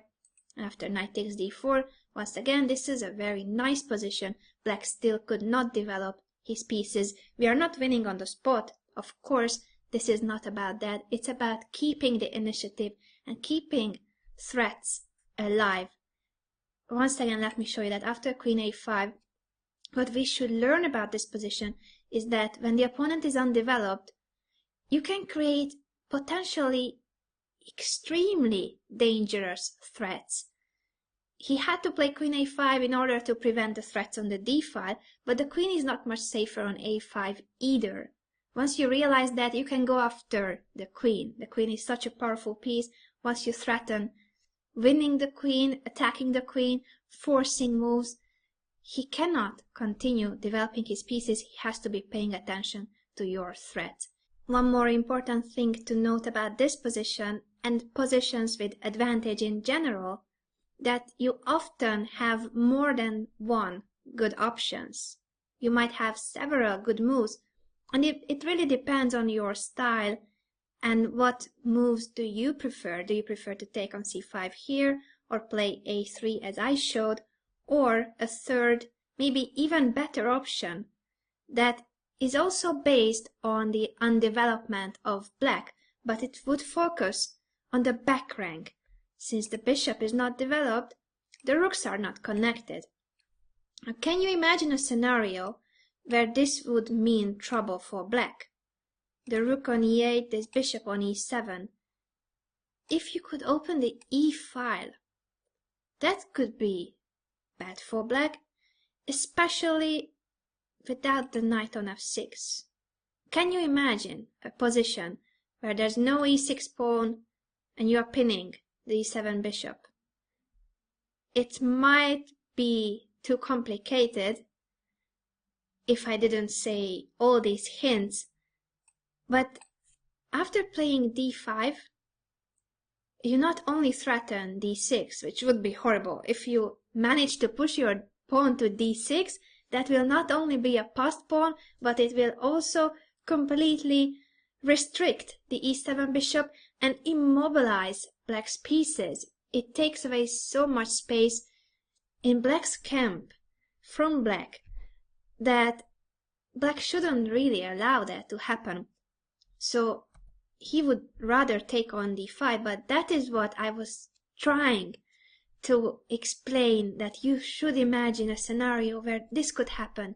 After e takes d5, you have just opened the e file. This is what we wanted. But instead of the automatic capture, this is something you should prevent. Never take back automatically. C takes d5 is the automatic natural move. Make sure that you consider the other options as well. If you want this e file to be really, really powerful, then you will consider knight takes d5. And then you realize that this is a very strong move. After knight takes, c takes. Now this is really a pin on the e file. The rook is not protected after the knight is eliminated from f6. You're threatening d6, winning a piece. He cannot move the bishop away to protect the e8 rook. He cannot move the rook away because the e7 bishop would be hanging. This position is suddenly losing, it appears. He can protect the rook by playing queen d8, but this is very sad that black has to be going back to the back rank. He's not developing, but he's even placing the developed pieces back where they belong. And secondly, you can build on this pressure. What I always suggest, what we saw in case of the move a3, and now in this position d6, is of course a very nice move, but keep the threat alive. It's much better to have it in the air and play it in the best moment than play it immediately. So how can you make d6 a bigger threat? How can you build up this threat? The answer is by bringing more pieces to the e file. Keep the pressure, keep building it, keep the initiative going. Now you're threatening to double or triple heavy pieces on the e file and win the e7 bishop. This is a horrible position for black. I believe he's lost. So in fact, in the position that we were observing, rook a d1, natural developing move, already creating threats because black is undeveloped, white has just finished development, has very nice piece set up, and he's about to open the position. So once you have finished development and you see that your opponent is undeveloped, you can take action, take the initiative, start creating threats. And remember that often there are more good options. It doesn't really matter which one you choose, as long as you realize that you have all those great options. Let's go for another example. This is another position right after the opening. White to move, since the bishop is hanging on c4. This is quite obvious, but don't look for a move immediately. Make sure that you evaluate the position. Pause the video and take a moment to evaluate this situation. Let's see what you came up with. The material is equal, same amount of pieces, same kind of pieces, but the pawn structure is very different. This is an isolated queen's pawn. You might have heard about this pawn. You might even play openings where you have an isolated pawn, and in return for the structural weakness, you have initiative. You have a very active position, and you want to attack when you have the isolated queen's pawn. Black, on the other hand, has 2 pawn islands. You have 3 as white because of the d4 pawn. Black has only 2, but his pawn structure is not that healthy either. He has pushed e6 and f6, which now means that, for instance, the g7 bishop is not very happy. The diagonal of that bishop is locked by the f6 pawn, and e6 is blocking the other bishop's diagonal. Yes, he needed to build this d5 spot, a strong hold. He doesn't want to allow that white will manage to push d5 himself, so he built a blockade on d5. And now after knight a5, he wants to force white to do something about the bishop, preferably retreat with the bishop, and then black could develop his pieces. Once again, we are seeing a position where black is lacking development. Yes, white also still needs to develop the queen and the rook, but at the moment, the white pieces that are developed are more active than black's pieces. And the knight on a5, it is attacking the bishop, but in itself is not a good piece. You normally don't want to place your pieces on the edge of the board unless it's a special case or a temporary base. Therefore, in this moment, after realizing that once again you have advantage in development, even if you don't have all your pieces developed, but you have more active pieces, you are ahead in development, you want to take the initiative by going for forcing moves. So you could retreat with the bishop, there's nothing wrong with that, but that's not the most powerful continuation. Bishop d3 doesn't force black to do anything. He can, for instance, take on c3 and then play bishop d7. So he is in a worse position. I believe this position is very nice for white, but it's not that much of an advantage because you haven't really prevented black from developing his bishop. The only way to force issues is by capturing on d5. I don't know if you have a preference for bishops, but I hope that in positions like this you can give up those biases and you don't want to stick to the bishop just because it's a bishop. Bishop takes d5 is a very powerful move because black has to take back, and now the pawn structure has changed. Every time there's a significant change in the position, you should reassess the position. And actually, to be more frank, you need to do this before you play the move. So when you consider bishop takes d5, you must consider that this move modifies the pawn structure. You are looking at a totally different scenario here. It's just a move difference, but the pawn structure has changed. This is one of the cases. When the pawn structure changes, you must re-evaluate the position. You don't have to go through everything one by one, but you do need to compare what has changed. What changed is that this pawn is now standing on d5, and the bishop has been traded for a knight. Totally different pawn structure, still white is ahead in development, and still white wants to keep the initiative going. So by capturing on d5, he made sure that there's no hanging piece in this position. He can do whatever he would like to. And that's why it's great to go for forcing moves. Bishop takes d5 was a forcing move, and now white is free to go for an attack. Threats already in the air, knight c7, knight d6. These are potential jumps that can be very annoying. In this very moment, especially knight c7, after knight c7 you see that the rook can only go to b8, and then you would have a discovered attack on this diagonal. How can black prevent knight c7? Well, by playing rook f7, but once again, you are dictating what's going on in the game because you are threatening and the opponent is reacting. He is not developing his pieces because he's paying attention to your threats. You are making him react instead of letting him play what he wants. You could, for instance, now develop your rook because it is not only a great move, a developing move that takes an open file, but you renew the threat of knight c7. Ouch.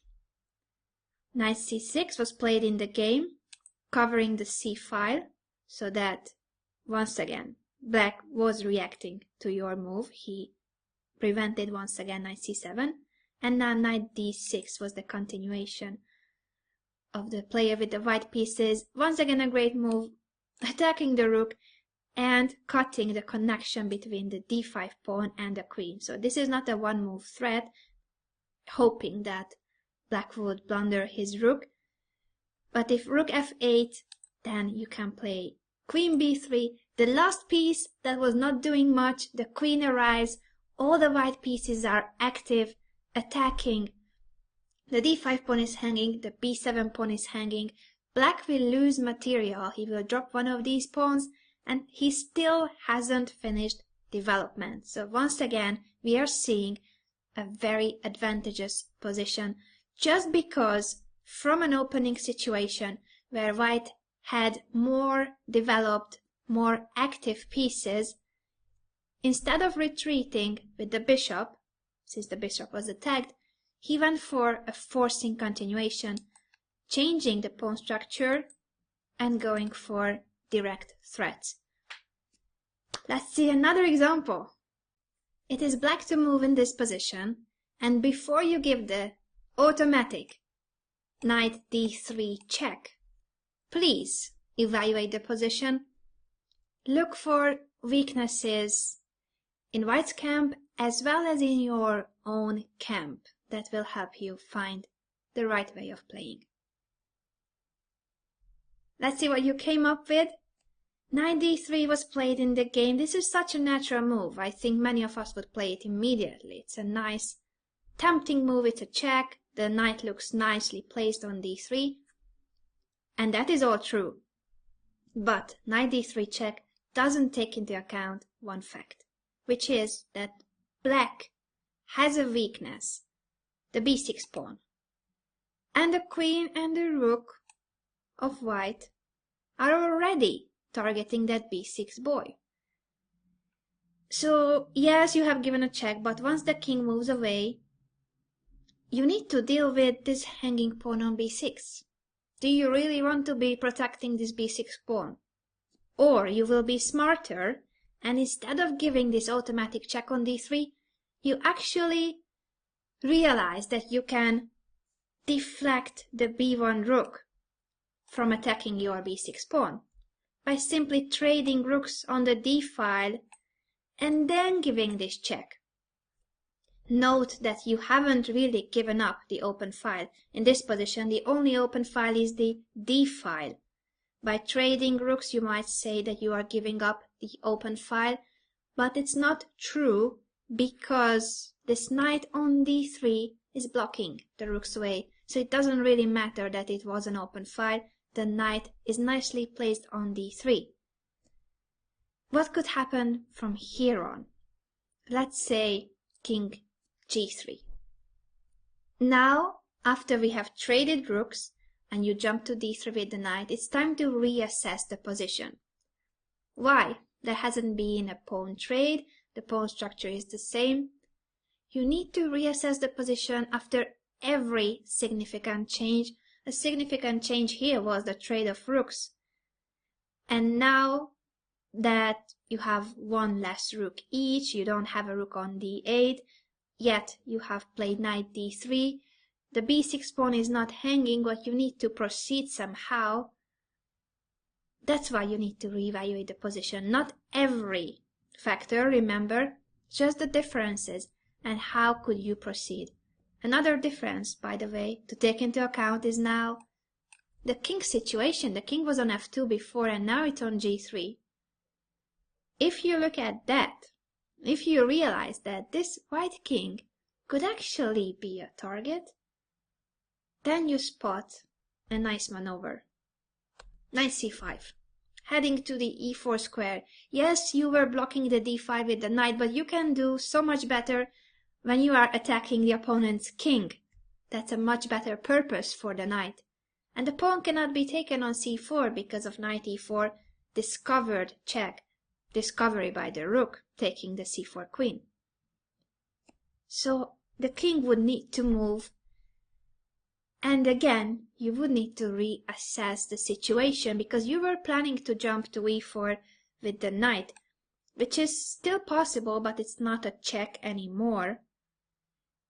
And the king has changed the situation. The king was on g3, now it's on the second rank.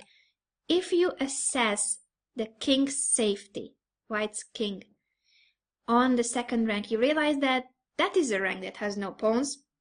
You wish you had a heavy piece on the second rank, and if you wish, you might make it become reality.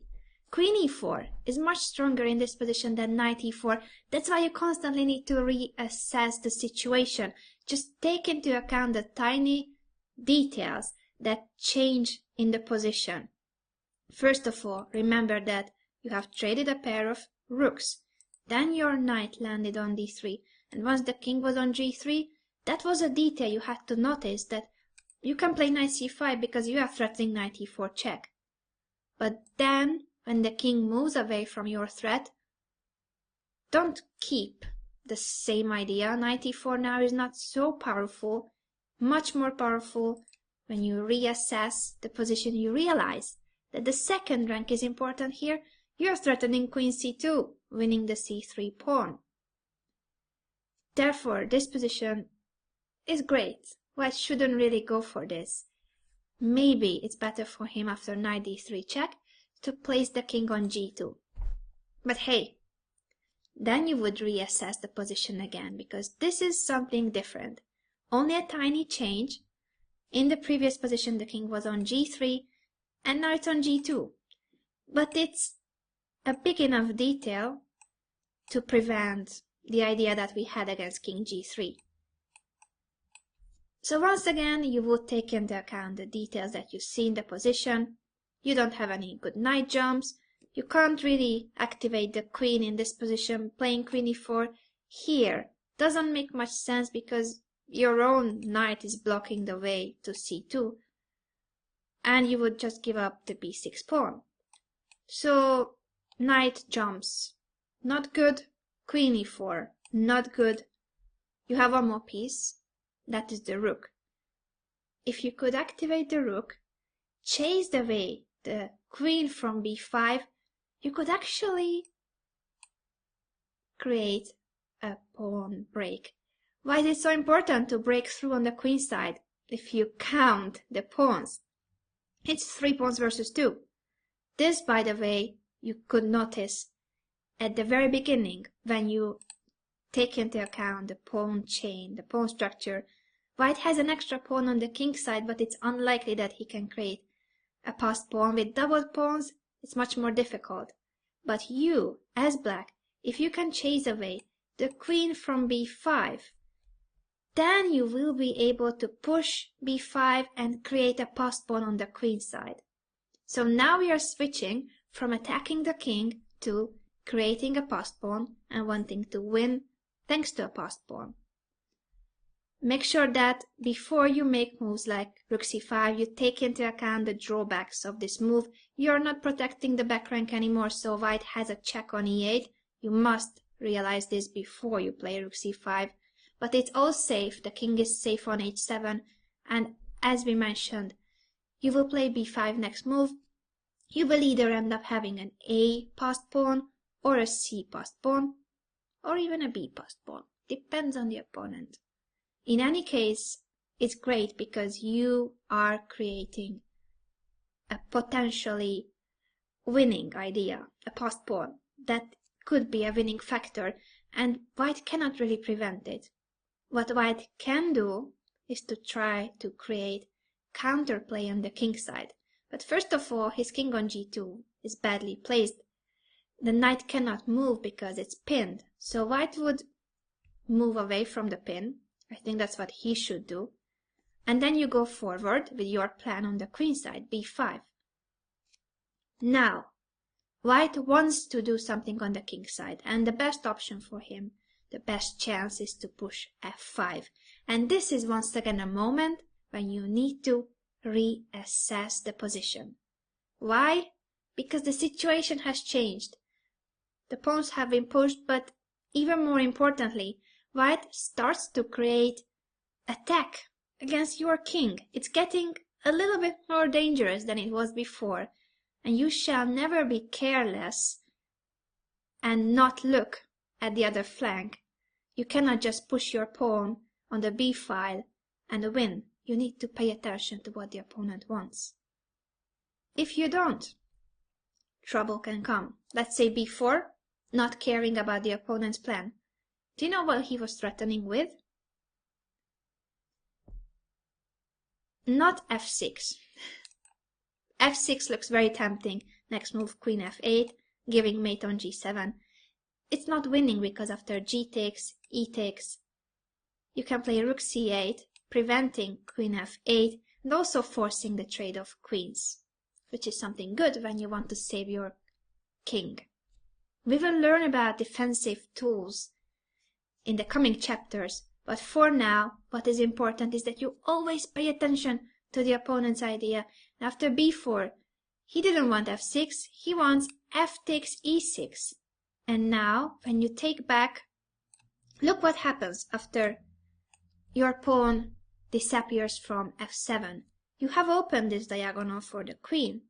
Doesn't look any dangerous because you have a pawn on h6 and another on g7, but it's just temporary. One of the greatest defensive tools that you will learn from this course is called perpetual check. I'm sure you have heard about it, but we will train our eyes to look for a way to create perpetual check. Knight g5 gives up the knight, but saves the day. H takes, queen h5, and you have perpetual check. Black cannot do anything. And this is all because white realized that there was a lot of trouble coming on the queen side. He cannot just sit and wait until you create a passed pawn and promote it to a queen. He had to do something. And what he did, and he did very well, was to create counterplay against your king. f5 threatens f takes e6. That's a huge threat. If you can't take that pawn back, then he will have a passed pawn himself. So you must realize what the opponent wants in each and every stage of the game. Every move the opponent makes, always ask, what is the idea? What does he want?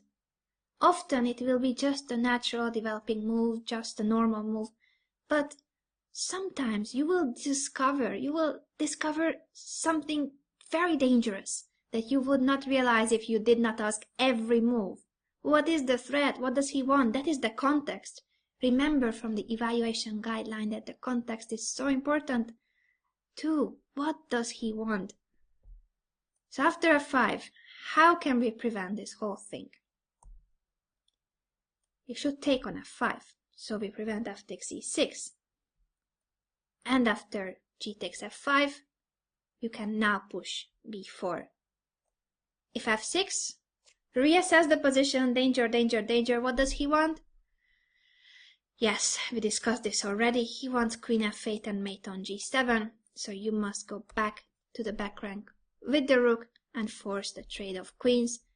Of course, you would love to play this endgame. You will eliminate the e7 pawn and you have passed pawn or passed pawns on the queen side. One more trick that white has is after e takes f5, not taking back on f5, but e6. Sorry, e6. I meant here. What does he want? Does it ring a bell that he wants you to move this f7 pawn away? Because then he would once again have perpetual check. Don't fall into the same trap. Same idea, different move order, different pawn pushes. e6. Therefore, you must focus here. He wants to play knight g5 next move if you take here. What can you do to prevent knight g5? Can you control this square with one more piece? Not just the pawn. Yes, you can. And that is also something we will learn when studying how to defend more effectively, is that you need more pieces.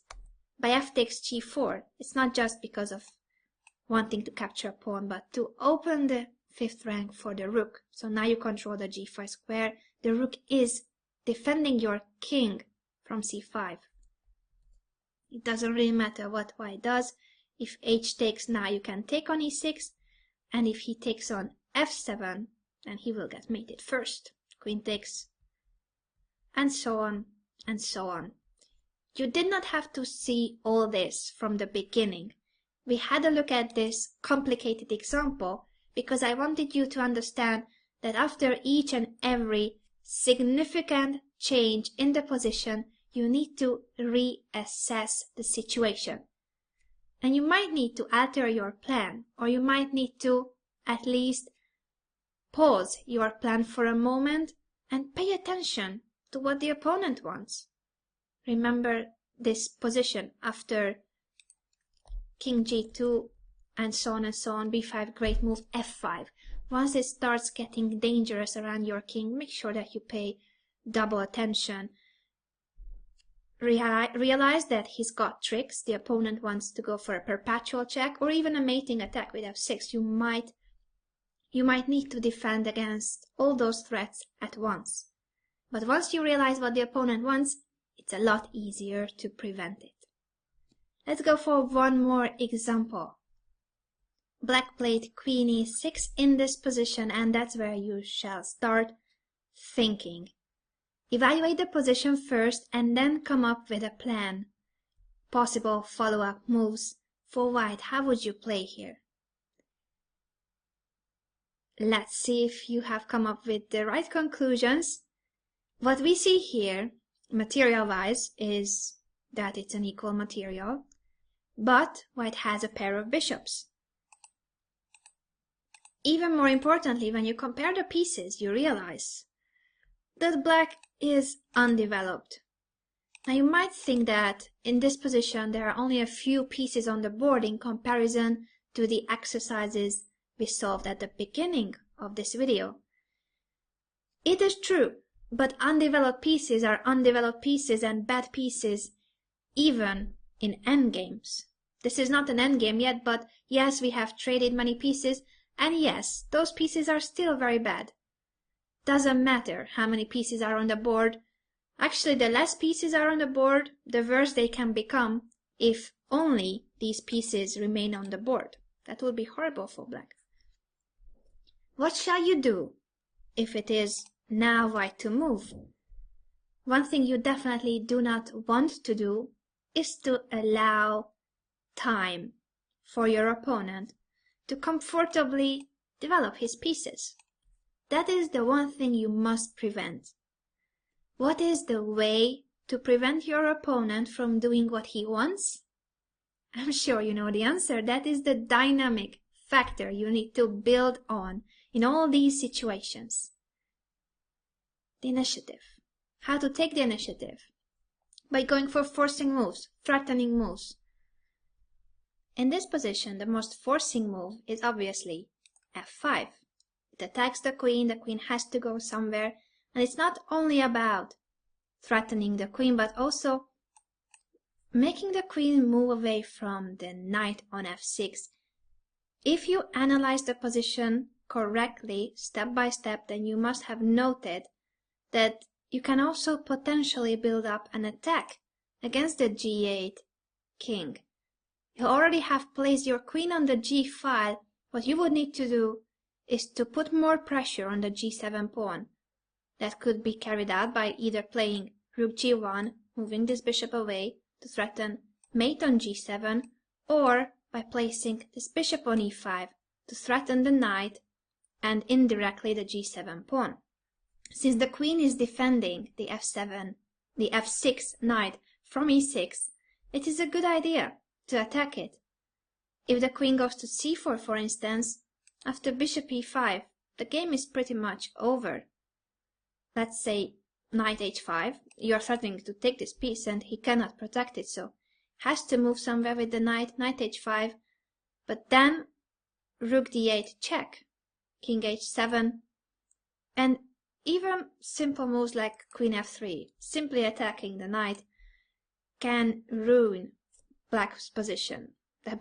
The black knight has to go back to f6, but after this trade, completely destroyed pawn structure, followed by an immediate mate. Ouch. That's all because of these undeveloped pieces. Thanks to those pieces, we could enter black's camp with rook d8 and now give mate. It can be this simple if you realize that black's undeveloped pieces make you have the dynamic advantage of the initiative. If you take it, you must take it by playing forcing moves. f5, bishop e5. All these moves are really forcing. What if black plays somewhat better after f5? He realizes that he has to protect at least the back rank so that you cannot play rook d8 after bishop e5. Well, queen e8, alright. Now bishop e5 is still a great move because the bishop is nicely placed, attacks the f6 knight and the g7 pawn as we said before, and you still open up the d file for the rook even if you can't play rook d8.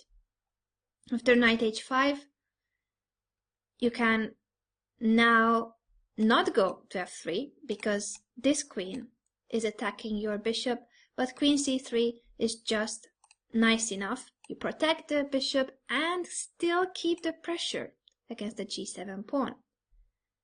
Once again, it's not easy for black to do something. He cannot just try to develop.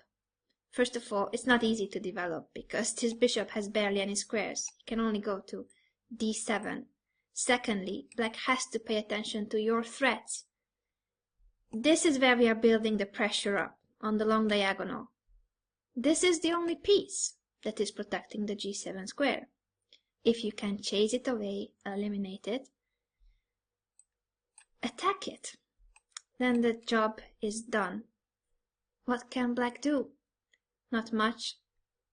If he goes back to f6, you will simply take this and take on f6. Next move rook g1 and you have won the game. Once again, what we see is that after queen c3, even if this was just a move that went away from the attacked square on g3, still protecting the bishop on e5, you are not allowing black develop by constantly keeping threats in the air. Now bishop f3. So queen e7 is perhaps the only move after bishop f3. At least black can go back to f6 without losing a pawn. And here you need to reassess the position. Why? Because you have a potential capture that will change the pawn structure.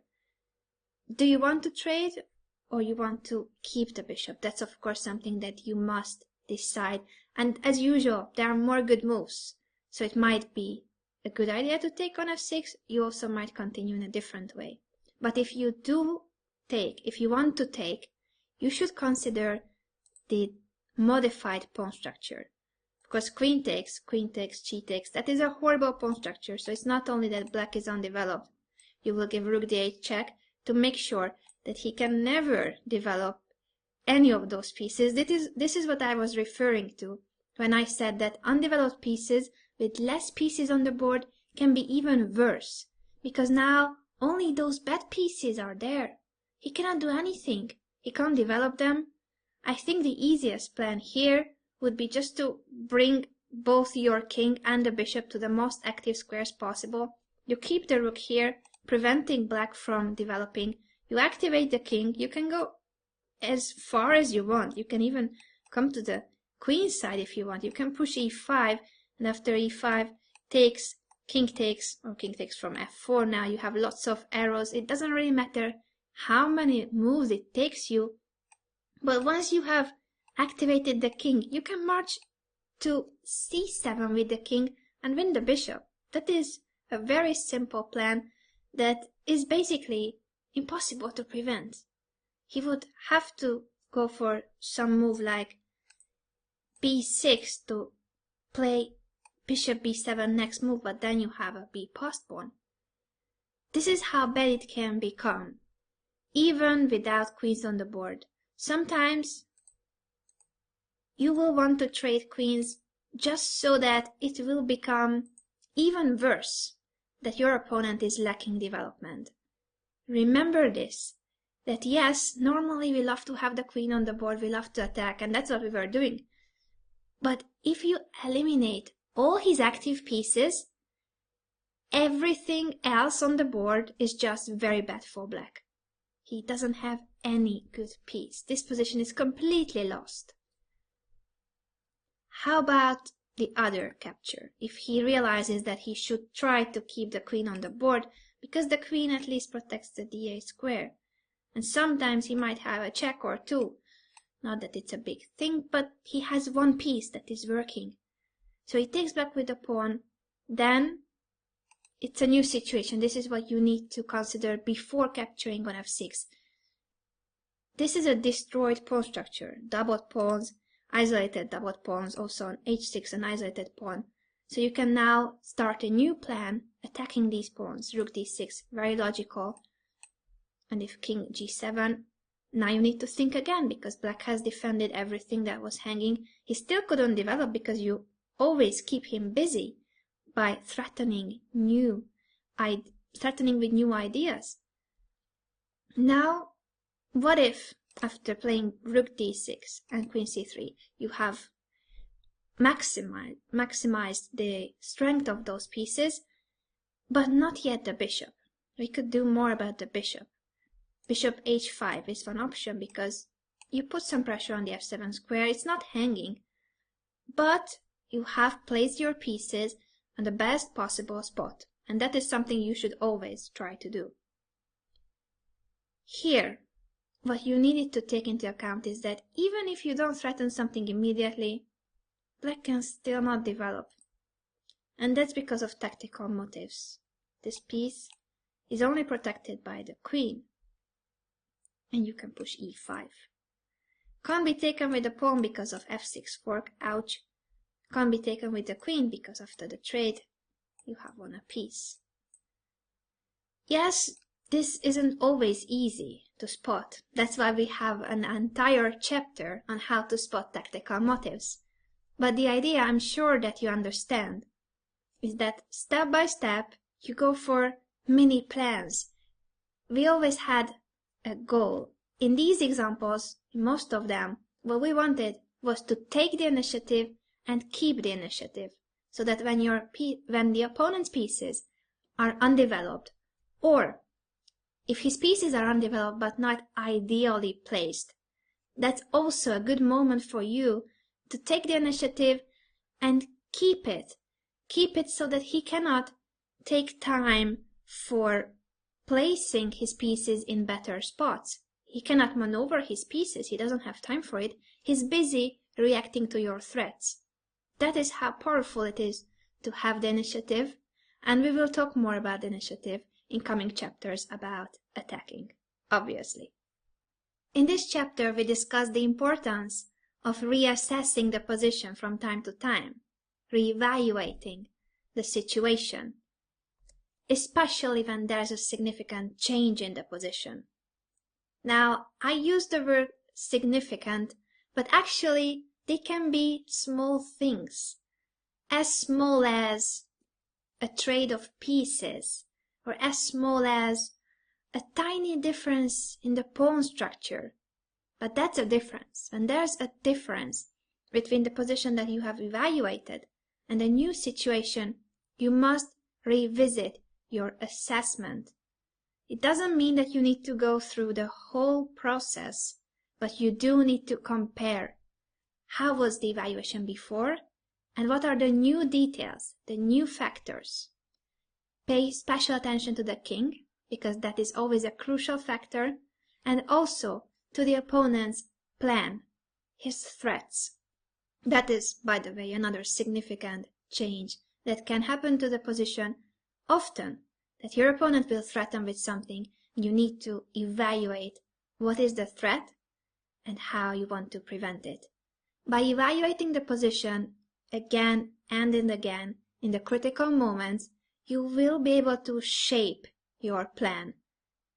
Remember that you start out with mini plans. Once you accomplish your mini plan, you need a new plan. You need to evaluate the position again. But it can also happen that while you are carrying out a plan, you need to modify your plan because of the opponent's idea or because something has changed in the position. Don't be afraid of changes. Don't be afraid of modifying your plan. If you take into account static and dynamic factors, dynamic mainly in this chapter has been the most important one, the initiative, then you will definitely find the right way of playing. As I mentioned, dynamic factors will mainly be discussed in the chapters about attack, also about defense, by the way, and the next one, before we start with the attacking chapters and attacking plans, we will discuss one of my favorite topics, that is piece play, how to improve your position by improving your pieces, and how to improve your position by restricting the opponent's pieces. It could be a dynamic factor, but also a static one. Sometimes you are so successful in restricting the opponent's pieces that it will become a long-term advantage. This is what we will see in the next chapter. Thank you for listening.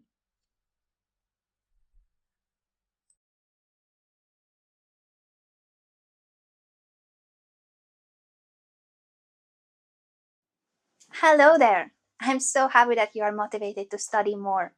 My favorite technique is coming: how to improve your pieces and worsen the opponents. You certainly know about the numeric value of the pieces. The pawn is 1, knight and bishop 3, the rook is 5, and the queen is 9 points or 9 pawns. This is what we learn when we are beginners, and it helps us understand what would be a win or a loss of material. However, strong players do not think about the numeric value of the pieces. What they care about is the relative value of the pieces. You heard it right, the pieces are not always the same worth. A knight is not always a 3, a rook is not always a 5. The more active your pieces, the more valuable they are. Therefore, in today's lesson, we are going to learn how to increase the value of your pieces and decrease the relative value of the opponent's pieces. The more valuable your pieces, the better your position. What factors we need to focus on in order to improve our pieces and restrict the opponent's pieces? First of all, obviously, piece activity. As I said, we want to develop our pieces and then activate them. But not only once, we want to constantly improve the position of our pieces so that they can reach their maximum potential. This will be our focus today. We will base our plan on improving our pieces. Second, the pawn structure is so important. You know that it defines the whole position. Therefore, if you are aware of how you place your pawns, they can give a lot of freedom, movement to your pieces, and you can also use your pawns to restrict the opponent's pieces. Space, pawn structure and space obviously are linked to each other. The more space you get thanks to your pawn chain, the more mobility you have for your pieces, and obviously the other way around, if the opponent lacks space, he doesn't have much space to maneuver, to move his pieces around. We need to know about this also so that you understand when do you want to trade pieces. By smart exchanges, I mean, for instance, that if you have more space, generally you want to keep more pieces on the board. On the other hand, if you lack space, you want to exchange pieces because you have just a little playground for the pieces. They cannot maneuver. You want to get rid of some of the pieces. Smart trade also means that you will not exchange an active piece for a not so active one. Whenever you are faced with the possibility of trading pieces, compare the two pieces that you are about to exchange. If your piece is more valuable, more powerful than the opponent's piece, do not trade.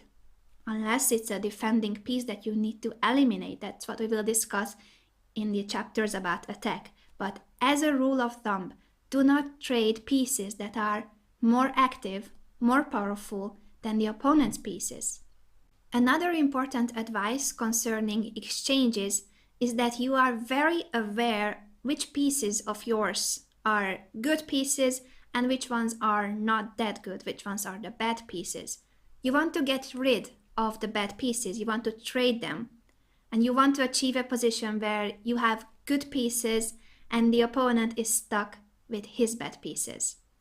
All in all, you want to make your pieces happy and you want to help your pieces so that they can help you, as Paul Murphy said. Let's practice how to help our pieces. This position might be familiar to some of you, especially if you play the French defense or you face it as white if you're an e4 player. I would like you to compare the b7 bishop to the d4 knight. I don't think you need much time for this. It's quite obvious that the b7 bishop is a horrible piece and the d4 knight is a monster in comparison to this b7 bishop. Now, what is the reason for that? Why is this bishop so bad? The reason is the pawn chain. All these pawns are on large squares, and because the pawns are on large squares, the bishop doesn't have a free diagonal. The bishop is stuck behind the pawns. The worst thing for black is that he can't even mobilize his pawn structure. He cannot push those pawns. The e6 pawn is blocked by the e5 pawn, and the d5 pawn is blocked by the knight. The queen side he cannot mobilize either, since the b5 pawn would fall and the king, the white king, is about to enter anyway and grab those pawns. This is a lost position, and you can reach that conclusion even if you don't know how this position is going to win for white. How do you do it move by move? It is simply by principle. The d4 knight kills the b7 bishop, and black has to be holding on to the weak e6 pawn. That is another huge problem in this position for black, that he doesn't have an f7 pawn that would be protecting this pawn. He has to be protecting the e6 pawn with his king or with his bishop. He can try bishop c8 so that now he could move his king away, king b4, king c7, about to play king b6, but white is there earlier, king c5, and black will run out of moves sooner or later. Let's just see an example. h6, you can play g4 as white, and here black will have to do something, either move the king, the bishop, or once again the pawns. If let's say h5, you can take this pawn, or you play g5, that's also a good solution. And after b4, this is the position that white was aiming for. Black is in Zugzwang. He can't keep this defensive position. If he moves the king, then the white king will enter the position and enter further and get the pawns on the queen side, win with a pass pawn on the queen side. Or if he moves the bishop, saying that with this king position the white king cannot proceed. That is true, but now there's another possibility, a tactical possibility. f5. This is a temporary pawn sacrifice, a breakthrough, so that white can create a passed pawn, and next move he will get back his sacrificed pawn, go and get the f5 pawn, and now he will win the position because of the e passed pawn. You don't need to see all this when you look at this position, but you need to understand that there's a huge difference between the relative value of the knight on d4 and the bishop on b7. It is not 3 points and 3 points. This knight is a lot more valuable than the b7 bishop. This is what we are going to practice with middle game positions. Let's see if you can solve the next one. Once again, you see a similar position. This is on purpose so that you can use what we saw in the previous endgame now in a middle game position. Evaluate the position, evaluate the pieces, their relative values, and decide what trades of pieces would favor you as white. It is white to move. Please pause the video and think about the value of the pieces in this position and what plan you could build on improving white's pieces even further. I'm sure that you did a good job. You definitely see that white has already built a lot of pressure on the a file. He's pinning the a6 bishop. Thanks to doubling rooks on the a file, the d4 knight is very well placed. Just like in the previous position, this was a French defense, you can guess that. The only piece of black that is holding the position is the b6 queen. That's a good piece because it's not only protecting the bishop on a6, but it's also kind of pin the knight. It's not really pinned, but on the a7 g1 diagonal, the queen is well placed. Imagine black did not have the queen on the board. Imagine this position without queens. That would mean that black starts to get into trouble because of the a file.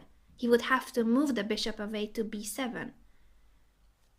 The d3 pawn is never hanging as long as you are pinning the rook on a8. So the solution in this position is to realize that white would like to exchange queens. Knight b3 is forcing the b6 queen to do something. If he trades by taking on f2, now the bishop is hanging on a6, he has to go to b7 and knight c5. This is why we went to b3 with the knight, so it was on purpose.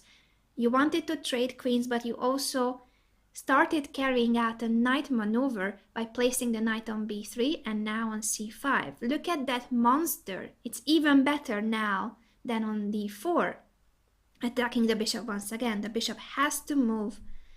And in this position, even if you just simply trade the rooks, remember, smart trades are about knowing what remains on the board. Here, white wanted to trade rooks because he saw, or she saw, because it's my game, that what remains on the board is a monster knight versus a very bad bishop. Just compare these two pieces. The knight is much more valuable. On top of that, white's king is also more active and it's about to come to the center. It's very close to the d4 square and to get to the queen side. In this position, it's already a loss of material for black after knight a6. He cannot defend that pawn. If he pushes b3, we once again attack the pawn. And an important factor is that even if black manages to push d4, which he wants to open that diagonal, he wants to activate his bishop. In this position, it means the loss of a second pawn. He will need to give up 2 pawns just to be able to move his bishop. So this is a lost endgame. He cannot do this. Therefore, after knight b3, black went queen c6. You know what the idea is. You know that we want to eliminate the black queen so that the pin on the a file would be even more powerful. Therefore, the obvious next move is queen c5. We persist. We want to get rid of the queen. If the queen moves away, it means that now white's queen has gained power. White's queen is more valuable, more active. and can become even more active. After queen d6, the bishop is hanging on a6, and this pawn can't be taken because of a tactical motive, the fork on c5. After queen c5, taking the queen would be the worst move. After knight takes c5, there's just no way to save the bishop. The bishop cannot retreat to b7. This is a lost position. Black is losing the bishop. Therefore, after queen c5, my opponent played bishop b7. And here, of course, what do? You went to c5 so that you can trade queens. And that's what I did. I just took the queen. And now I went back to d4. Happily, I went back because I have got rid of the queens. That's why I went to b3. I could have gone to c5 as well with the knight. That was also good. But in this position, I thought that the knight on d4 once again was more useful because I'm attacking the bishop. I'm forcing him to go somewhere. Instead, my opponent defended the bishop. Do you think that in this position, I cared about knight takes c6 as an option? I hope that you immediately said no. This is the other thing that I told you about smart exchanges. You should be aware of what you are trading for what. The knight in this position is much more valuable than the bishop for the same reason that we mentioned in the previous example. The knight is a good piece in this pawn structure thanks to these pawns that block the bishop. The knight is much more powerful here. You don't want to give up a powerful piece for a bad piece. Never ever. Don't even think about knight takes c6 in this position. Rook a7, improving the rook's position. So once again, these are positions where you will not have an obviously winning solution. Your position is better, you probably have a clear advantage, but there isn't a winning line. There isn't a win on the spot. What you need to do is to keep on improving your pieces. The knight is well placed on d4, and you have doubled rooks on the a file. But you can improve further. There's always a possibility to improve even more, to maximize the potential of your pieces. The rook on the 7th rank is great. After rook fd8, which piece do you think that I started improving? I like the knight on d4, I like the rook on a7. Maybe we could improve the a1 rook, but there's another piece that's not doing anything, and this is now an endgame. In endgames you shall care about the king. King activity. The king is approaching the center, and once again, just by placing the king on e3, my position will not be winning on the spot. But that doesn't mean that you shouldn't improve your pieces to the maximum. Once you improve all your pieces to the maximum, I can guarantee that you will have a winning opportunity. So first, improve your pieces and then look around for a winning line. King f8, king e3, and white is just happy. There's no winning line, but all your pieces are getting better and better. And at the same time, if you look at black's camp, his pieces, he cannot do anything. He doesn't have a diagonal for the bishop where the bishop could be active. He cannot have an open file for the rooks because even if he moves away the bishop from the c file, this rook cannot enter the position. The c2 square is covered, just like the c1 and the c3 and c4 squares. Black cannot enter white's camp. And that's a huge problem for black. He doesn't have any counterplay. That's why white has all the time in the world to improve her pieces. Bishop d7 was played in the game, but you can try to look for a better move for black. Unfortunately, there isn't. Any kind of attempt to trade pieces to relieve the position would fail tactically. After knight takes c6, white wins a piece. And if black plays, for instance, h5, now that the king has been improved, the d4 knight is well placed, the a7 rook is great, it's time to improve the other rook, rook 1 to a6, attacking the bishop. And after bishop e8, rook b7. Now you target the pawn and you are about to double rooks on the 7th rank. Step by step, by improving your pieces, by increasing their value, you are gaining more and more advantage in the position until a point where you can actually cash in all that advantage. What happened in the game, as I mentioned, was bishop d7, which allows rook b7, attacking the b4 pawn, but I don't really care about the b4 pawn. I wanted to double rooks on the 7th rank. You shall prefer to activate your pieces than to just grab pawns randomly. In this position, for instance, rook b8, he defends the pawn. But you double rooks anyway, that was your plan, wasn't it? Black can get rid of one of the rooks, but this position is still a nightmare. Now in this position you might take the b4 pawn. I don't say you never take pawns, but make sure that you mainly focus on improving your pieces and having active pieces. It's better to have a very active piece than a passive piece with pawn up. So the b7 rook will take the b4 pawn, you will have a b pass pawn, and your pieces are still active. You're not giving up your activity for a pawn. After rook a7, king e8 was played by my opponent, and then in this position I played a move that I'm very proud of. And you might think that I have some beautiful tactics, but no. There's no win in this position, not an immediate win. What do you do when you have improved your pieces to the maximum and you still don't have a winning line? You improve your position even further. But I can't improve my rooks further. I can't improve much my king either. I could try to improve the knight. Actually, the knight you can improve. But before I started maneuvering my knight, I did one thing. And that's this tiny little move called g3. You might think it's pointless to play g3 because this pawn will never be attacked. But if you have such a huge positional advantage that your opponent cannot do anything, even tiny moves like g3, a prophylactic move, is very useful. First of all, you are not in a rush, so why not play g3? Secondly, you make sure that there will be no scenario, absolutely zero chance for this pawn to be hanging 10 moves later. Even if black could give up the d pawn, sacrifice it, and then play bishop c6, your pawn is already on g3.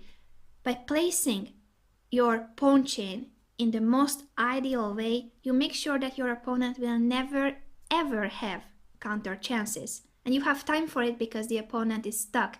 His position is so passive that he cannot do anything. h5 was played by my opponent. He cannot do much, so he is pushing a pawn on the king side. And now, as I said, the rooks are perfect, the king is fine. You can improve still your knight so that you finally create an actual attack. You have made the most of the rooks, the king. The knight can still maneuver, and that will win the game. A new mini plan. I call these mini plans so that one mini plan was to exchange the queens, another mini plan was to place the rook on the 7th rank, then to bring the king, then to double rooks on the 7th rank, now to place the pawns in the most ideal way, and finally to maneuver the knight so that you actually threaten something. You threaten knight c5, winning the game, because after knight c5 the bishop will be hanging, as well as the f7 pawn if the bishop moves away, and rook e7 check 2. Rook takes b7 was played by my opponent, and after rook takes, rook c8. And now this is the case that I was telling you about, that sometimes you should keep improving your pieces, keep focusing on activity instead of grabbing material immediately.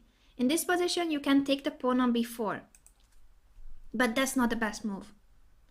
Now black will activate his rook.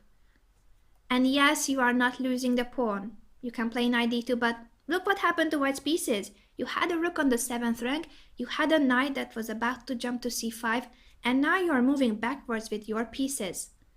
Yes, if you want to be greedy, do this. Your position is still good, it should be winning for white, but why to do this? If you can keep on improving your pieces and win even more than a pawn. How to play knight c5?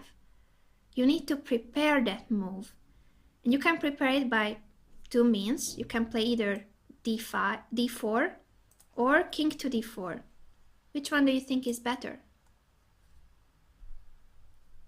King to d4. Activate the king even further. The pawn is fine on d3. You will not win with that pawn. All you need is to play knight c5 next move.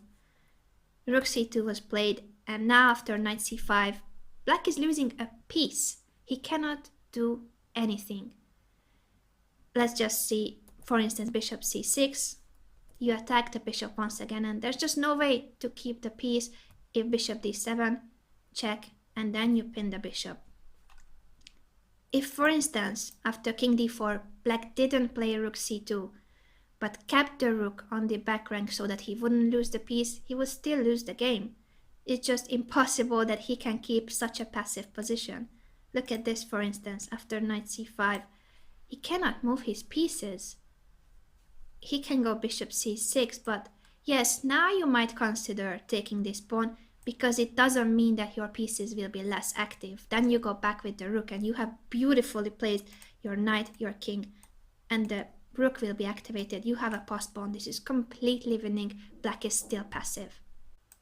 What you should learn from this game is that by trading pieces the smart way, by knowing which pieces you need to exchange, you can actually increase the value of your pieces, the pieces that will remain on the board, and decrease the value of the opponent's pieces. Here, to use the A file, the pin, and to make the bishop even worse, the best way is to trade the queens. Without the queens on the board, black's position is worse.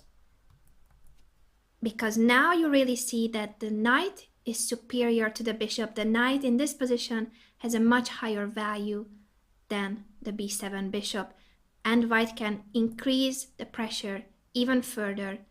Even a minor piece endgame would be winning, or what we saw in the game after queen c6, queen c5. That's simply improving the pieces step by step, carrying out mini plans. The mini plan was first to trade queens, then to improve the rook, then to improve the king, and so on and so on. You don't have to see the victory. You don't need to find a winning tactical blow.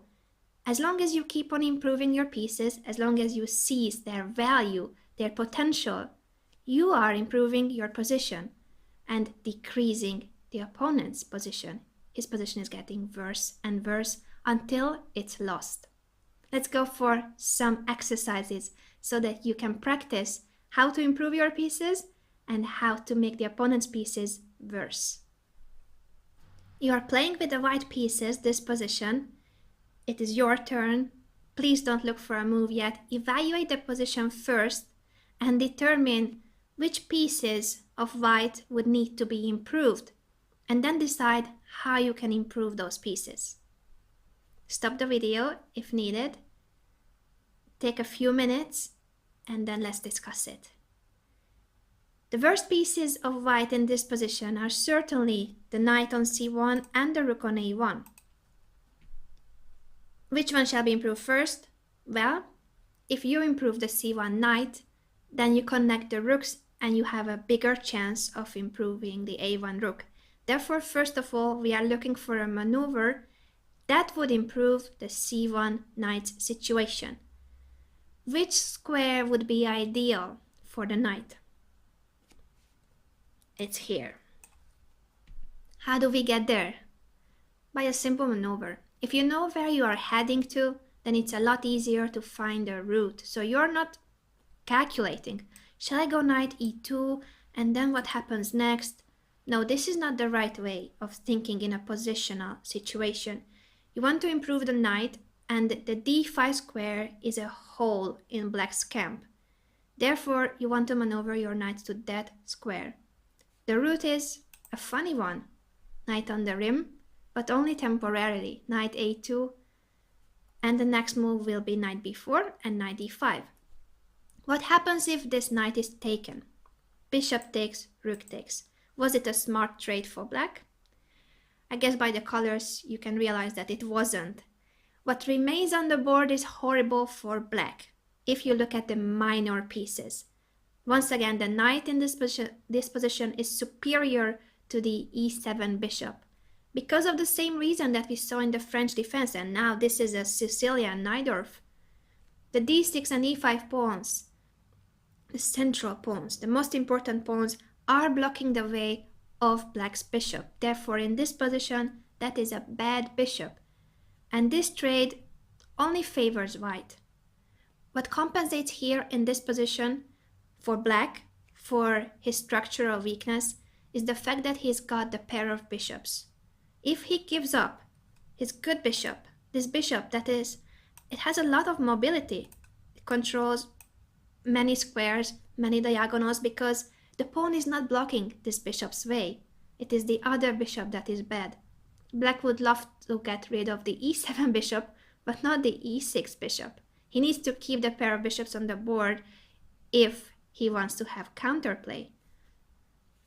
Black played bishop g5, and after knight b4, queen c7, obviously knight to d5, the queen is hanging again.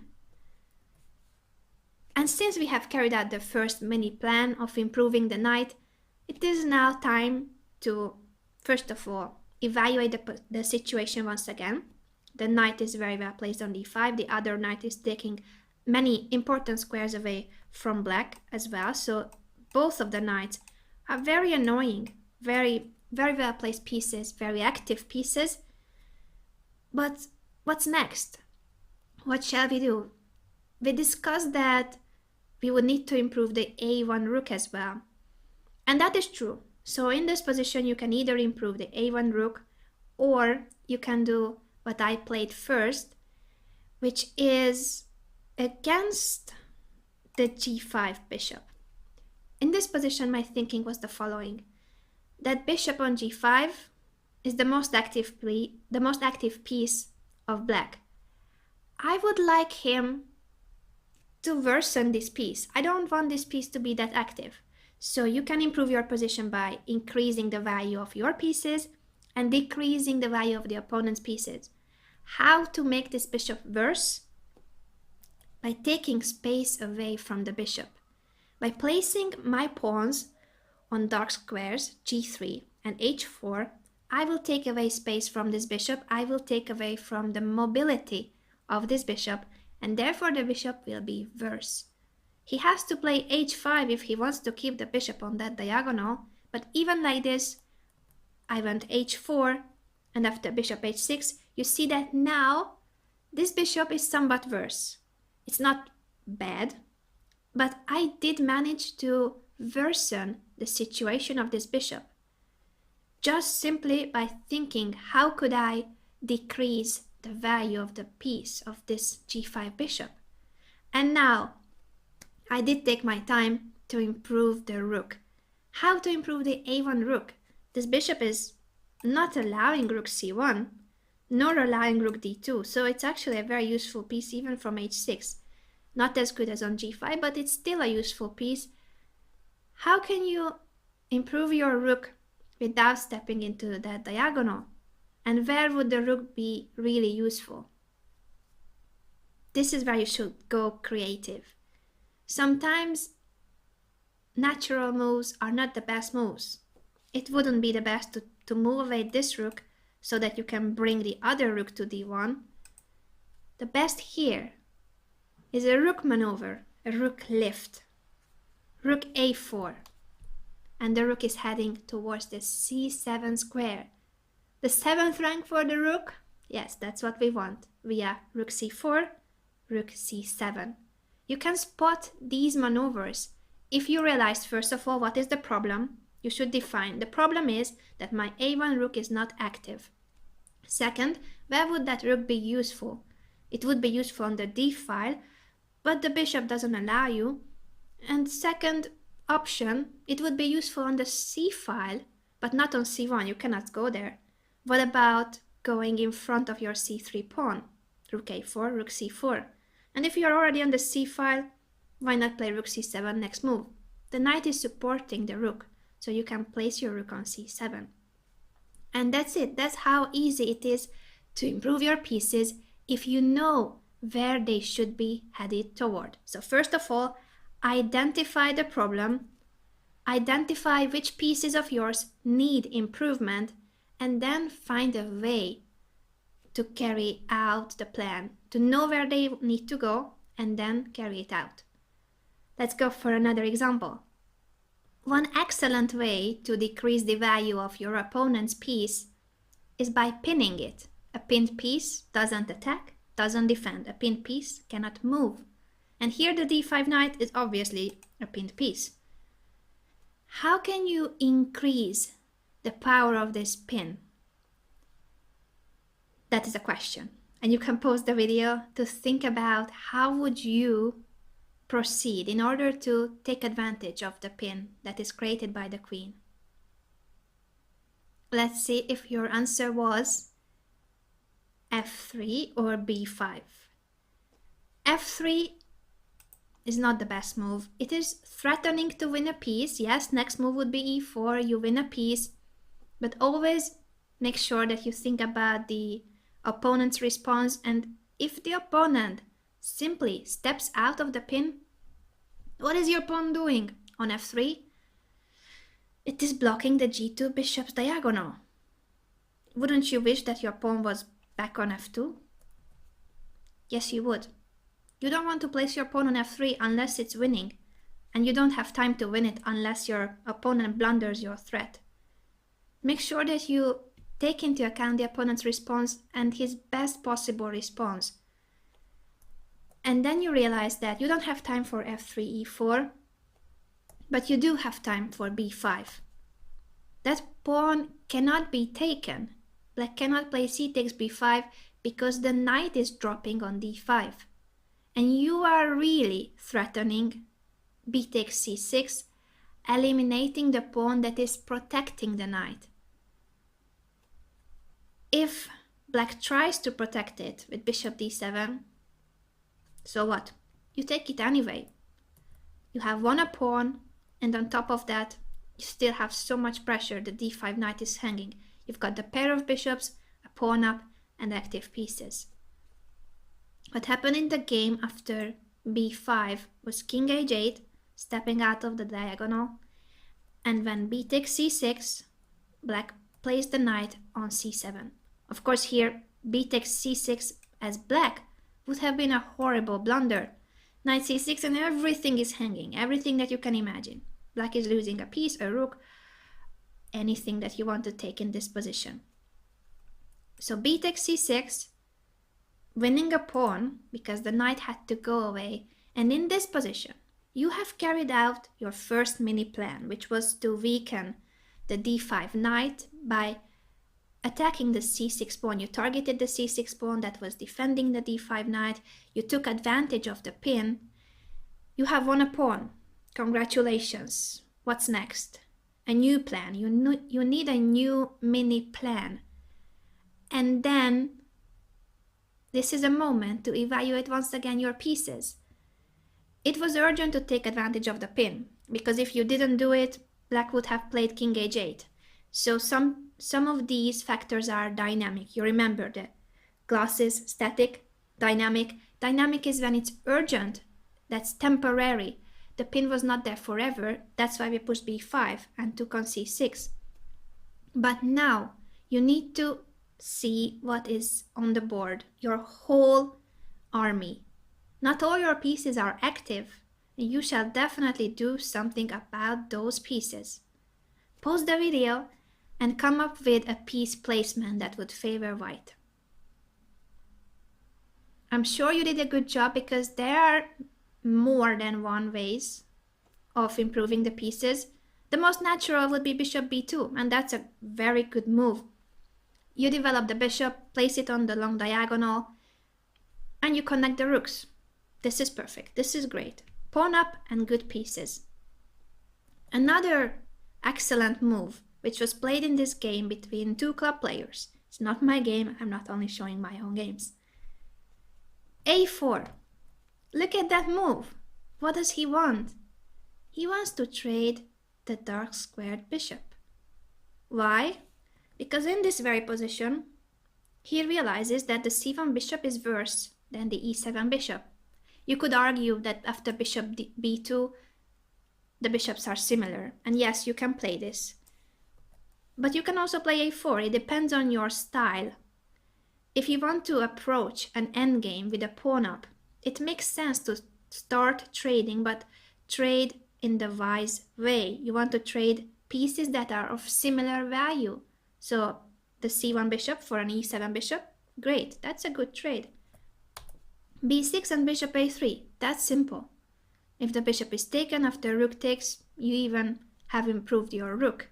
The rook can be doubled afterwards on the d file. Rook f6 was played in the game, and after bishop takes, queen takes. Now what remains on the board is great. You have a c6 pass pawn, a beautiful knight on d4, a very powerful bishop on g2. What is missing? The rooks. So let's bring the rooks to the open files. That's where they are happy. Rook fd1, rook d6, and now you could either bring the other rook, perfectly fine, or you can take action immediately by spotting something. I told you that a smart exchange is when you, first of all, never trade a better piece for a worse one, so an active piece for a not so active piece. And it's also a smart trade when you are conscious about what remains on the board. So you keep your good pieces on the board and make the opponent be stuck with his bad pieces. There are some exceptions. One exception is that we will see more about that in the attacking chapters, is that when the opponent has a defending piece, even if that's a passive, not so powerful piece, but if it's protecting his king, of course you want to eliminate it. An attack can only be powerful if you get rid of the defenders.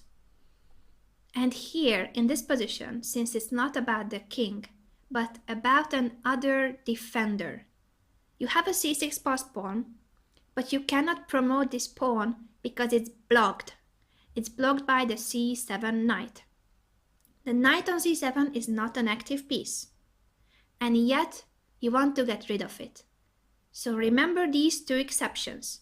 You want to eliminate the pieces, passive pieces, when they are defending something important, either the king, or in this case, they are blocking your passed pawn, or they could be protecting an important weakness in the opponent's camp. When they are an important defending piece, you want to eliminate them as well. How to get rid of the c7 knight? Easy. Knight b5. Once you know that you want to get rid of it, it's easy to find the solution. And yes, you haven't moved the a1 rook because it's going to d1 directly after rook takes d1. Bishop e6 happened in the game, and now bishop e6, by the way, is possible because of knight b5. So knight b5 had the drawback of allowing the bishop to be improved, but you cannot prevent everything. And after queen f4, black is in trouble. He is forced to do something about the hanging pieces on d6 and c7. He took on b5, and after a takes b5, the a file opens up. You connect the pawns. The c6 pass pawn is now protected pass pawn. Rook takes d1, rook takes d1, rook c8, trying to control the c pawn, but now you keep on improving those pieces. The queen is becoming even more powerful, even more valuable. Queen e5, queen f7, and now c7. Since you have eliminated the c7 knight, this is possible. You are approaching the promotion square. h6, rook d8 check, king h7. And the beautiful tactical motive to finish, actually it's not even that much of a tactic, but it's working. Bishop d5. It's a natural move, but it's working because of the many pins. It's even protected. But you want to get rid of the c8 rook in this moment. It's blocking the pawn, and this is the way to get rid of it, to weaken it. Black resigned. What is it that we had to learn from this game? First of all, pinning a piece is a great idea because it decreases the value of that piece. A pinned piece doesn't attack nor protect anything, and you can capitalize on a pin by actually either attacking the piece that is pinned, you know that for sure, and also by weakening the piece or pawn that is protecting the pinned piece. So here b5 won a pawn, and after we have won this pawn, which was a dynamic factor, you needed to immediately do something about the pin. Then you could take your time and go for a new plan how to improve your pieces, which was either bishop b2, perfectly fine if you want to keep many pieces on the board, or you can start approaching an endgame by trading the dark squared bishop. That's simple, smart trade.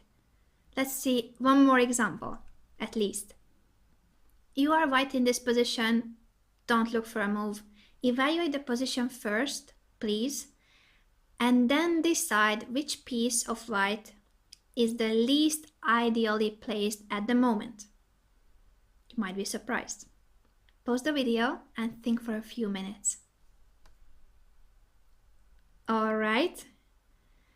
For sure you realize that black's pawn structure is horrible on the queen side. Tripled pawns on the c5, what is that? But in order to take advantage of those tripled pawns, it's a good idea to make sure that they will stay like that. They will be tripled pawns forever. So you should never allow black to push c4 in the right moment and get rid of at least one of those pawns. The piece that you shall improve, even if it's surprising, is the naturally developed c3 knight. It's a normal spot for the knight. I'm not saying it's not. But at the moment, it's a loose piece. First of all, you don't really want to have loose pieces because tactics are connected to loose pieces. Secondly, if you think of the pawn structure, the tripled pawns, and that you never want to allow c4, what is the ideal square for the knight? It's here. But you cannot go there in one move. Do you have time in this position to maneuver your knight to c4? The answer is yes. You have time because black's pieces are not very active. His only active piece is the b4 rook. He will still need to improve the rest of his pieces. So you have time for this knight maneuver by playing knight b1. Ugly move, but it's just temporary. Rook d4 is what happened in the game. By the way, important to note that c4 is not a good move here, not because you can take with a pawn. You don't want to win a pawn like this. Don't win a pawn if it's gonna make your pawn chain ugly. You want to take this pawn with a piece, and for that, first you should attack the rook. Intermediate move, and when the rook goes away, queen takes c4, this is a pawn up. That's why c4 is not possible. Rook d4, hoping that you would take this rook, but do you ever consider moves like this? No, no, no. Don't help the opponent. Don't straighten his pawn chain. This is what he wants. You are not there to help him. Rook d4, you just ignore that rook on d4. Knight d2, you are heading to c4, and that will make those pawns really, really horrible. Black can never go c4. If rook fd8, yes, he's improving his rooks, that's good. He's doing a good job improving the value of his rooks, but after knight c4, you will trade those rooks, not by taking on d4, but you wait until he takes on d1. If queen d7, he tripled, he's forcing you to take on d4. Don't do that. Yes, it's annoying that he's tripled his major pieces on the d file, but you don't want to straighten his pawn structure. Don't take on d4. Stepping away might look awkward at the first glance, but if you realize that the d4 rook, however active it looks, is kind of trapped, then you will like rook d1 more. You are threatening c3 and knight e5, winning the rook. He can of course move his queen away from d7 to create some space for the rook, and that knight e5 wouldn't be a tempo, but this position is nice for white anyway, even if you don't win an exchange. What you had to realize at the beginning, at the very beginning, is that the knight on c3 was not ideally placed. You need to improve that piece, and then you improve the rest of your pieces. But first, the c3 knight, because that was a loose piece, and c4 is a square that you wanted to block. Another way, by the way, to improve this knight, and also equally good, would have been to play e5. So if you are more an attacking player, not a positional player, but more a dynamic player, you can play e5, aiming for knight e4 and going towards the black king. That is also possible. So you are not focusing on the pawn structure on the queen side, but you are aiming to drive your pieces toward the black king on g8. And if queen f5, you need to find a way to play knight e4. You can either try to go very, very active, but make sure that if you weaken your king, you know that you are doing it the right way. So this could be a very active approach. You weaken your own king, but at the same time, you are activating your pieces. Or after queen f5, you can go the calm way and end up in an endgame after queen d3.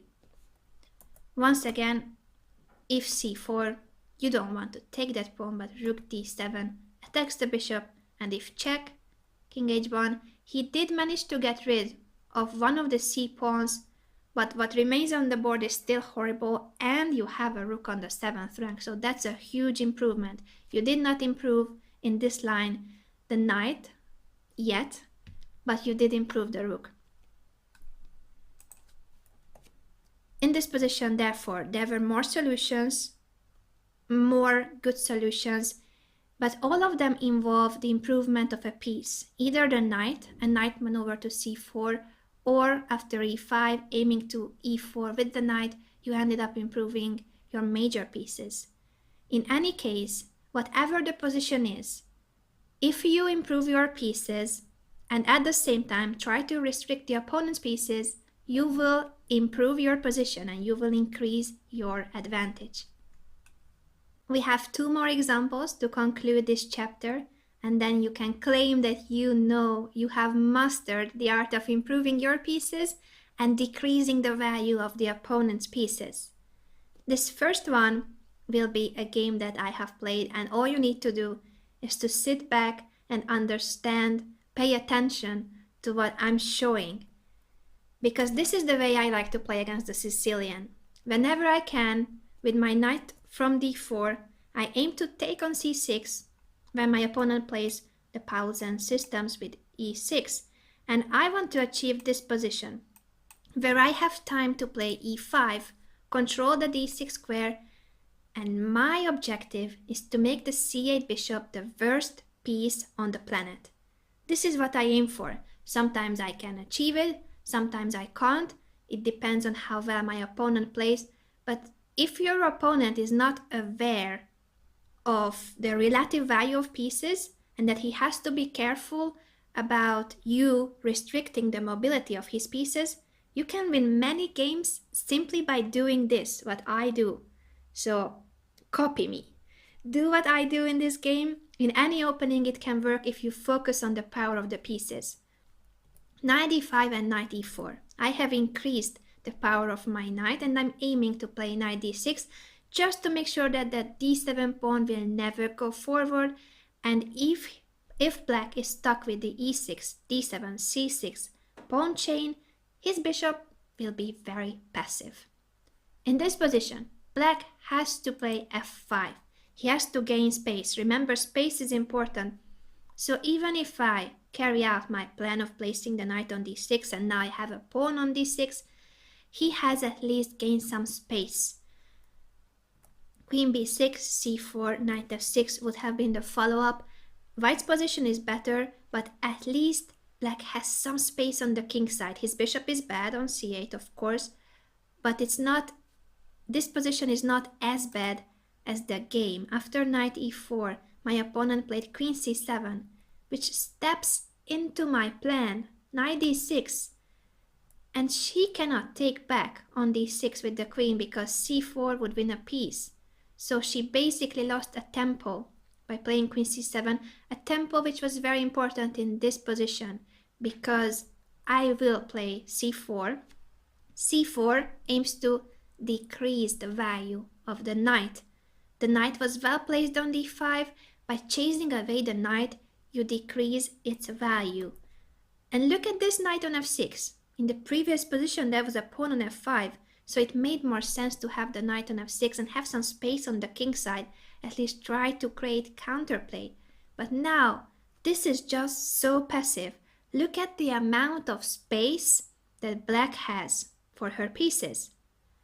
It's because of this d6 pawn, especially this d6 pawn, that doesn't allow any of these pawns, the d7 pawn, to move. The c pawn can still move, but that doesn't solve the whole problem. The problem is the center. You know that the central lines, the center, is the most important. And if you have a pawn on d6 in the opponent's camp, make sure that you protect it, of course. If you lose that pawn, it wasn't worth it. But if you can keep this pawn protected, it's going to immobilize your opponent's pieces. It cuts the board into two, literally. He cannot move his pieces from the queen side to the king side or vice versa because of this d6 pawn. Bishop e3, natural developing move. I'm sacrificing the b2 pawn because I evaluated that after bishop d4, queen a3, this destroyed castle is very dangerous. After queen d4, the pawn is hanging and I'm threatening to play rook c1, rook c3, a rook lift and give mate on the king side. My opponent didn't want to enter this position. I think that's understandable. So she played queen b8, but that's very passive, of course. And now queen d4. I keep on improving my pieces and at the same time restricting my opponent's options. By placing the bishop on e3 and the queen on d4, you make sure that black doesn't have c5. That is the only way for black to open a diagonal for the bishop. Yes, he can place his bishop on a6, but that's not a big deal. Knight e8, the pawn is hanging, but how to protect it and develop at the same time? By bringing a rook to d1. Could have been the other rook as well. It's up to you how you want to place your rooks. In this case, I wanted to place the a rook on d1. And after a5, bishop d3, targeting the h7 pawn because that's a weakness. So black cannot take on d6 because of this tactical motive and also because of bishop f4, by the way. So many ways of exploiting the capture. f5 and now bishop c2. I keep the d6 pawn protected because that is the key in my position, that I have this pawn on d6. And after knight f6, I played a move that is very similar to my endgame move. In terms of, it's a tiny, not so threatening move, a pawn move. I like these small moves because it can make a big difference sometimes. f3, I just take time to restrict the mobility of my opponent's knight. I could have played something else, I could have played something more active.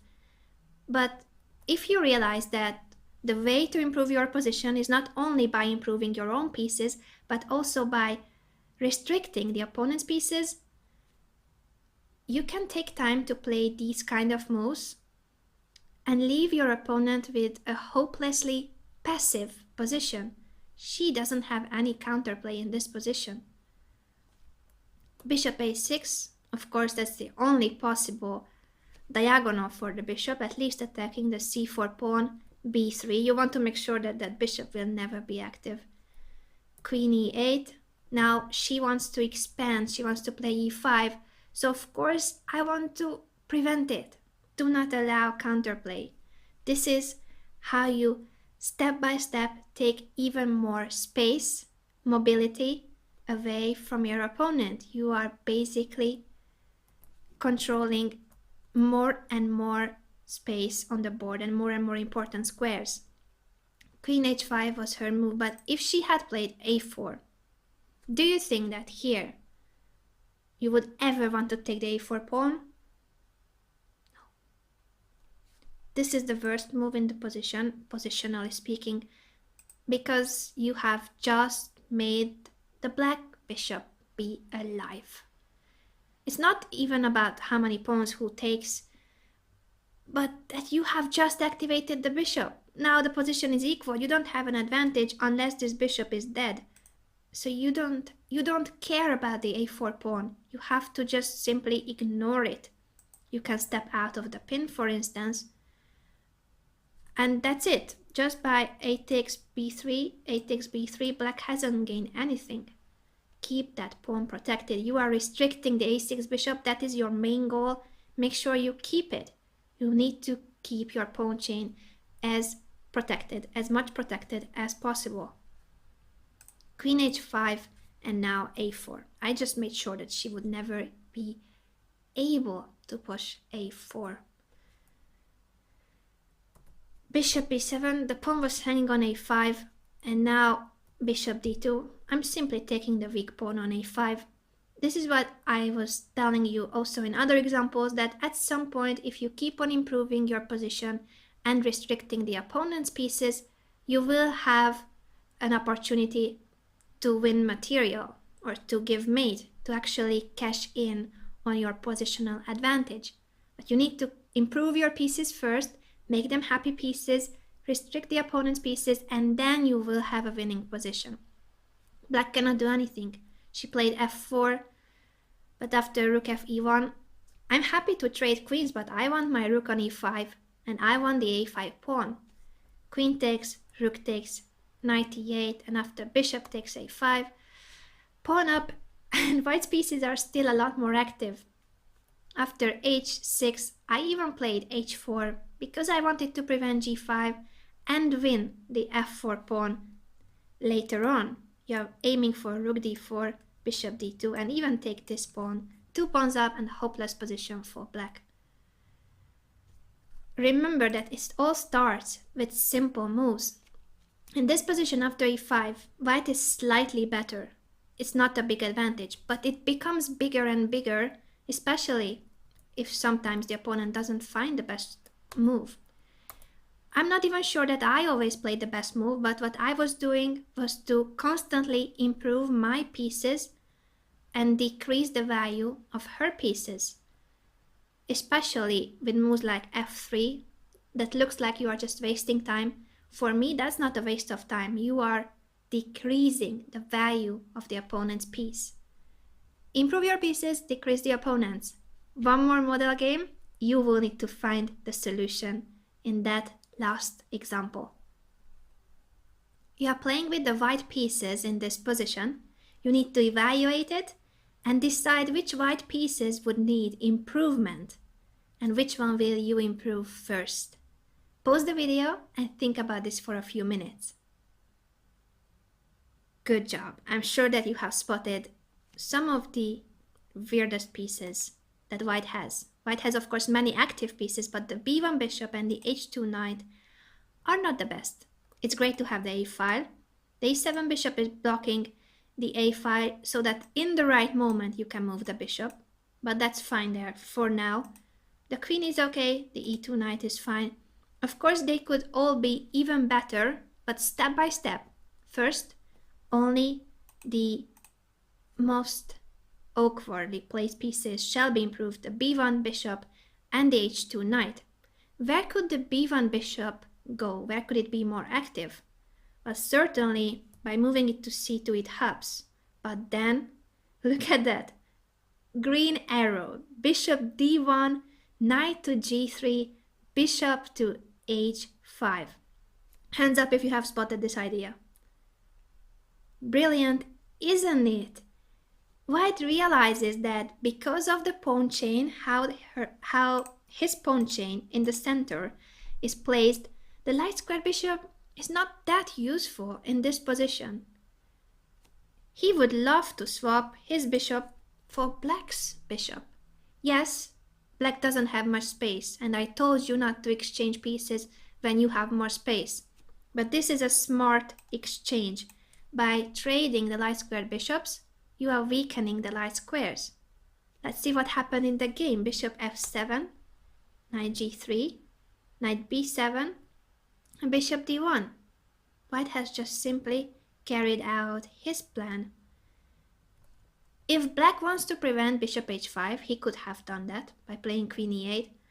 But even then, you can go bishop f3, and that is already an improvement for the bishop. Then you can improve the knight. Nothing happens if you can't trade the bishops. You have already improved it. And the queen on e8 is passive anyway, so if white only has achieved that black has to be waiting on the e8 square with the queen and with his bishop on f7, it was already worth it. That's a passive setup. Black is not doing anything. Instead of this, black played h6, and now bishop h5. White has carried out his plan. Queen e8, and now queen d1, because he doesn't only want to trade the bishops, he wants to keep control of the light squares. Knight d8, and now rook a3. This is a move that might be puzzling. It's not a necessary move, but in such a closed position, when you control both flanks, the center is closed and you control both flanks, you can do whatever you want. If you want to play king h1, do it. If you want to play rook a3, do it. Any improvement that you think is an improvement is good. So what happened here was rook a3 and rook 1 to a2. Maybe in the future you will want to triple have the pieces by playing queen a1. Now it's a possibility. And after rook a2, you can actually move this rook to the king side if you want to. It gives you more options. And if you look at black's position, it makes a lot of sense to take small steps like rook a3, rook a2, slightly improving the position. It might not even matter that your rooks are there, but look at black's last moves. After rook a3, he has gone king f8, and after rook a2, he plays king g8. How sad it is when you, as black, cannot do anything but repeat king moves, go back and forth. Black's position is so passive, so much controlled, that he cannot do anything. He's just waiting. This is the worst that can happen to you in chess. I think this is even more painful than having material down, but at least you have some active counterplay if you can. Here, black cannot move his pieces. He's completely paralyzed. That's because white has increased the potential of his pieces almost to the maximum. Almost all the pieces are optimal. h2 knight is still to be improved, but all the other pieces are great. And black, that's the opposite. White has restricted black's pieces so much because of the space white has and because of placing his pieces so smartly, controlling the a file and now controlling the h5 square, trading the light square bishop. White is leaving black with a hopeless position. Knight g4. As I said, when you have your pieces on the most ideal spots, you often will have a winning line. So keep on improving your pieces until you actually can cash in on your positional advantage. Knight g4 is possible because of the tactics in this position. If this is taken, knight takes. The queen cannot take the knight because of knight takes f6, winning the queen. Therefore, after knight g4, once again king f8 was played.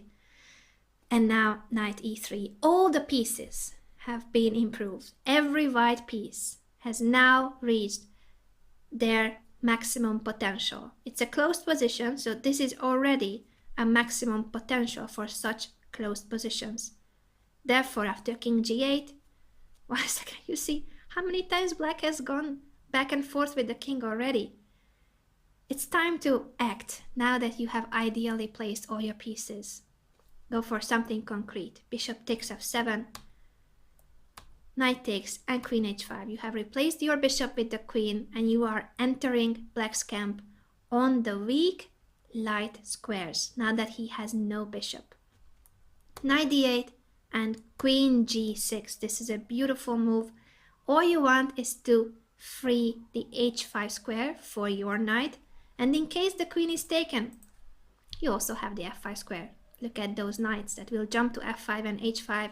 Black is lost because his bishop is basically paralyzed on g7. He will have to move to f8 not to lose it, and the d6 pawn is a target. Now it has become an exposed target thanks to f takes g6. This position is completely lost, even if it's equal material. Queen g6, king f8 once again was played in the game. And after knight h5, black resigned. He resigned because he can barely do anything. To prevent queen g7, he has to go queen f7. But after bishop b6, now the a file opens up. You are threatening to take on c7, on g7. Black is going to lose material. If you have spotted bishop c2 and the idea that you should improve that bishop, and the route to improve this bishop was via c2, d1, then knight g3, bishop h5, then congratulations, you have just played like Anatoly Karpov. This was a Karpov-Unsitkar game from the Olympiad in 1974. Make sure that you check this game. It's a masterpiece, a positional brilliancy. You can go through the whole game and see how step by step Karpov has taken a better and better position, increasing the relative value of his pieces and decreasing the value of the opponent's pieces.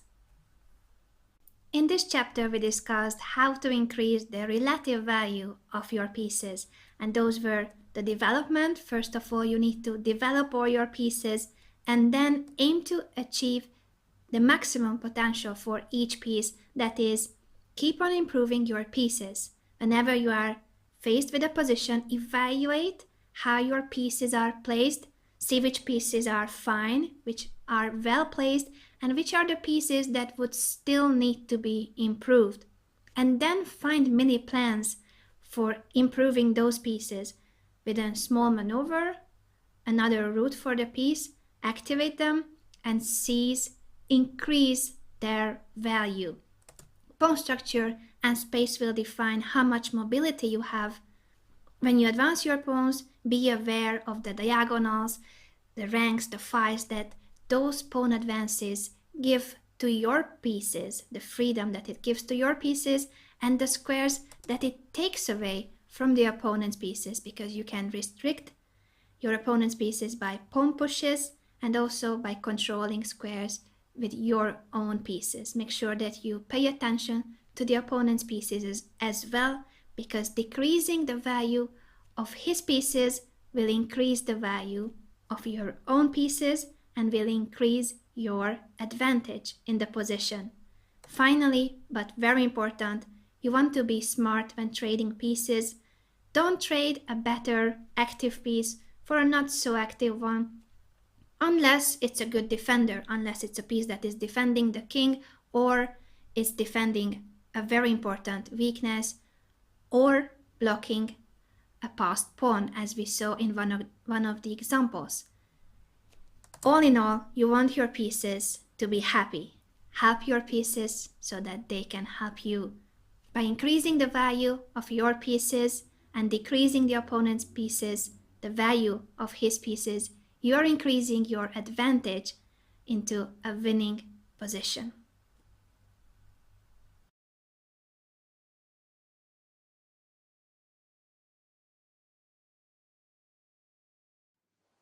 According to an online survey I conducted between club players, many of them are hesitant about pawn breaks, and especially when it is the right moment to open the position. If you have experienced something similar, I hope that after this chapter you will have no doubts. It's time to break free. A pawn break, by definition, is a move that breaks the opponent's pawn chain by attacking his pawn. We use pawn breaks in the opening, in the middle game, as well as in the endgame. But what is the purpose of pawn breaks? First of all, the obvious one, to open the position. When do we want to open the position? There are cases where you definitely would love to have an open position. For instance, when your opponent is undeveloped. In order to exploit the dynamic factor that is the advantage in development, you must open the position, and that's where your pieces will strike and the opponent's undeveloped pieces will suffer. Another case for needing to open the position is when the opponent's king is in the middle of the board. You have already finished development, you castle, and the opponent's king is still in the middle of the board. In order to exploit that, you must open the position. Therefore, gaining access to the opponent's king is another crucial purpose for pawn breaks, not only with the king in the middle of the board, but also, for instance, with opposite side castling, those typical pawn storms, in order to open files and diagonals that can help you attack the opponent's king. We will talk about these attacks more in the coming chapters. You also want to gain access to weaknesses in the opponent's king. Weaknesses in his pawn structure that are well hidden when the position is closed, but once you open the position, you can actually exploit those weaknesses. And obviously, when you open the position, it also frees your pieces. It gives them more activity. You especially want to open the position for bishops. If you have the bishop pair, aim to open the position. And also rooks love open files. You definitely want to open the position for your rooks as well.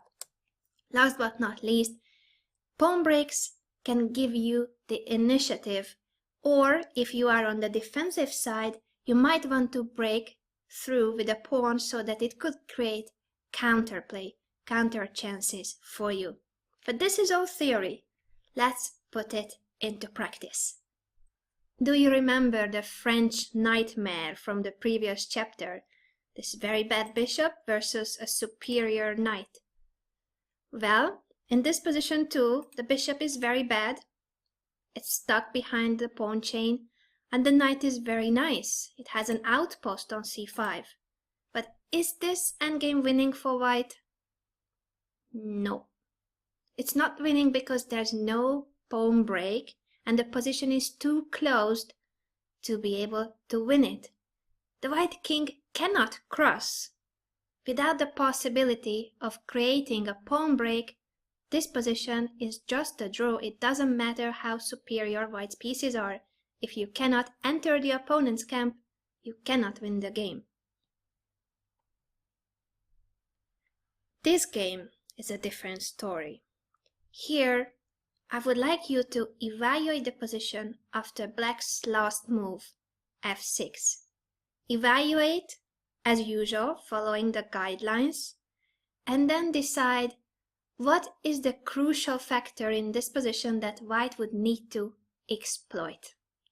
Pause the video and think about this for a few minutes. Alright, let's see. I'm sure that if you have evaluated the position correctly, you realize that black is undeveloped. The c8 bishop and the a8 rook still need to be activated, while white has already finished his development. On top of that, the move f6 weakens the king. It has weakened the a2 ga diagonal.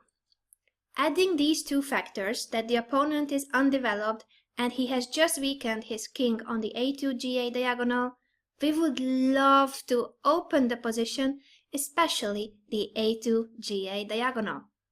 How can we do that?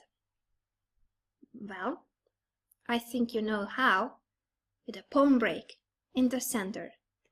The move would be e4. But if we push e4, our pawn will drop on f4. This is hanging. So, to execute this idea, we must first play the move f5, chase the knight away, make sure that our pawn will not be hanging on f4, and then we can push e4. Great. First part of the plan is executed. We have pushed e4 and we are not losing a pawn.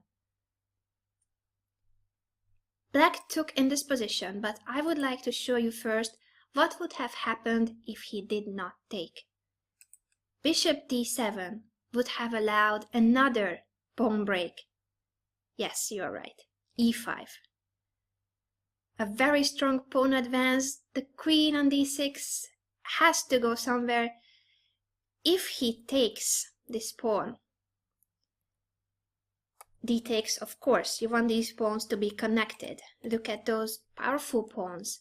And once the queen goes away, even if it's a check, doesn't matter. What remains on the board are those two powerful pawns, and you are ready for another pawn break. Because yes, we are still exploiting the fact that the king on g8 is weaker. Now it's not about the a2 g8 diagonal anymore.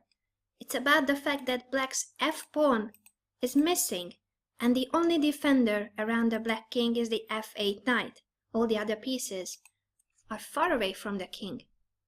Thanks to the e5 and f5 pawns, you are about to push f6, further weakening the g8 king.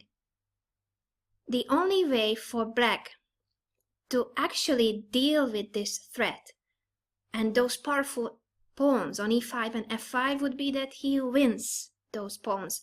And that's the only thing you must be careful with.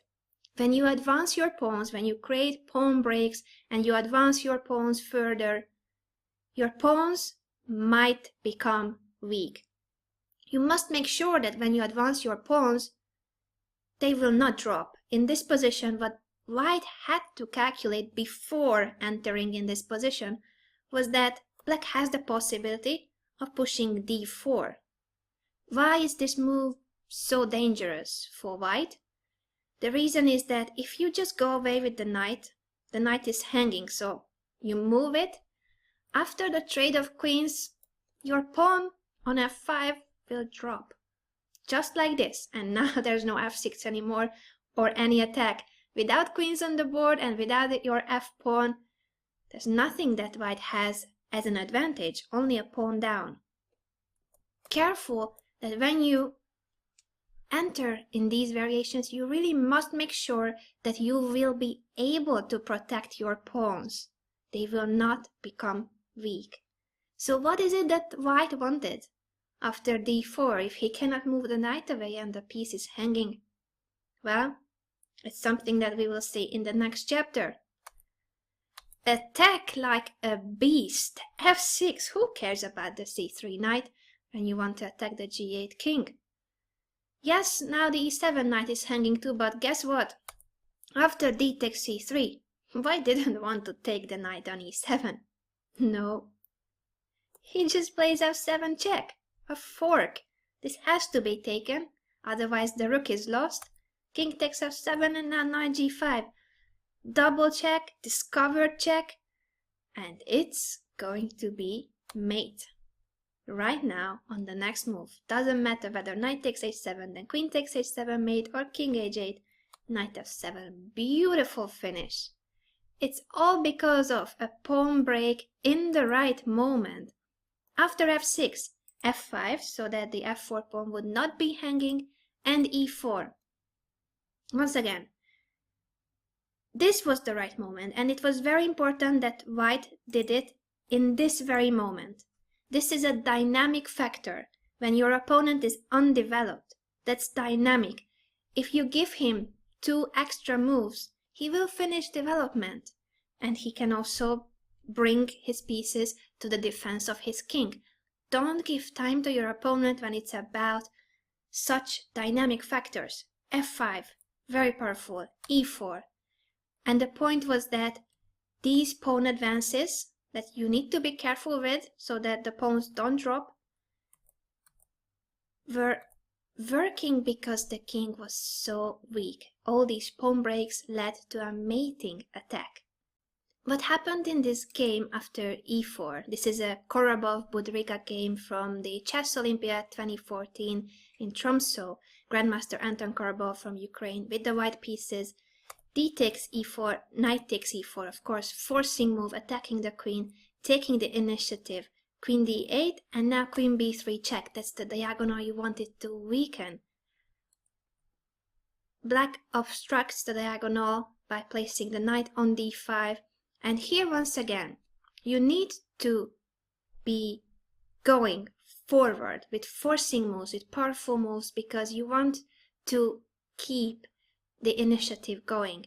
You don't want to give time for the opponent to actually start developing the c8 bishop and the a8 rook, and also that he will have time to defend. Now this knight is pinned on d5, you need to take advantage of it right now. Knight c3, attacking the knight on d5 and offering a trade of rooks on the open e file. This is the file that was opened by your pawn break, and now you take advantage of it, as well as the diagonal where the queen is, pinning the d5 knight. King h8, moving out of the pin, but after rook takes, queen takes, and then taking on d5, white could have taken on d5, temporarily sacrificing the d3 bishop, but that's a line that is pointless to complicate when you have a better move. In this position, you don't need to chase pawns, you don't need the d5 pawn. What you need is to bring all your pieces to the attack. If you look at this position, all the black pieces are on the back rank. This was the moment, the whole point of f5, e4, was to open the position so that you can exploit the fact that your opponent is undeveloped. It's not about grabbing a pawn, it's about exploiting this undevelopment on the back rank so that you can win more than a pawn, a piece probably, or you might give mate. So let's bring our last attacking piece that was not doing much so far, the rook, to e1, attack the queen, and now after queen d8, how can we exploit the fact that the back rank is not protected? The pieces are not developed, the c8 bishop is not developed, bishop b5, threatening rook e8. Now if black plays bishop d7 to prevent rook e8, you can simply take the pawn on d5. Bishop takes b5, queen takes b5, we have won a pawn and we still have very active pieces, while black still could not move forward from the back rank. All the black pieces are still on the back rank. This is a lost position because of the material advantage and because white is very active. What happened in the game after bishop b5 was that black decided to give up the queen, took on f5, and after rook e8, queen takes e8, bishop takes, rook takes. He has a rook and a bishop for the queen, but it was not enough. After queen takes b7, bishop b4, even queen takes a7, white is taking all the hanging pawns, knight g6, b4. Black resigned because white will simply advance the queenside pawns and promote them. What we definitely must learn from this game is that there are certain moments in your games when you must realize that it is the moment to open the position. And if you realize when is the right moment, that is key to success in this moment. If white had played something else, some maneuvering, some slow moves, he wouldn't have won the game probably, or he wouldn't have won that easily, because this, right now, this moment was the moment to open the position because the opponent is undeveloped and he has just weakened his king by playing f6. These two factors make this moment the ideal moment for f5, e4. And yes, these moves also weaken your pawn structure. The d4 pawn is an isolated weak pawn, but sometimes you need to accept positional weaknesses for dynamic advantages, which is now the initiative, and that you are opening up the position in order to attack your opponent before he can finish his development, before he can bring his whole army to the fight. Here's a new example. We will start observing this position by simply looking at the e8 rook and the pawn on e4 that is about to take on f3. You can capture right now, it is black to move, but I would suggest that you don't do that. Whenever you are faced with a position where you are in charge of opening a file, in this case e takes f3, it's up to black when he takes on f3. Only do that when it is absolutely the best moment for you. You can decide when you open this file. Realize that f takes e4 isn't really a move that white wants. White would like you to take on f3 so that you help him develop his knight. Only take on f3 when it's absolutely the best moment for you. In other positions, you can, for instance, double rooks on that file that you are about to open before you actually open it. If you are in charge of when the file will be opened, it is an advantage that you can use because you will decide when it is the moment, when is it best for you. Now that we have discussed e takes f3, let's focus on the entire board and realize that it's not only about e takes f3 in this position and the e file, there are other pawn breaks as well. Have a look at this position and decide what would you play here as black. I think you realized that another very powerful pawn break here that was played in the game, by the way, it's Grandmaster Jure Borisek with the black pieces, c5. You are sacrificing a pawn, but when you realize that d takes c5 would drop a piece, it stops being a pawn sacrifice, it's winning a piece because of the fork. c5, this pawn cannot be touched. White has to protect the d4 pawn with knight ce2. If, for instance, instead of that, he would try to take on e4 first, you are winning tactically already. Knight takes e3, and then you take on d4, once again, a fork. So he absolutely must defend this. And now that he has played knight ce2, and he's blocking the way of his e1 rook, this is the moment for e takes f3. Because the bishop is hanging on e3. Look at what a huge difference it makes to play this capture, e takes f3, in the right moment. If you have taken a move earlier, then it would have helped White to develop his pieces. If you do it in the right moment, you can win material with this move, knight ce2, as it was forced to avoid the fork on d4, and now e takes f3. Both the knight on e2 and the bishop on e3 are hanging. White cannot take back on f3. He has to play knight f4. That's the only way to prevent losing a piece. And now there are many good options. You can, for instance, take on d4, attacking the bishop, and after bishop f2, now you take on g2 as well. You're basically 2 pawns up in this moment, and you can decide whether you want to keep the 2 pawns or you can create a funny pawn break, which is knight e3. I call this a funny pawn break because it's not a pawn break by definition, but the purpose is the same.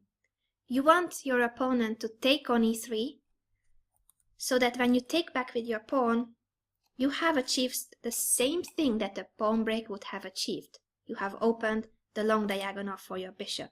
You sacrifice this pawn so that you can have these powerful bishops attacking the white king. The rook and the queen will come to the c file, and this position is overwhelming. It's a pawn up. Now you only have 1 pawn up, but very active pieces and a huge attack, while white is still lacking development. This is just an option. Of course, you can play this position with 2 pawns up as well. My point is that sometimes pawn breaks can inspire you to play a move that will have the same effect as a pawn break. You want to open the diagonal for the g7 bishop? Then go ahead and sacrifice your d4 pawn, if you can. But mainly, when you have the opportunity of opening a file, it is in your hand when the file will be opened. Keep the pressure until it's right for you, until the moment is the best for you. Let's go for another example. It is white to move in this position. Don't look at moves, please. Evaluate the position first. Identify the targets. Which pieces are the worst of black? and how do you want to take advantage of those pieces? Please pause the video and think about this for a moment. Good job. I think we all agree that the rook on a7 looks so silly. What is that piece? Is that a pawn? Looks like. And the queen on a8? Has black just doubled heavy pieces on a closed file? Doesn't look any nice, and definitely not a good idea to do this at all. I'm sure he didn't want to place his pieces like that. He was probably forced because of this knight on d6, a threatening bishop on f4, but he ended up having those awkward pieces. Apart from the a7 rook and the a8 queen, there's another piece that you might spot, and that's a loose piece. In the chapter How to Spot Tactical Motives, we will train our eyes to detect loose pieces immediately, because this piece is unprotected, and unprotected pieces are the key to tactical motives. When you see that the a7 rook is horrible, the a8 queen is horrible, and the d7 knight is a loose piece, you connect these factors and you realize that you want to open the position right now. Right now, before you give your opponent 3-4 extra moves and he can regroup those badly placed pieces. So this is the moment to hit. And since you know that the d7 knight is a hanging piece, you will certainly realize that you can push d5. It cannot be taken with the e pawn because the d7 knight drops. Now what about c takes d5? That move gives up the b5 square. There's no control of that square anymore, and you will jump to b5. It doesn't matter what black does, whether he leaves the rook on a7 or he plays rook a6, you will take it anyway. You're winning an exchange. And that's because you realized that those pieces were awkwardly placed, and then you went for a pawn break. The confrontation between the d5 pawn and the c6 and e6 pawns, and black has to do something about it, because the e6 pawn is hanging. So what else can he do? Let's say he attacks your queen with knight e5. He says that he's being tricky. Well, you can simply take it and then take the pawn on e6. The position is opening up, and that favors you because black has awkward pieces that's almost like being undeveloped. So you want to open the position when your opponent is undeveloped, and you also want to open the position when the opponent's pieces are as awkward as those guys in the corner, when his pieces are not coordinating, when he has badly placed pieces. You can exploit it when you open the position, because that's when the pieces gain power. That's when they will be even more active. Open the position whenever you feel that the opponent's pieces are not ideally placed. d5 wins a pawn in all these lines or wins an exchange, and it's not only about the pawn, but it's about opening the position. Let's try another move. Let's say knight c5. That defends the pawn at least. Here you can simply take on e6, and after knight takes, bishop e3 will once again win the exchange. You can see that it doesn't matter what black does, he's falling into the same tactical motives. Therefore, after d5, this is a game, by the way, by Grandmaster Babu Lalit, with the white pieces. e5 was played at the Chess Olympiad in Tromsø 2014. After bishop e3, both the knight and the rook is hanging. The only way to protect both is by pushing b6. And now, after d takes c6, once again you get the b5 square for your knight, and you are winning material. The exchange will drop once again after rook a6 or rook b7. Black is losing material. And that's thanks to the fact that you realized when was the right moment to open the position. Let's go for one more example. Grandmasters usually understand the positions way deeper than us mortal human beings. And that is the case also in this example. It is Grandmaster Rusev with the white pieces against a 2200, where his opponent played b5, and after knight b2, rook b8. It is clear that black was aiming for a queenside attack, but what he did not understand is that the Grandmaster understood this position to that extent that he took on b5 himself. Now, why c takes b5? What's the point of this move? First of all, it frees the c4 square for the knight, which is great. That's why he played knight b2 before. He wanted to place his knight on c4. Secondly, what he realized is that he himself can go for a pawn break on the queen side. Now, just because his opponent started building up some kind of an attack on the queen side, it didn't mean that he, as white, couldn't go for it.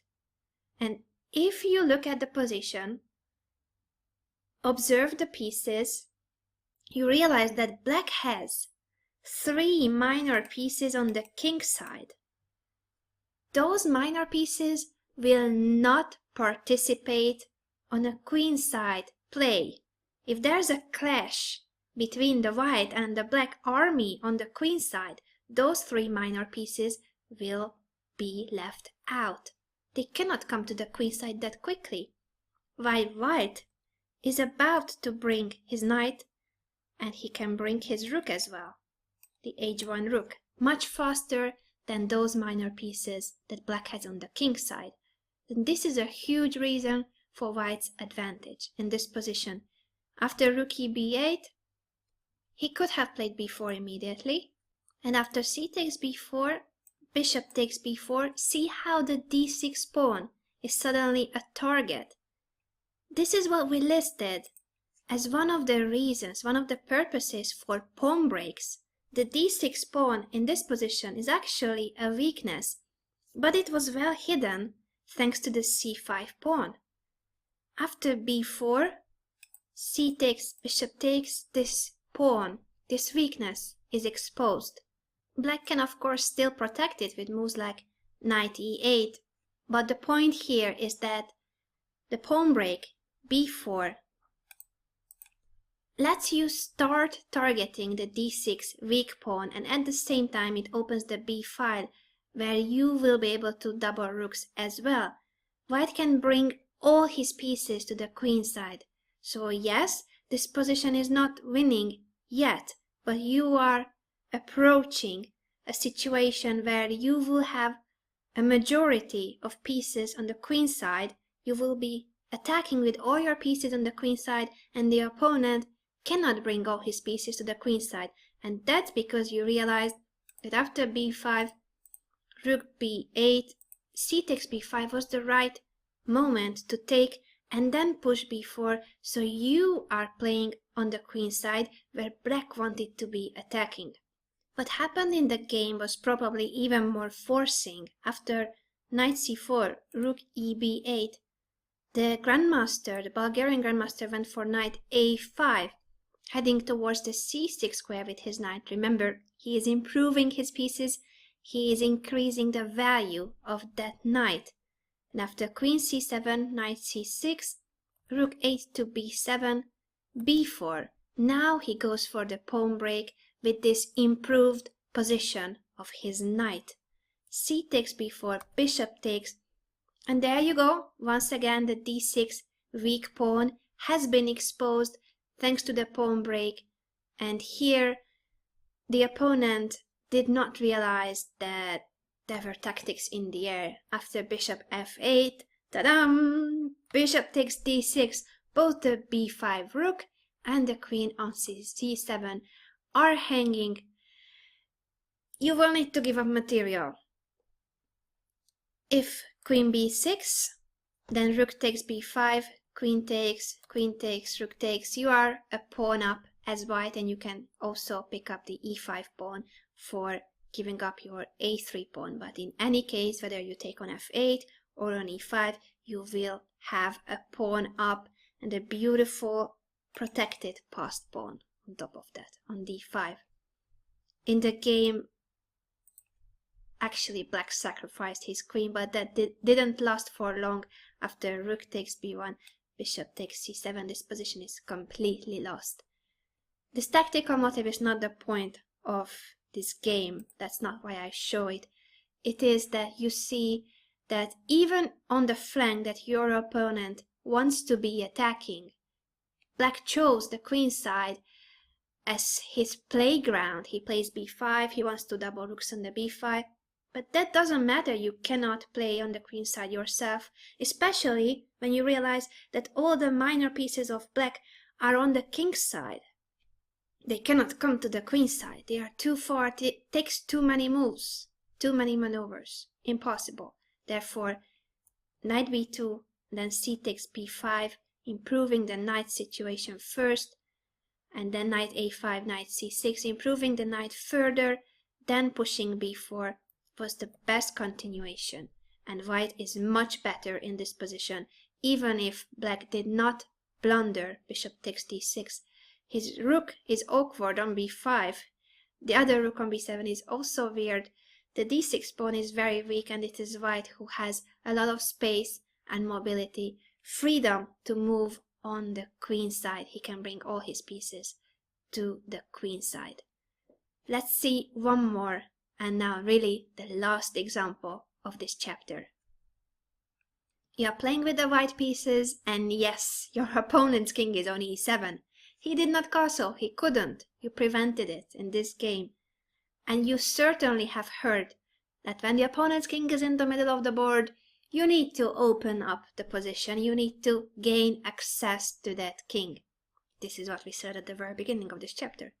And we will, of course, dedicate more time to attacking the king in the middle of the board and attacking the king in general in the next chapter and the coming chapters about attack. But right now, pawn breaks, focusing on a pawn break that could gain you access to the king on e7. Which one it could be? Mysterious, right? There's one pawn break in this position. Now I ask you to calculate e4 to e5. Pause the video and calculate that move. Each response of black you shall take into account. How did it go? I'm sure that you realize that after e5, d takes c5 is a horrible mistake because black is losing his queen. Queen c5 check, the rook picks up the d8 queen. This is the simple response. But you must also take into account f takes e5. And there's no immediate refutation of this move. So what did we achieve by pushing e5, just giving up our pawn and that's it? We did achieve something. First of all, the pawn on e4 was covering the fourth rank. You could not move your queen to the king side because of that pawn. And the same goes about this f6 pawn. It was hiding the king. Both the d6 and the f6 pawns are sheltering the king. That's how he can hide on e7. So by pushing e5, you give more space, more freedom to your queen, and you are forcing your opponent to either take back on e5 with the d6 pawn, remove that shelter, or with the f6 pawn. Therefore, the king will be vulnerable from the h4 d8 diagonal. You can exploit it immediately by playing queen h4 check, and next move you want to take on e5. Now there's a pin on the d file. If king e8, of course you should not trade queens. This is what we will discuss in the next chapters. You keep the queen on the board. Queen b4 is the best move here. Looks a bit weird that you swing the queen from the king side now to the queen side, but you are attacking two pawns at the same time. That's what it matters. That's all that matters. The d6 pawn or the e5 pawn will drop in this position. There's an even nicer solution though. After e5, f takes e5, you can play a move that will have the effect of a pawn break. sacrifices. Piece sacrifices sometimes have the very same purpose as a pawn break. You don't have an extra pawn to take back on e5, right? If you had a pawn on f4, it would be great, but you don't have it. So you sacrifice your knight in order to make black take on e5 with the d pawn. That's all you want. You want to open the d file, and you are willing to sacrifice your knight for it, because it's the same tactical motive. D takes e5, ladies and gentlemen, it's the very same motive. Queen c5, and you pick up the queen. Yes, you have given up a rook and a knight for the queen, but this position is completely lost. It's not enough material, especially not in this position with the king still in the middle of the board. And remember, the king cannot castle. This is lost. So after knight takes e5, what happened in this game was queen c7. And now, there goes the queen. There's no e4 pawn, so you can play queen h4 check, king e8, and here queen f6 would have been the absolutely strongest move. Why is it so strong? The rook is hanging, and after rook g8, once again, we are approaching the attacking chapter, so as a last example for pawn breaks, you are already sacrificing pieces. Knight takes f7. If you have no pawns to break through, to open up the position, use your pieces, especially when the opponent's king is in the middle of the board. Black is getting mated, or he will lose his queen. And this is basically a few move calculation. If rook g7, you pick up the queen by playing rook f6, and if queen g7, you give the check now from f4, force the queen back to f7, and now you win the queen. It takes calculation, and we will improve our tactical skills. That is what's coming in all the next chapters.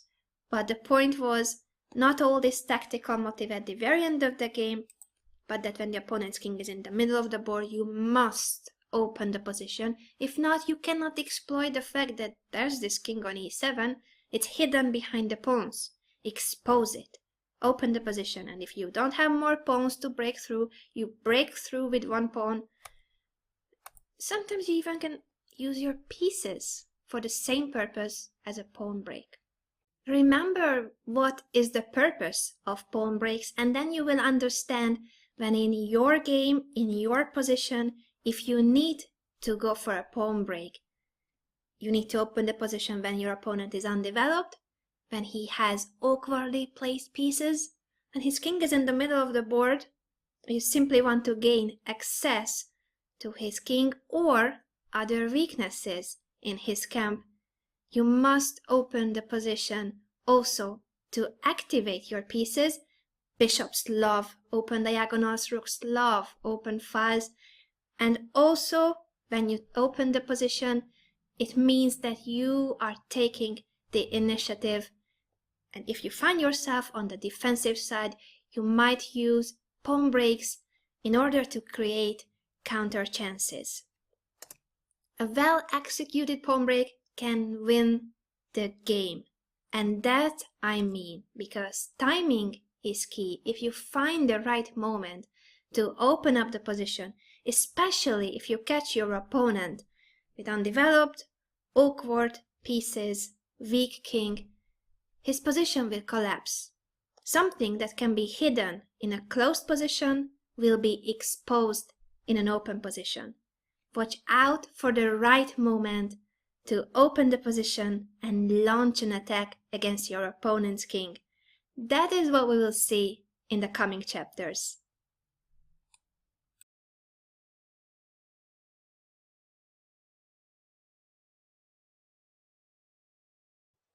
We have reached the most attractive part of the training, attacking chess. Who wouldn't love to win every game with brilliant sacrifices? In order to become attacking beasts, you should first understand how attacks are built up. Let's learn from the very best. We are going to start our studies on attacking chess by observing 3 model games by the greatest ever attacking chess players in history, Mikhail Tal, Bobby Fischer, and obviously Garry Kasparov. The three games that I'm about to show you might have seen already, you might be familiar with them, but that isn't the point. What we are going to do today with those games is to observe them from a totally different perspective. This whole training course is about understanding chess, and what we want to do about attacking is also that we understand the very basic principles, the aspects, the factors that make those attacks work. How these legendary world chess champions built up their attack from the initial position, that is an equal position, to a mating attack. This is what we want to see today in this chapter. Therefore, you will be observing how to create an attack. Let's begin. Our first game is by Mikhail Tal from the year 1956. Tal with the white pieces against Vladimir Simagin at the chess championship of the Soviet Union. The game started with e4, c6, the Caro-Kann defense, but after d4, the opponent didn't play d5 but d6. This is quite a surprising move. After knight c3, knight f6, Tal already shows his intentions, grabbing more space in the center. Queen b6, knight f3, developing his pieces. Obviously, so far everything is very natural. Bishop e2, unpinning the knight, knight bd7, and now this is the moment where many of us would simply castle kingside, because that is the most natural developing move in this position. However, if you want to be a great chess player, you always need to think about the opponent's intentions. What does he want? Knight bd7 prepares the move e5. That would be a liberating move. It would free the f8 bishop and also would put some pressure on white's central pawns.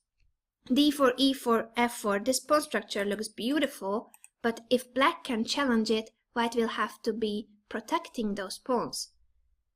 Therefore, castle kingside in this position is a mistake. It steps into e5 by pinning the d4 pawn, allowing e5, and even if in this position white is still better, with bishop e3 for instance, bishop e7, next move castle kingside, you have just helped the opponent develop his pieces.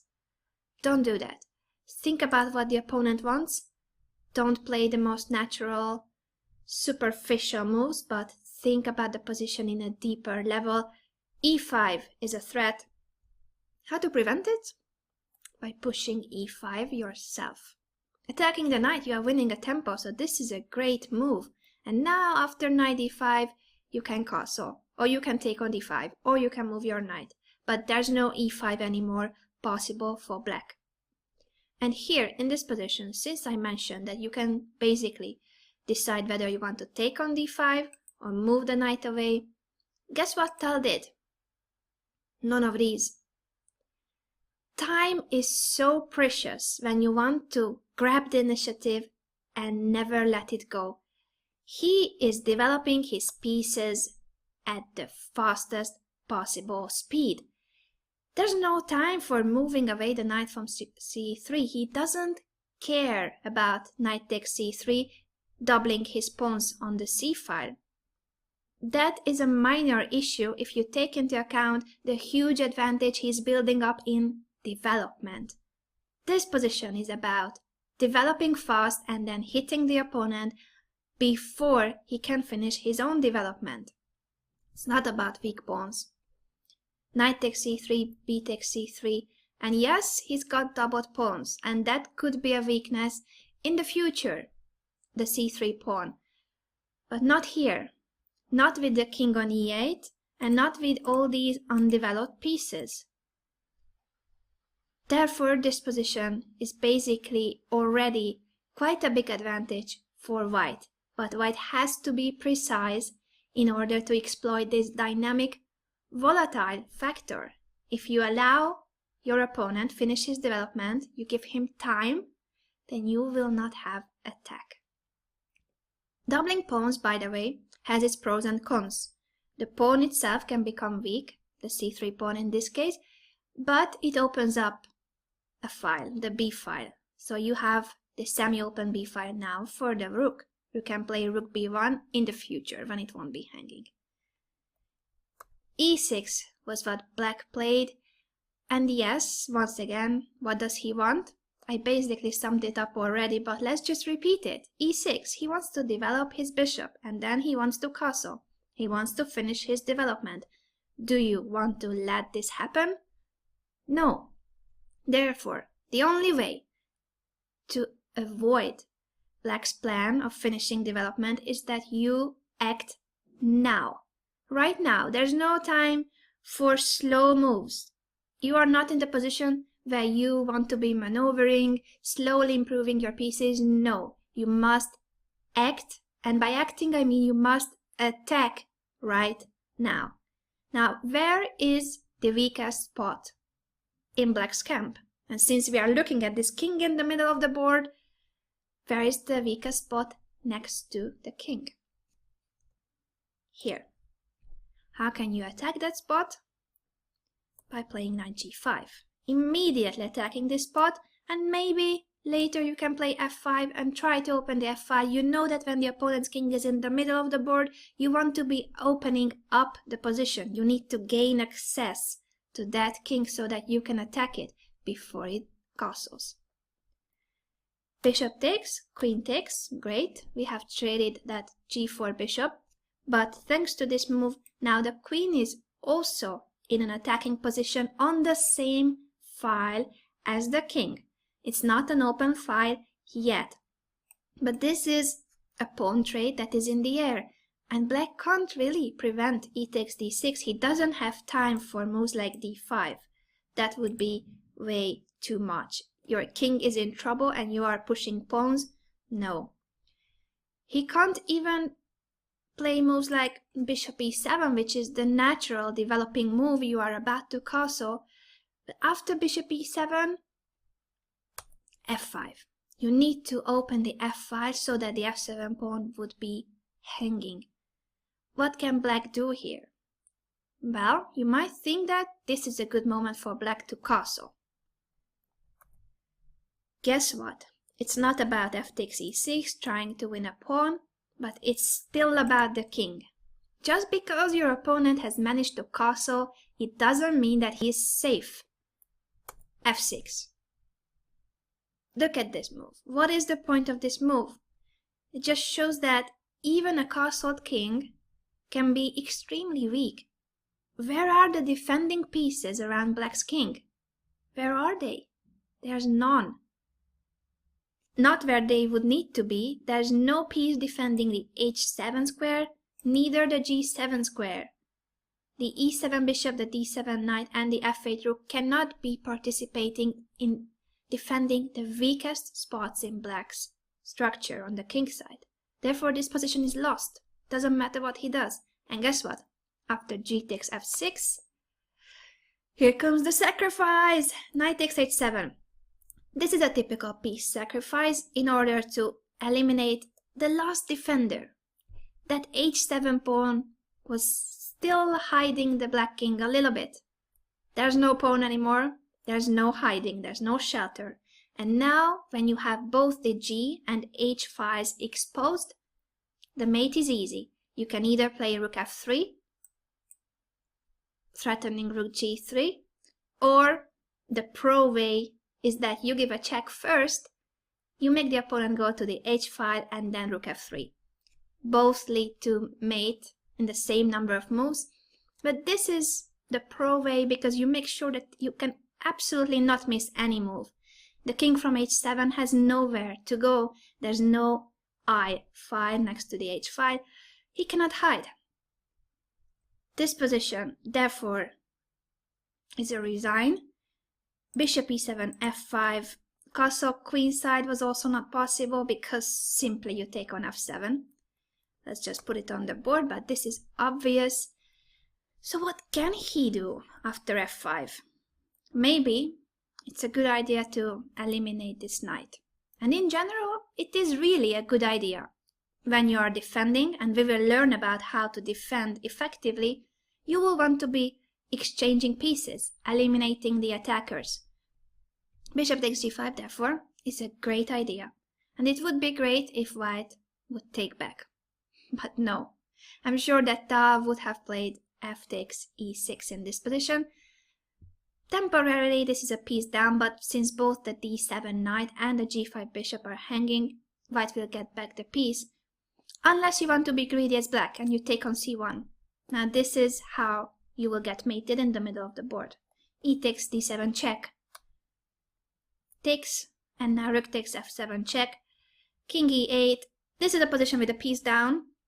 And there's no check that would win immediately. You don't want to play e takes d6 because your rook is hanging. So what shall you do? Your plan is e takes d6, bring the queen to the attack because the rook itself cannot win the game. And these are the kind of moves I love the most. It's a silent move, rook takes g7. Not because of capturing the pawn, you play rook takes g7. You play this move because now you threaten e takes d6 and you threaten queen h5 check, and it's going to be mate, no matter what. Observe for a moment the black pieces. Black has an extra piece. Does it help? Is there any black piece in this position that is helping the king on e8?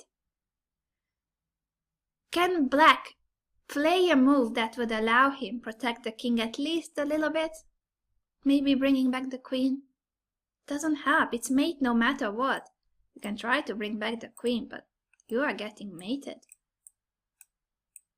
This position, rook takes g7, and black can resign. Even if he tries to run with the king, it's pointless. You can take on d6 even if it's not a check. Next move, queen e7. There's just no escape in this position. No move, not even rook e8 helps in this position. You can analyze this position if you want, but believe me, it's mate in every situation. It's impossible not to get mated with pieces like this on the board. None of them is helping the black king. Now, what happened in the game was not bishop e7. So let's go back to this position, the critical position after knight g5. Bishop takes e2, queen takes e2. Black played h6 because he thought that by playing h6 he's chasing away this very dangerous attacking piece from g5, so white doesn't have time to push f5. And that is true. White doesn't have time to push f5. At least not right now. But do you think that Tal thought about bringing the knight back from g5?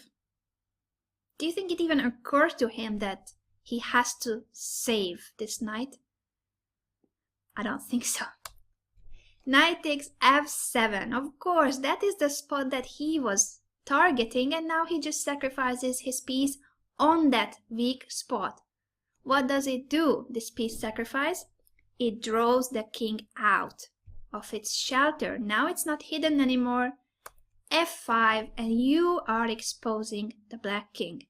It's not mate, it's not a winning attack, not forced mate, I mean. But you can see that the king on f7 is going to suffer a lot.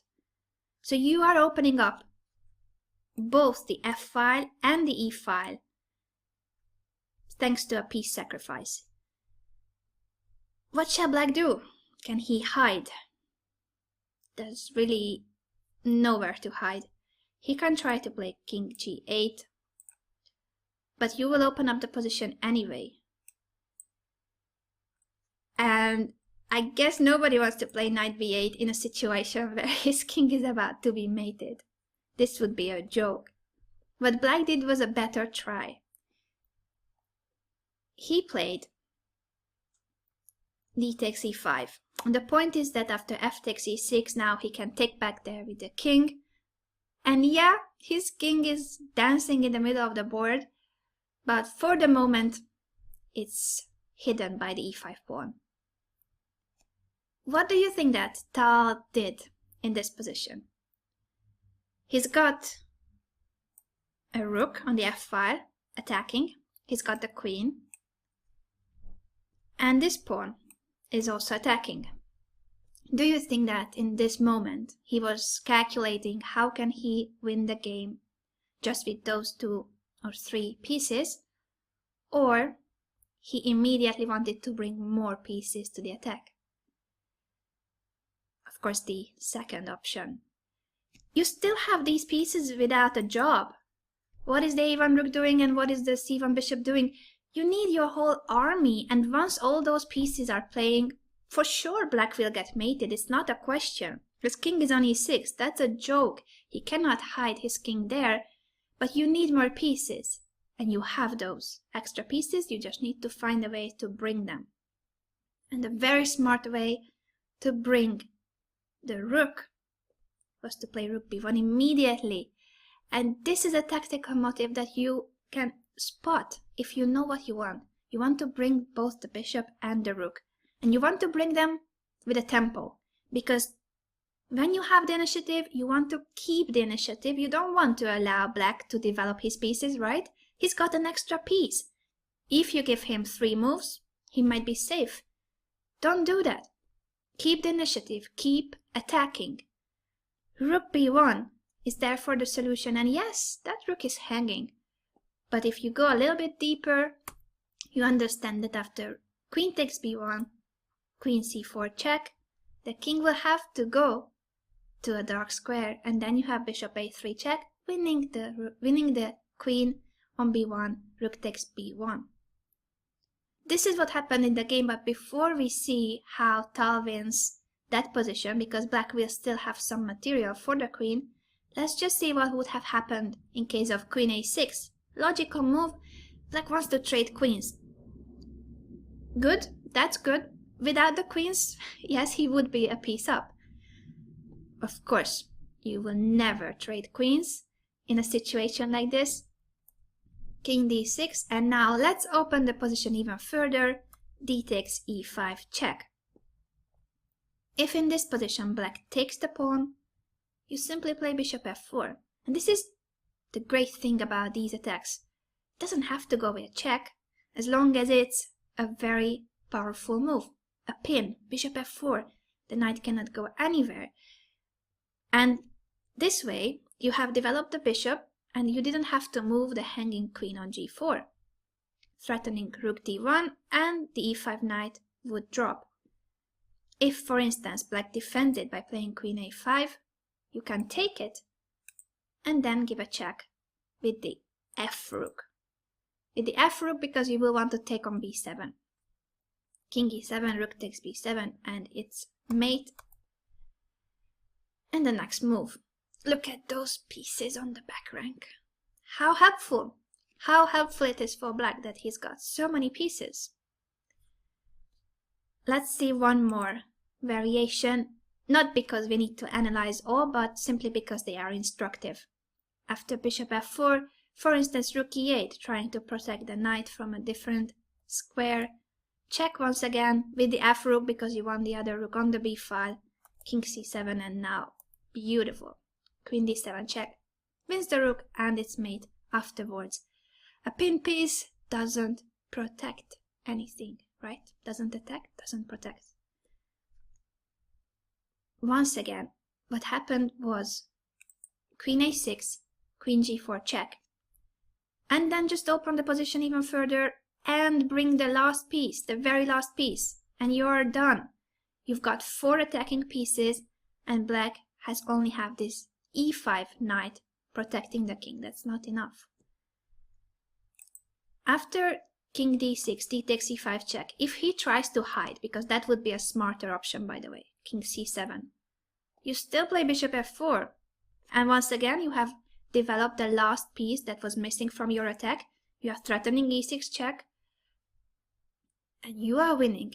Even if sometimes the opponent can finally win a tempo by giving a check, developing his bishop, doesn't matter. Doesn't matter, because what you want is to play e6 with a check. So if your opponent attacks your bishop, what will you do? Unless you have something immediately winning, just move it away on the same diagonal. e6 is a huge threat. He only postponed it with one move. No big deal. Rook af8, e6. And you don't even have to take on d7 immediately, because you don't want to close the d file. You want a rook to appear on the d file, not a pawn. You'll win back the piece and win the game as well. What happened in the game after rook b1 was that black accepted that he was going to lose the game if he didn't sacrifice his queen. So he gives up his queen. He saw that he's going to lose the queen after queen c4 check, bishop a3, rook takes b1, and now bishop takes a3. Let's count the material, right? Black has a rook and 2 minor pieces for the queen. That sounds great, because that's a lot of material. Do you think that in this position it's enough to compensate for the queen? No. The answer is no, but only if white keeps the initiative. Here, especially here, you cannot just make imprecise, not so powerful moves, because then, yes, then black will bring his pieces and black will have more than enough material for the queen. So white has to play the most forcing, most powerful moves, even with the queen up, because black will have too much material if you don't do that. Still, loose pieces, the king is weak. Now both the bishop and the b7 pawn are hanging. Bishop e7, queen takes b7 check, and after king d6, once again, let's open the position even further. Knight takes, and now rook d1 check, king e6, queen b3, it's all with a check, and it was all calculated by Tal. I'm sure he saw the whole variation that if black goes to f6 with the king, after rook f1 check, king g6, you have won a piece. What black wanted to do was to try to prevent this by placing the king on f5, rook f1 check, king e4, rook e1 check, king f5, no draw, no rook f1, and repeating moves 3 times. But of course, Tal realized that he's got the queen, he's got the rook, 2 attacking pieces, but what if he had one more? You might say he doesn't have more pieces, but he's got pawns. g4 check cannot be taken because the e7 bishop would be hanging, or the e5 knight in case of king takes. So the king has to go to f6, and now the same variation that would have happened after king f6 in the previous position. White simply wins a piece. Now, what you see on the board, maybe you think it's still not decisive, because black has a rook and a bishop for the queen. And it's true that it's not completely winning, but it's winning. You still have to play very well, but that wasn't a problem for Tal. Rook h e8, rook f7, still attacking. And now, after check, he brings his king, because the only problem white can have in this position is that his own king gets into trouble. Rook e1 check, and then doubling rooks on the e file is an option that black has.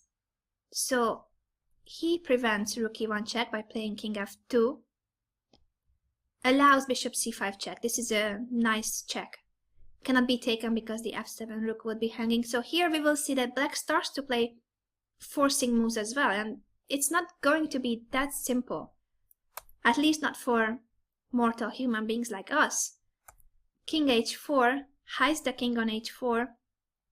If bishop e7 check, there's a very important move in this position, and that is why it was difficult to see all this. g5 is a must.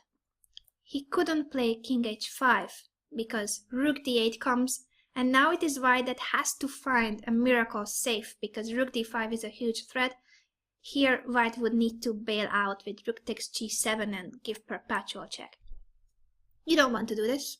You've got the advantage. g5. The point of this pawn sacrifice is that the piece that will appear on g5, doesn't matter if it's the bishop or the pawn, that piece will be sheltering your king. It will help you hide. Let's see what I mean. Bishop takes g5 check, king h5, remember the previous position? Rook d8 was such a powerful move in that position. But there's a bishop on g5. Now rook d5 is a threat, but it's not a winning move. It's not pinning the queen. There's a bishop on g5 thanks to the pawn sacrifice.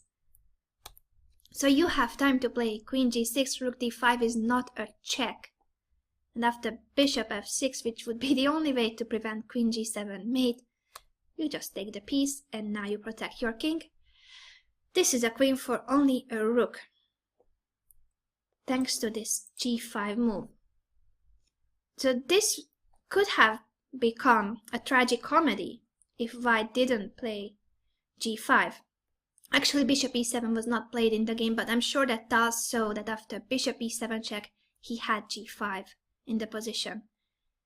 The game went with rook a e8, and now rook takes g7 was a way for Tal to simplify the position. He gives up the rook for a bishop and a pawn, and he's now going to take one more pawn. What happened here is that now it's only a queen versus two rooks that could compensate for the queen, but he's going to take one more pawn. Either the a7 pawn or the c6 pawn was going to fall, after which he simply pushes the a pawn. It's got a passed pawn. The two rooks could compensate, I was saying, but only if the two rooks were more active. So what black was aiming to do was to create some kind of a mating attack by bringing his king to f3 and then playing rook e2. It's a good idea, but it's just too slow. White is just in time to give check on d3, and after the rook move, sacrifice his queen, because whether it's king takes e3 or rook takes e3, you promote the pawn, a8, queen, and there's no mate. This all looks complicated, and especially the part where white's king was in a slight trouble. But when you improve your calculation, it will help you a lot also in defense. We are going to learn about this more, don't worry. The attacking part of this game was especially brilliant. First of all, you shall never play superficial developing moves like castle kingside here. You must pay attention to the opponent's threats. e5 was the move that basically gave white a winning edge. This position is already quite a big advantage for white because he's got so much advantage in development. He didn't care about the pawn structure. This position is not about the pawn structure. It's about the king in the middle of the board. And you have to hit immediately. You don't have time to maneuver, to improve your pieces little by little. You have to attack this king on e8 as long as it's there. After all these moves, either f5, which we saw in case of bishop e7, f5, and then bishop takes f takes e6 would have been crushing, or what happened in the game, h6, knight takes f7 and f5. Opening up the positions against this f7 king, drawing the king out to the middle of the board. Piece down, but white has so many active pieces, especially by forcing attacking moves like rook b1. Let's go for Bobby Fischer's game after this Tal masterpiece. This is the year 1967 interzonal tournament. Bobby Fischer with the white pieces against Leonid Stein. e4, e5, knight f3, knight c6, bishop b5 to Ruy Lopez.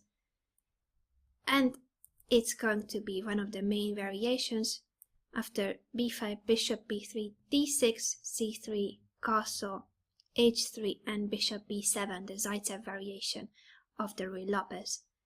d4, knight a5, bishop c2, knight c4, b3, knight b6, knight bd2. You see that this is the normal development in the Ruy Lopez of this main variation.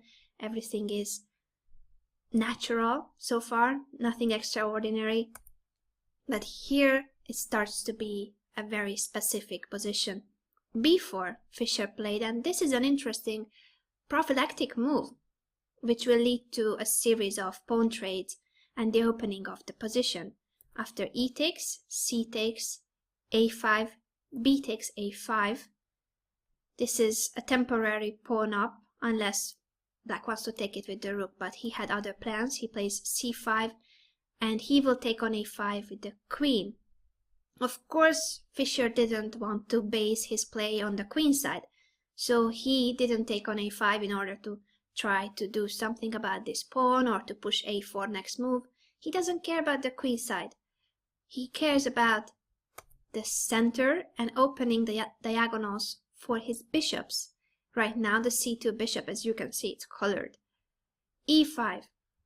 Very important move. In many attacks you will see that the first step in order to build an attack is that you bring pieces. In this way, after e5, you are bringing the c2 bishop to the attack because you have opened the b1 h7 diagonal for the bishop. And not only it's about bringing your pieces, but chasing away the opponent's pieces. The f6 knight is almost always the best defender around a castled king. You want to chase it away by pushing this pawn to e5. D takes e5, of course you take back with the pawn because you want that knight go away. Knight e5, and now knight e4. Central position for the knight, but the knight won't stop on e4, it's heading towards the king side. Soon, after knight b4, you could build up an attack, I was going to say, after knight e4, knight b4, but before you proceed with your own attack, always remember the opponent. So yes, we could play knight g5, attack the h7 pawn and claim that we have an attack already going on. Possible, but what's the point of knight b4? What does he want? Obvious, right? He wants to take your bishop. Do you want to give up this bishop? No. That's one of your best attacking pieces, if not the best. This bishop is crucial for an attack against the h7 square, and that is your target, by the way. Have you realized? We are targeting the h7 square. So you don't give up this bishop. Even if you have to take time, waste a tempo by moving it, you will do it, because you need this piece. Yes, attacks are about taking the initiative and going with it and being quick, but you need the right pieces on the board. So you must keep this bishop, even if it takes one tempo and it also closes your rook. Now this rook on a1 is a funny piece, right? You need the bishop, even if it takes a move like bishop b1 to keep it on the board. Rook takes a5, and now queen e2 was played in the game. Actually, now in the computer age we can spot that knight e5 was even stronger, and after h6, e6, but just because Fischer in this moment didn't play the very best but the second best move in the position, doesn't take away from how instructive and how brilliant this game is. Queen e2 is a logical move, and after knight b6, which is a mistake, this knight is heading towards the wrong flank. This knight would need to be landing on f8 to protect the h7 square.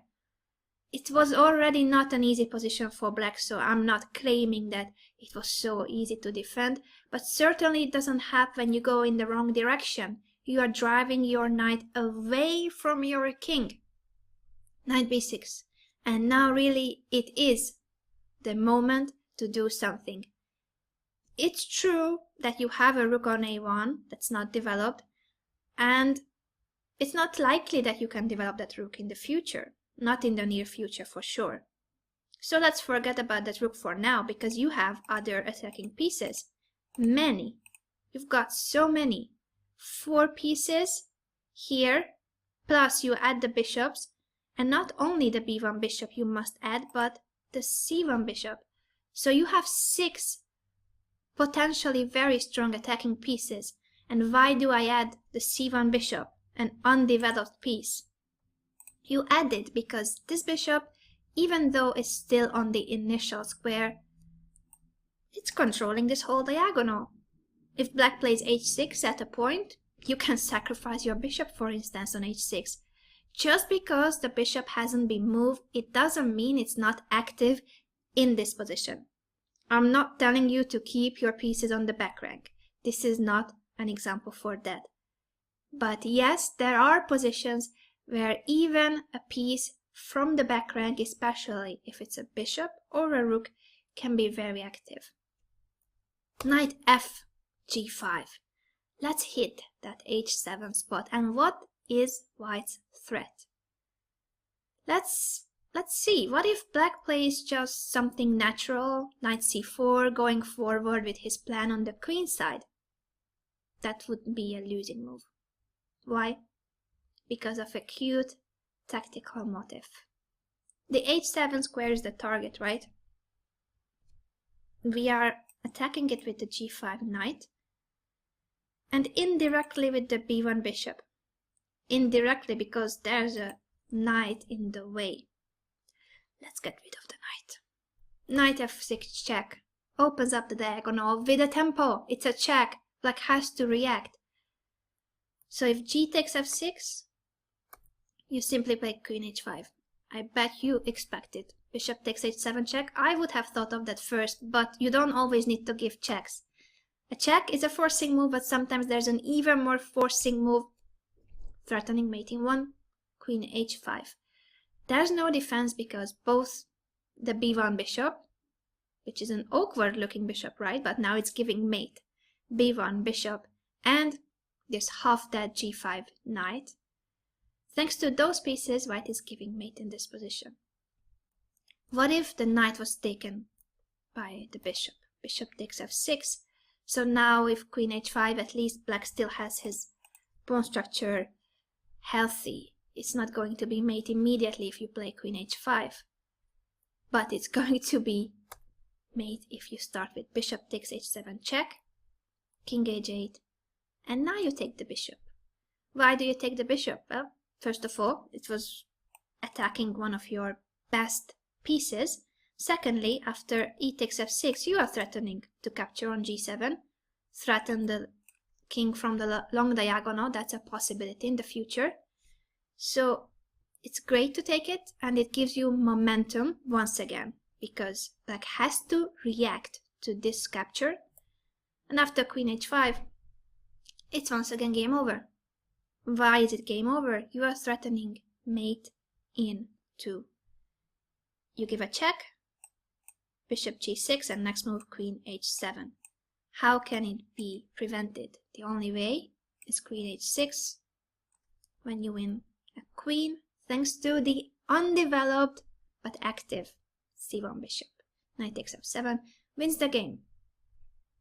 How about another move? After knight f g5, black played actually the best defensive move, which is to eliminate at least one of those beasts, one of the knights. Bishop takes, queen takes, of course, threatening mate, g6. And this is the moment when you need to switch plans. So you had this mini plan of targeting the h7 square. And now the b1 h7 diagonal has been closed because of this g6 pawn push. So you need to alter your plan a little bit. Not completely, because maybe the h7 pawn is still important, right? You have this attacking piece. But now you need the queen from the h file, not from the b1 h7 diagonal. And black can prevent the mate, sure, but he has to play h5 in order to prevent queen h7. What did we accomplish by playing queen e4 and queen h4? We have accomplished a lot. We have provoked weaknesses around the black king. He had to push his pawns not to get mated. g6, h5, you know that pawns never go backwards. This is a weakness forever. And now that you have managed to provoke weaknesses in the opponent's camp around his king, the queen has done her job. The queen has nothing else to do on h4, and the bishop on e7 is pinning your knight, so you don't want to be on h4, right? Let's move away. Queen g3. This is my favorite part of the game. Simply by playing Queen e4, threatening mate e1. Queen h4, threatening mate e1. You forced the opponent to push his pawns in front of the king, and then you just go back with the queen to a safe square. It's not only about stepping out of the pin, but it's also about a new target, because these pawn pushes have weakened a new spot. There's no h7 square anymore that you want to attack, but there is a g6 pawn. That's your new target. That's why you place the queen on g3. Next move could be either e6 or move the knight away, threaten to take on g6, but that is your new target. That's why you constantly need to re-evaluate the position and see if the plan is still the same, or because of the opponent's moves, you need to switch. Here, g6 is the new target. You need to reorganize your pieces in order to attack it. That's what Fischer is doing. Knight c4 was played in the game, and here there are many nice moves in this position. It's such a good position that you have many good moves. One could be, of course, e6. Logical, you want to weaken the g6 spot further, but I guess Fischer didn't want the opponent to play f5. Therefore, he played knight f3. A retreating move once again, but a forcing retreating move. He's threatening bishop takes g6. How much he is threatening it? A lot. Let's see an example where black ignores white's threat. Rook a8, for instance, just to make a move. Bishop takes g6. F takes, queen takes g6 check. Then you pick up the other pawn with a check 2, just to play bishop h6 here. You are threatening not bishop takes f8, but queen g6 check and mate on g7. Rook f7 would prevent it, but after queen g6, you win a piece. The rook on f7, king h8, queen takes f7, and unfortunately it's not only about losing the rook for black, it's still a threat of mate on g7 and you can resign as black. So rook f7 doesn't help. What about queen d3? These are the positions where you shouldn't favor material. Remember that we have talked about the relative value of the pieces. Normally a rook would be more valuable than a bishop. But look at them in this position. The h6 bishop is a monster. That is a beast that is helping your attack. It's the queen and the bishop, your best attacking pieces. Do you want to give it up just to take this rook on f8? No. You must give more value to your bishop in this position because it really is a more valuable piece. The relative value of the bishop is higher in this position because it is such a powerful attacking piece. Keep it on the board. Don't even think about bishop takes f8. Queen g4 check. And now the last piece joins the attack. All the white pieces, all of them, even the e5 pawn, are helping you in this mating attack. Black will have to lose the queen or get mated or both. It's impossible to survive this position. Let's see another variation, because what if the opponent realizes the threat after knight f3, that bishop takes g6? So he thinks, all right, I'm going to protect this pawn by playing rook a6. Guess what? It's still a losing move. e6. This pawn push cuts the connection between the a6 rook and the g6 pawn. Next move, you will take on g6. And if rook takes, first you take the rook and then you take on g6. It's lost. After knight f3, the best defensive move was king g7. That's what Stein played.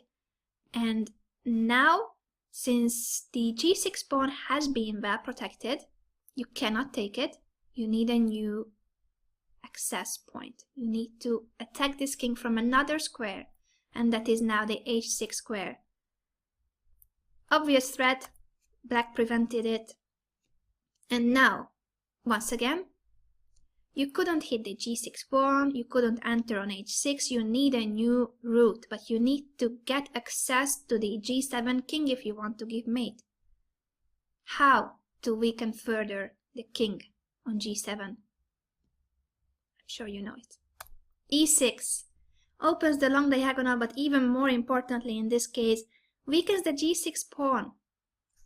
If black simply pushes this pawn, then you have knight h4 or queen g3, both attacking the g6 pawn, and it's going to drop. There's just no way that you can keep this pawn alive, and also knight f5 is a threat.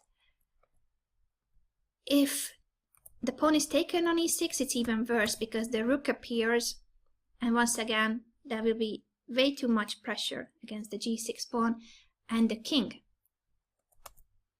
Therefore, black played the only move that still gives him hope, f5, closes the diagonal of the b1 bishop and doesn't allow knight h4. So this is a good defending piece. At the moment, it's controlling an important square.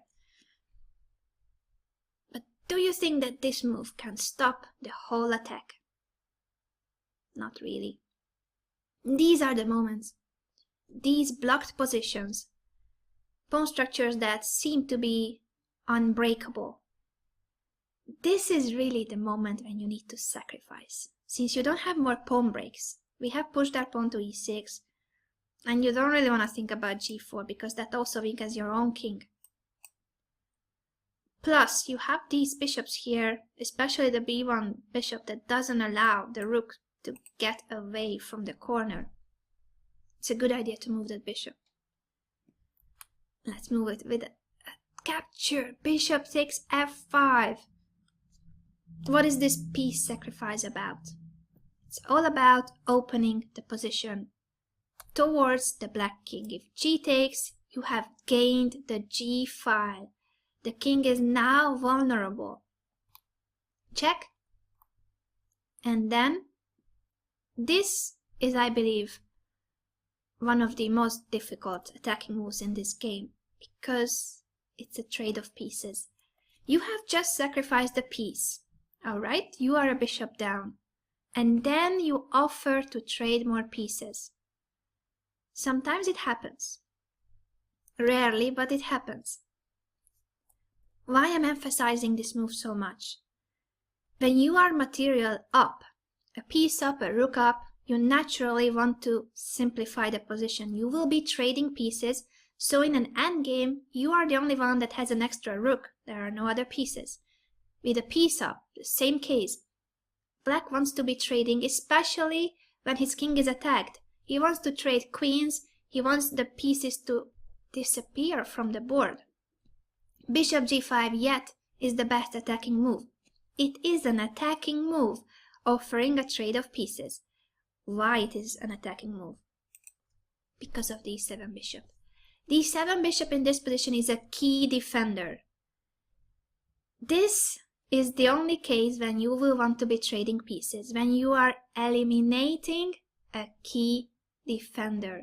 The e7 bishop has to go. It was protecting way too many important squares. You couldn't improve your position and your attack because of that bishop. Let's get rid of it. Bishop e7, and now you threaten queen h4. If bishop takes, it's obvious that after this check, black loses his queen.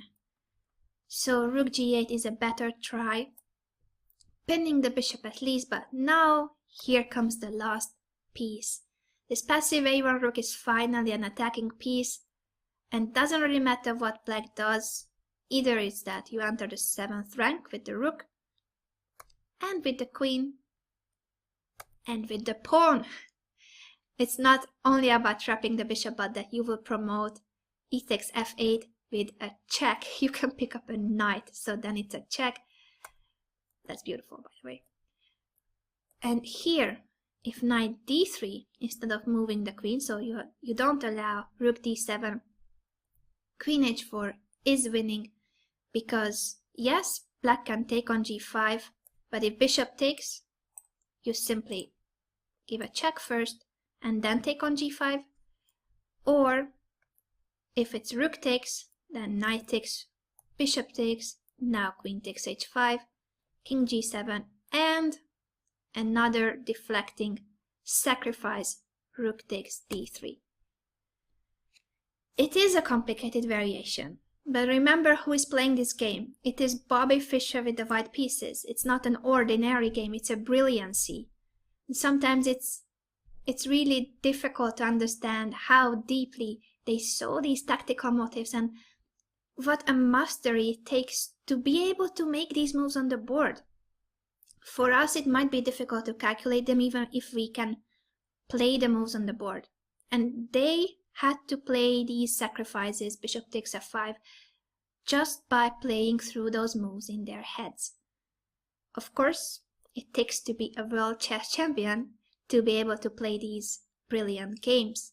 We are observing here how their attacks were built up. And that I'm sure you understood, how white was weakening the king with those moves, queen e4.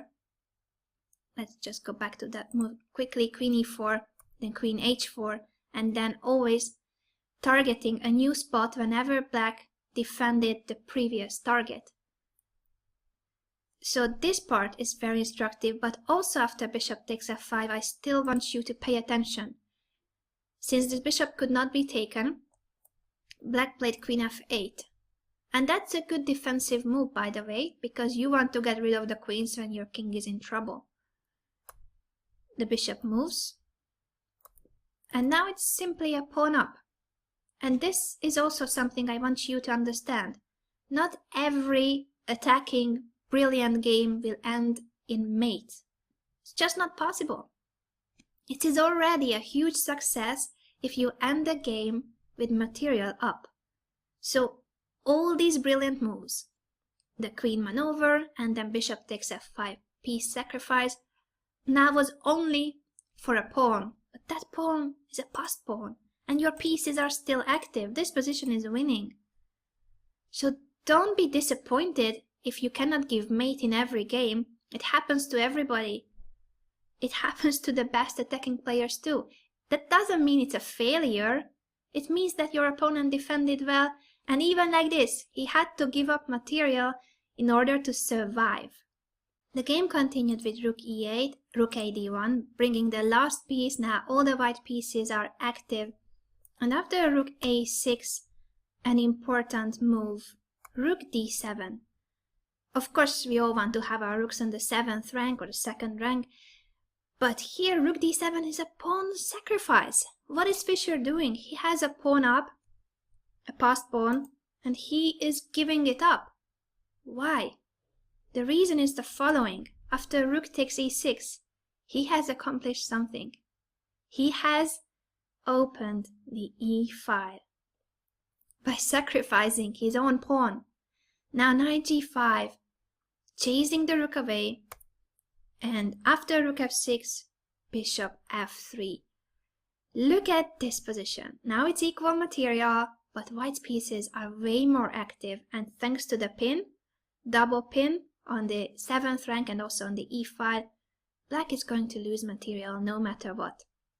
Yes, the f4 bishop is hanging, but if you spot knight e6 fork, you realize that white is completely winning in this position. Doesn't matter how black proceeds.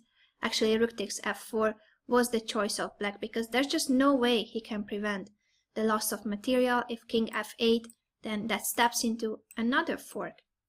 This was a brilliant way of winning the game already at this stage. Instead of hanging on to this passed pawn on e6, Fischer realizes that he would do better without that pawn on the board, because that would mean that his e1 rook would be a lot more active. Rook takes e6, knight g5, and bishop f3, winning an exchange. The rest is just a matter of technique, and of course for Fischer this wasn't a problem at all. So I will quickly go through these moves, but this is already not our topic. If you struggle converting advantages, when you have material advantage and you are not sure how to proceed, you sometimes don't win games with material up, exchange up, pawns up. I have free videos on this on YouTube if you need more advice on how to convert winning positions, how to convert material advantage. So you can go to Google, no, better YouTube directly. On YouTube, Miss Strategy's Middlegame Show, that is my video series, and the topic is converting advantages. I think I have 2 videos on it that you can watch completely for free. Both of them are an hour long with some instructive games by masters, of course. So in this game, what happened, just to briefly mention that it's an exchange up, and now even a pawn, a passed pawn, and Fischer is creating another passed pawn, an F pawn, which was the pawn that decided the game in the end. This, as I mentioned, was already not the part that we were interested in this chapter. What we cared about is how the attack was built up. First of all, you need to bring your pieces. Sometimes bringing your pieces means a pawn break that will open up a diagonal of file that you need and chase away the opponent's important defending piece, the f6 knight. That was the first step. And then you keep bringing more pieces towards the king. The h7 square was our first target. You never give up a good attacking piece, even if it takes a moment of your attack that you have to go backward with this piece. You need it on the board, you cannot give it up. And afterwards, once white managed to attack the h7 square, this was already very difficult for black. He exchanged pieces on e4, which was a good move, and then defended very well, but it wasn't enough. Fischer weakened the king side by forcing g6 and h5, and then he went for a new target, targeting now the g6 spot, and later on, when the g6 square was defended, he went for the h6 square, and then forced another weakening by pushing e6 to weaken the g6 pawn, and this led to this beautiful piece sacrifice. One more game, and then I think we will understand how great champions build up their master attacks. As a Kasparov game, I obviously picked one of his games against Karpov.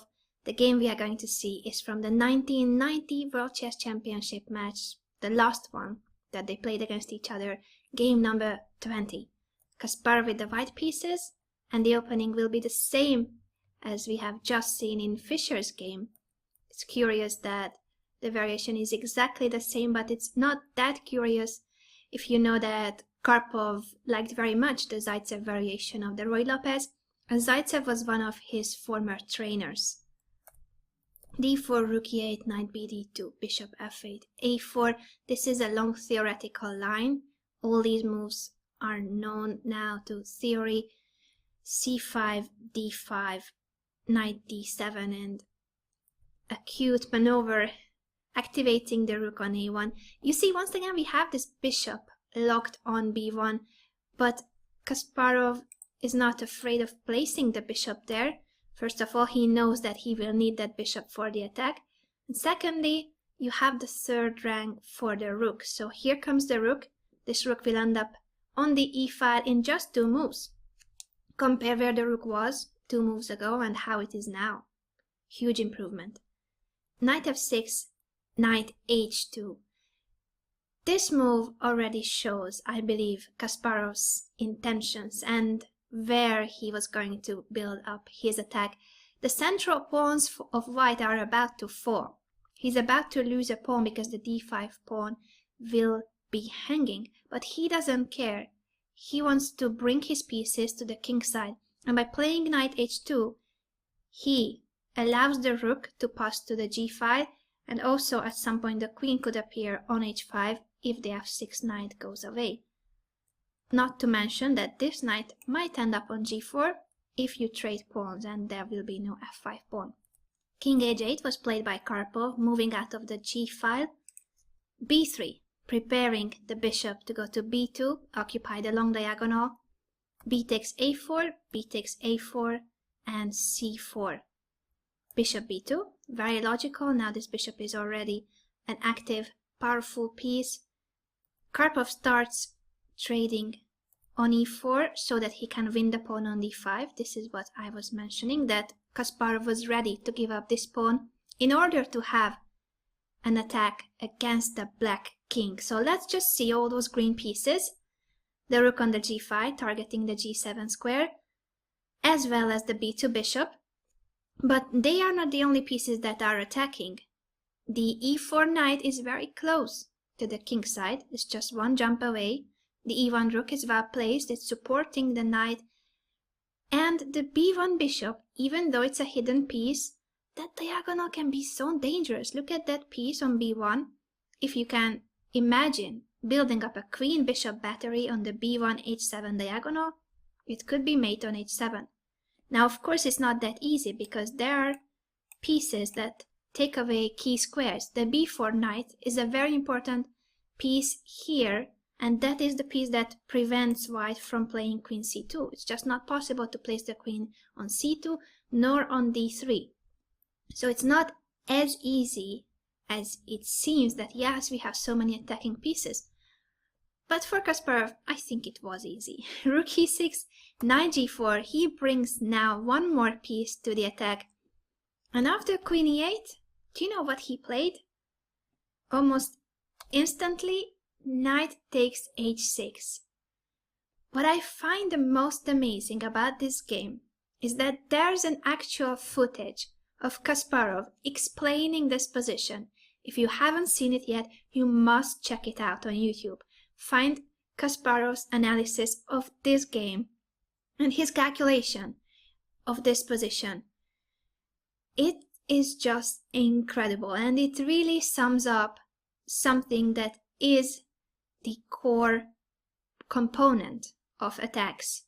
In this position, he says that he didn't calculate knight takes h6. He knew that it should be winning. And when he is asked what was his thought process, he explains that in this position, he has 7 attacking pieces. Let's see, the bishops, queen, rooks, knights. All those pieces are attacking. They are in action. What about black's pieces? He's got the pawns, the rook, the bishop, and to some extent the queen. 5 pieces. Therefore, in this moment, it's 7 attacking pieces versus 5 defenders. And when he takes on h6, he says that it's just an equal trade. He is trading one attacking piece for a defensive piece. An equal trade. He's giving up a piece for a pawn. And it is an equal trade because now it will be 6 attacking pieces versus 4 defensive pieces. And it is really true. This position is winning. Black shouldn't take on h6 because now here comes knight takes d6, discovered attack. It doesn't really matter what black does here. For instance, queen d7. Now queen g4, a beautiful move to deflect the queen from d7. Queen takes g4, knight f7 check, intermediate move, and another intermediate move wins material and the game. Look at those pieces. It's a material and also forcing moves, winning yet another piece. And of course, Kasparov had seen all this. Another important line after knight takes d6 is queen h5, and here he saw that rook g5 is the winning move. If queen takes, once again the same idea. You have this intermediate move, check, you take with a check, and then you take on d1. And the attack is not over. c3 closes the diagonal of the bishop, and this pawn is very annoying. So it is material up for white, but it's not that simple. It wouldn't have been that simple if it wasn't for another mating attack. Look at this. Even without queens on the board, you can give mate. There's no escape. One more important line after knight takes d6 is if black gives up his queen. Queen takes e1. He's got a rook and also a piece for the queen, plus this c3 push in the air. Queen e4. threatening mate, obviously, and knight d3 doesn't help because now it's queen h4 check, and after king g8, bishop takes g7, bishop takes, and there's no defense. After queen g4, the d7 square is covered. Obviously, once again, a line that Kasparov saw, but he knew that this sacrifice worked even without having to calculate those positions, because it is now 6 attacking pieces against 4 defenders. That's simple. Knight takes h6. In this position, Karpov played c3, aiming to close the diagonal of this very powerful b2 bishop. But now, knight f5, simply giving up now the bishop. First he sacrificed the knight on h6, it wasn't taken. Here he's sacrificing the b2 bishop. This time it had to be taken, if not, black has nothing for his bad position. And once again, what Kasparov said here about this piece sacrifice is that, yes, he killed his bishop with c3, c takes b2, but now he cannot kill his b1 bishop. There's no way to obstruct the diagonal of this bishop, so he gained now the other bishop. Incredible stuff. Queen g4. And let's count how many attacking pieces he has, just to make sure that we are still on the good count. We've got 6 attacking pieces. How many defending pieces? 4. 6 versus 4. Still very much favorable for our attack. Bishop c8, trying to bring another defending piece. But now queen h4 check. And there's no escape if king g8. He saw a brilliant move. King h2. And you cannot prevent knight g5 and mate on h7, queen h7. Why is this king h2 so amazing? It's because it's a silent move.